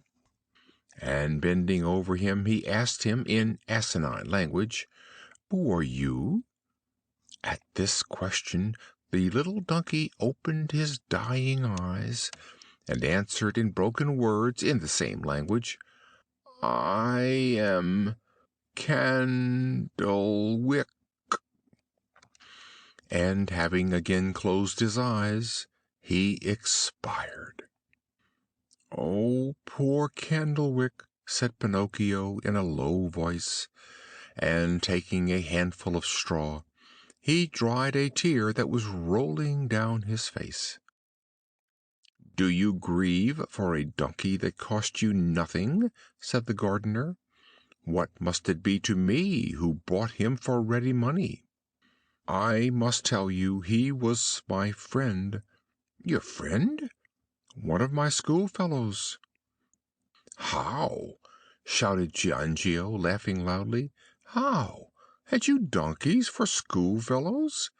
I can imagine what wonderful studies you must have made." The puppet, who felt much mortified at these words, did not answer, but taking his tumbler of milk, still quite warm, he returned to the hut. And from that day, for more than 5 months, he continued to get up at daybreak every morning to go and turn the pumping machine, to earn the tumbler of milk that was of such benefit to his father in his bad state of health. Nor was he satisfied with this, for during the time that he had over he learned to make hampers and baskets of rushes, and with the money he obtained by selling them he was able with great economy to provide for all the daily expenses. Amongst other things, he constructed an elegant little wheel chair, in which he could take his father out on fine days to breathe a mouthful of fresh air.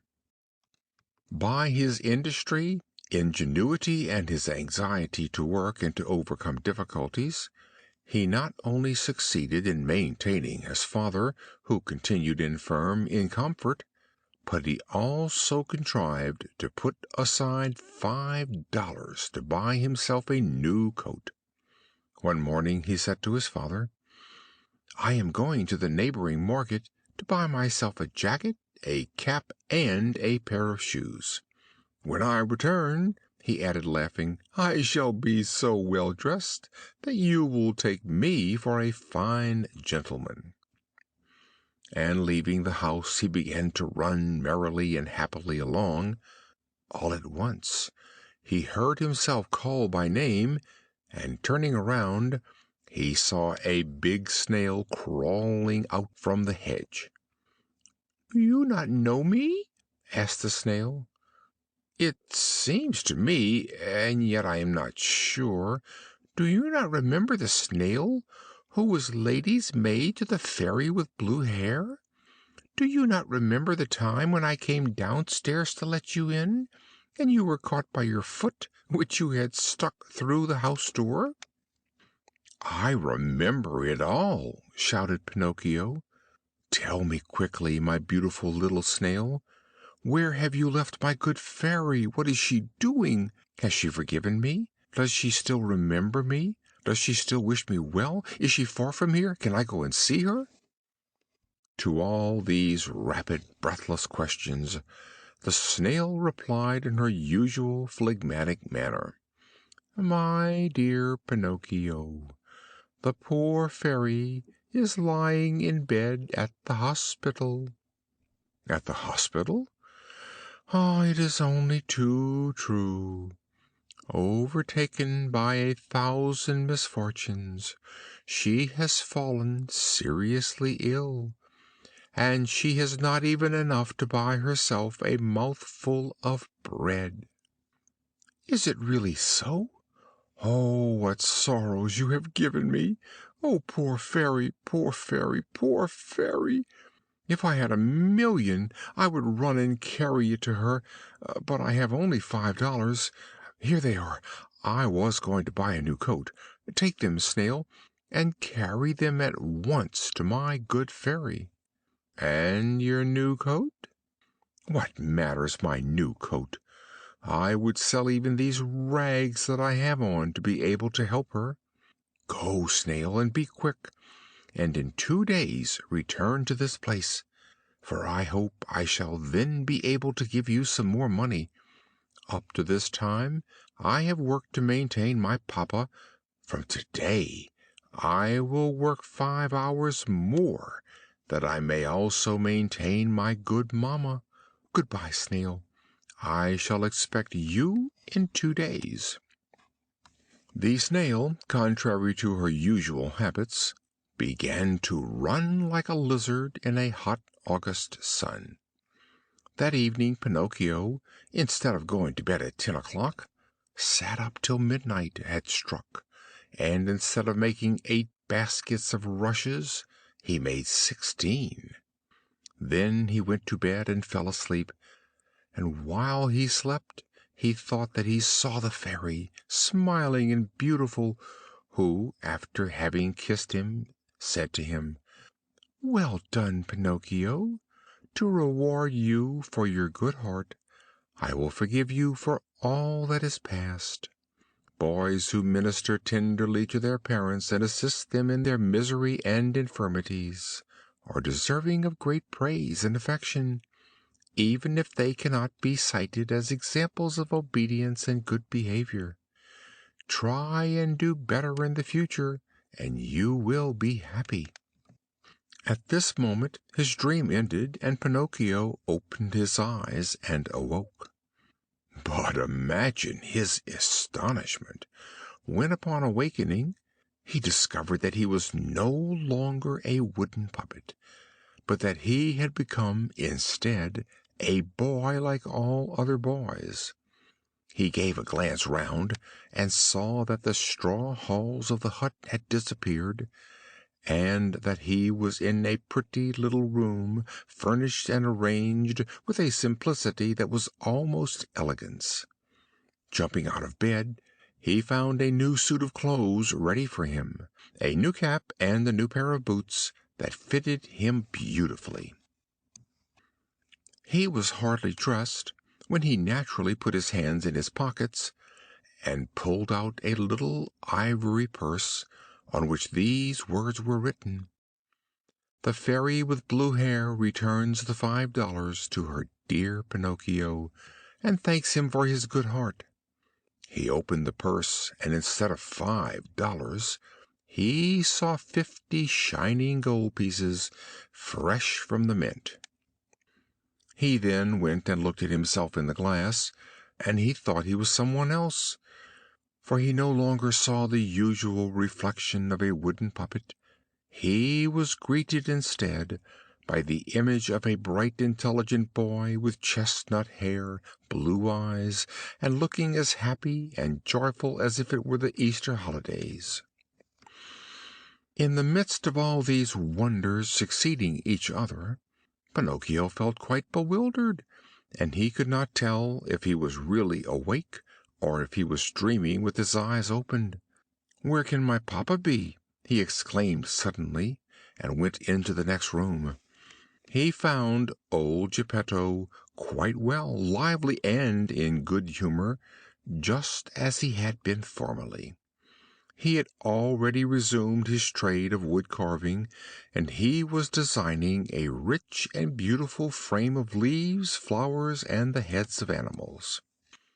"Satisfy my curiosity, dear papa," said Pinocchio, throwing his arms around his neck and covering him with kisses.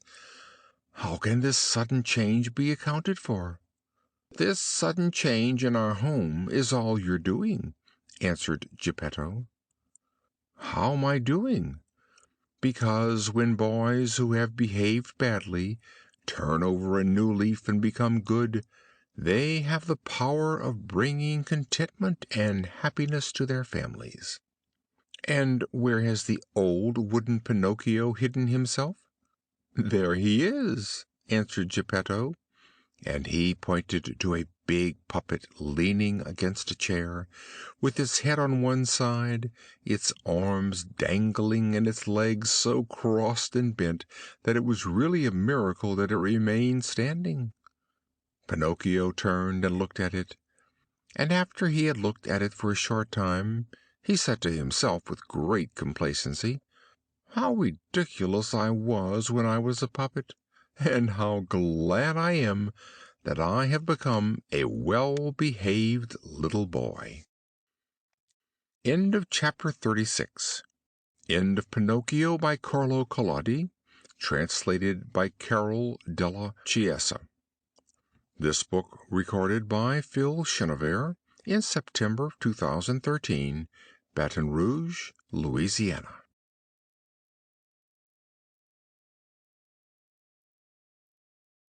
We hope you enjoyed tonight's sleep audiobook. If you liked this audiobook and want to listen to more, please check out our channel at Sleep Audiobooks. And if you prefer to listen to each story individually, they will also be uploaded to our secondary channel at Sleep Chapters. You can access our entire catalog of bedtime story audiobooks through our web app, which can be found at sleepaudiobooks.com. There, you will also find our suite of sleep tools, including a complimentary Better Sleep Quick Guide if you sign up to our mailing list. Links are in the description below. All likes, comments, and especially subscribing help this channel grow so that we can reach more night owls in our quest to help as many people sleep easier so they can live their lives more fully during the day. We appreciate your support and wish you a very excellent night's sleep. This is Sleep Audiobooks.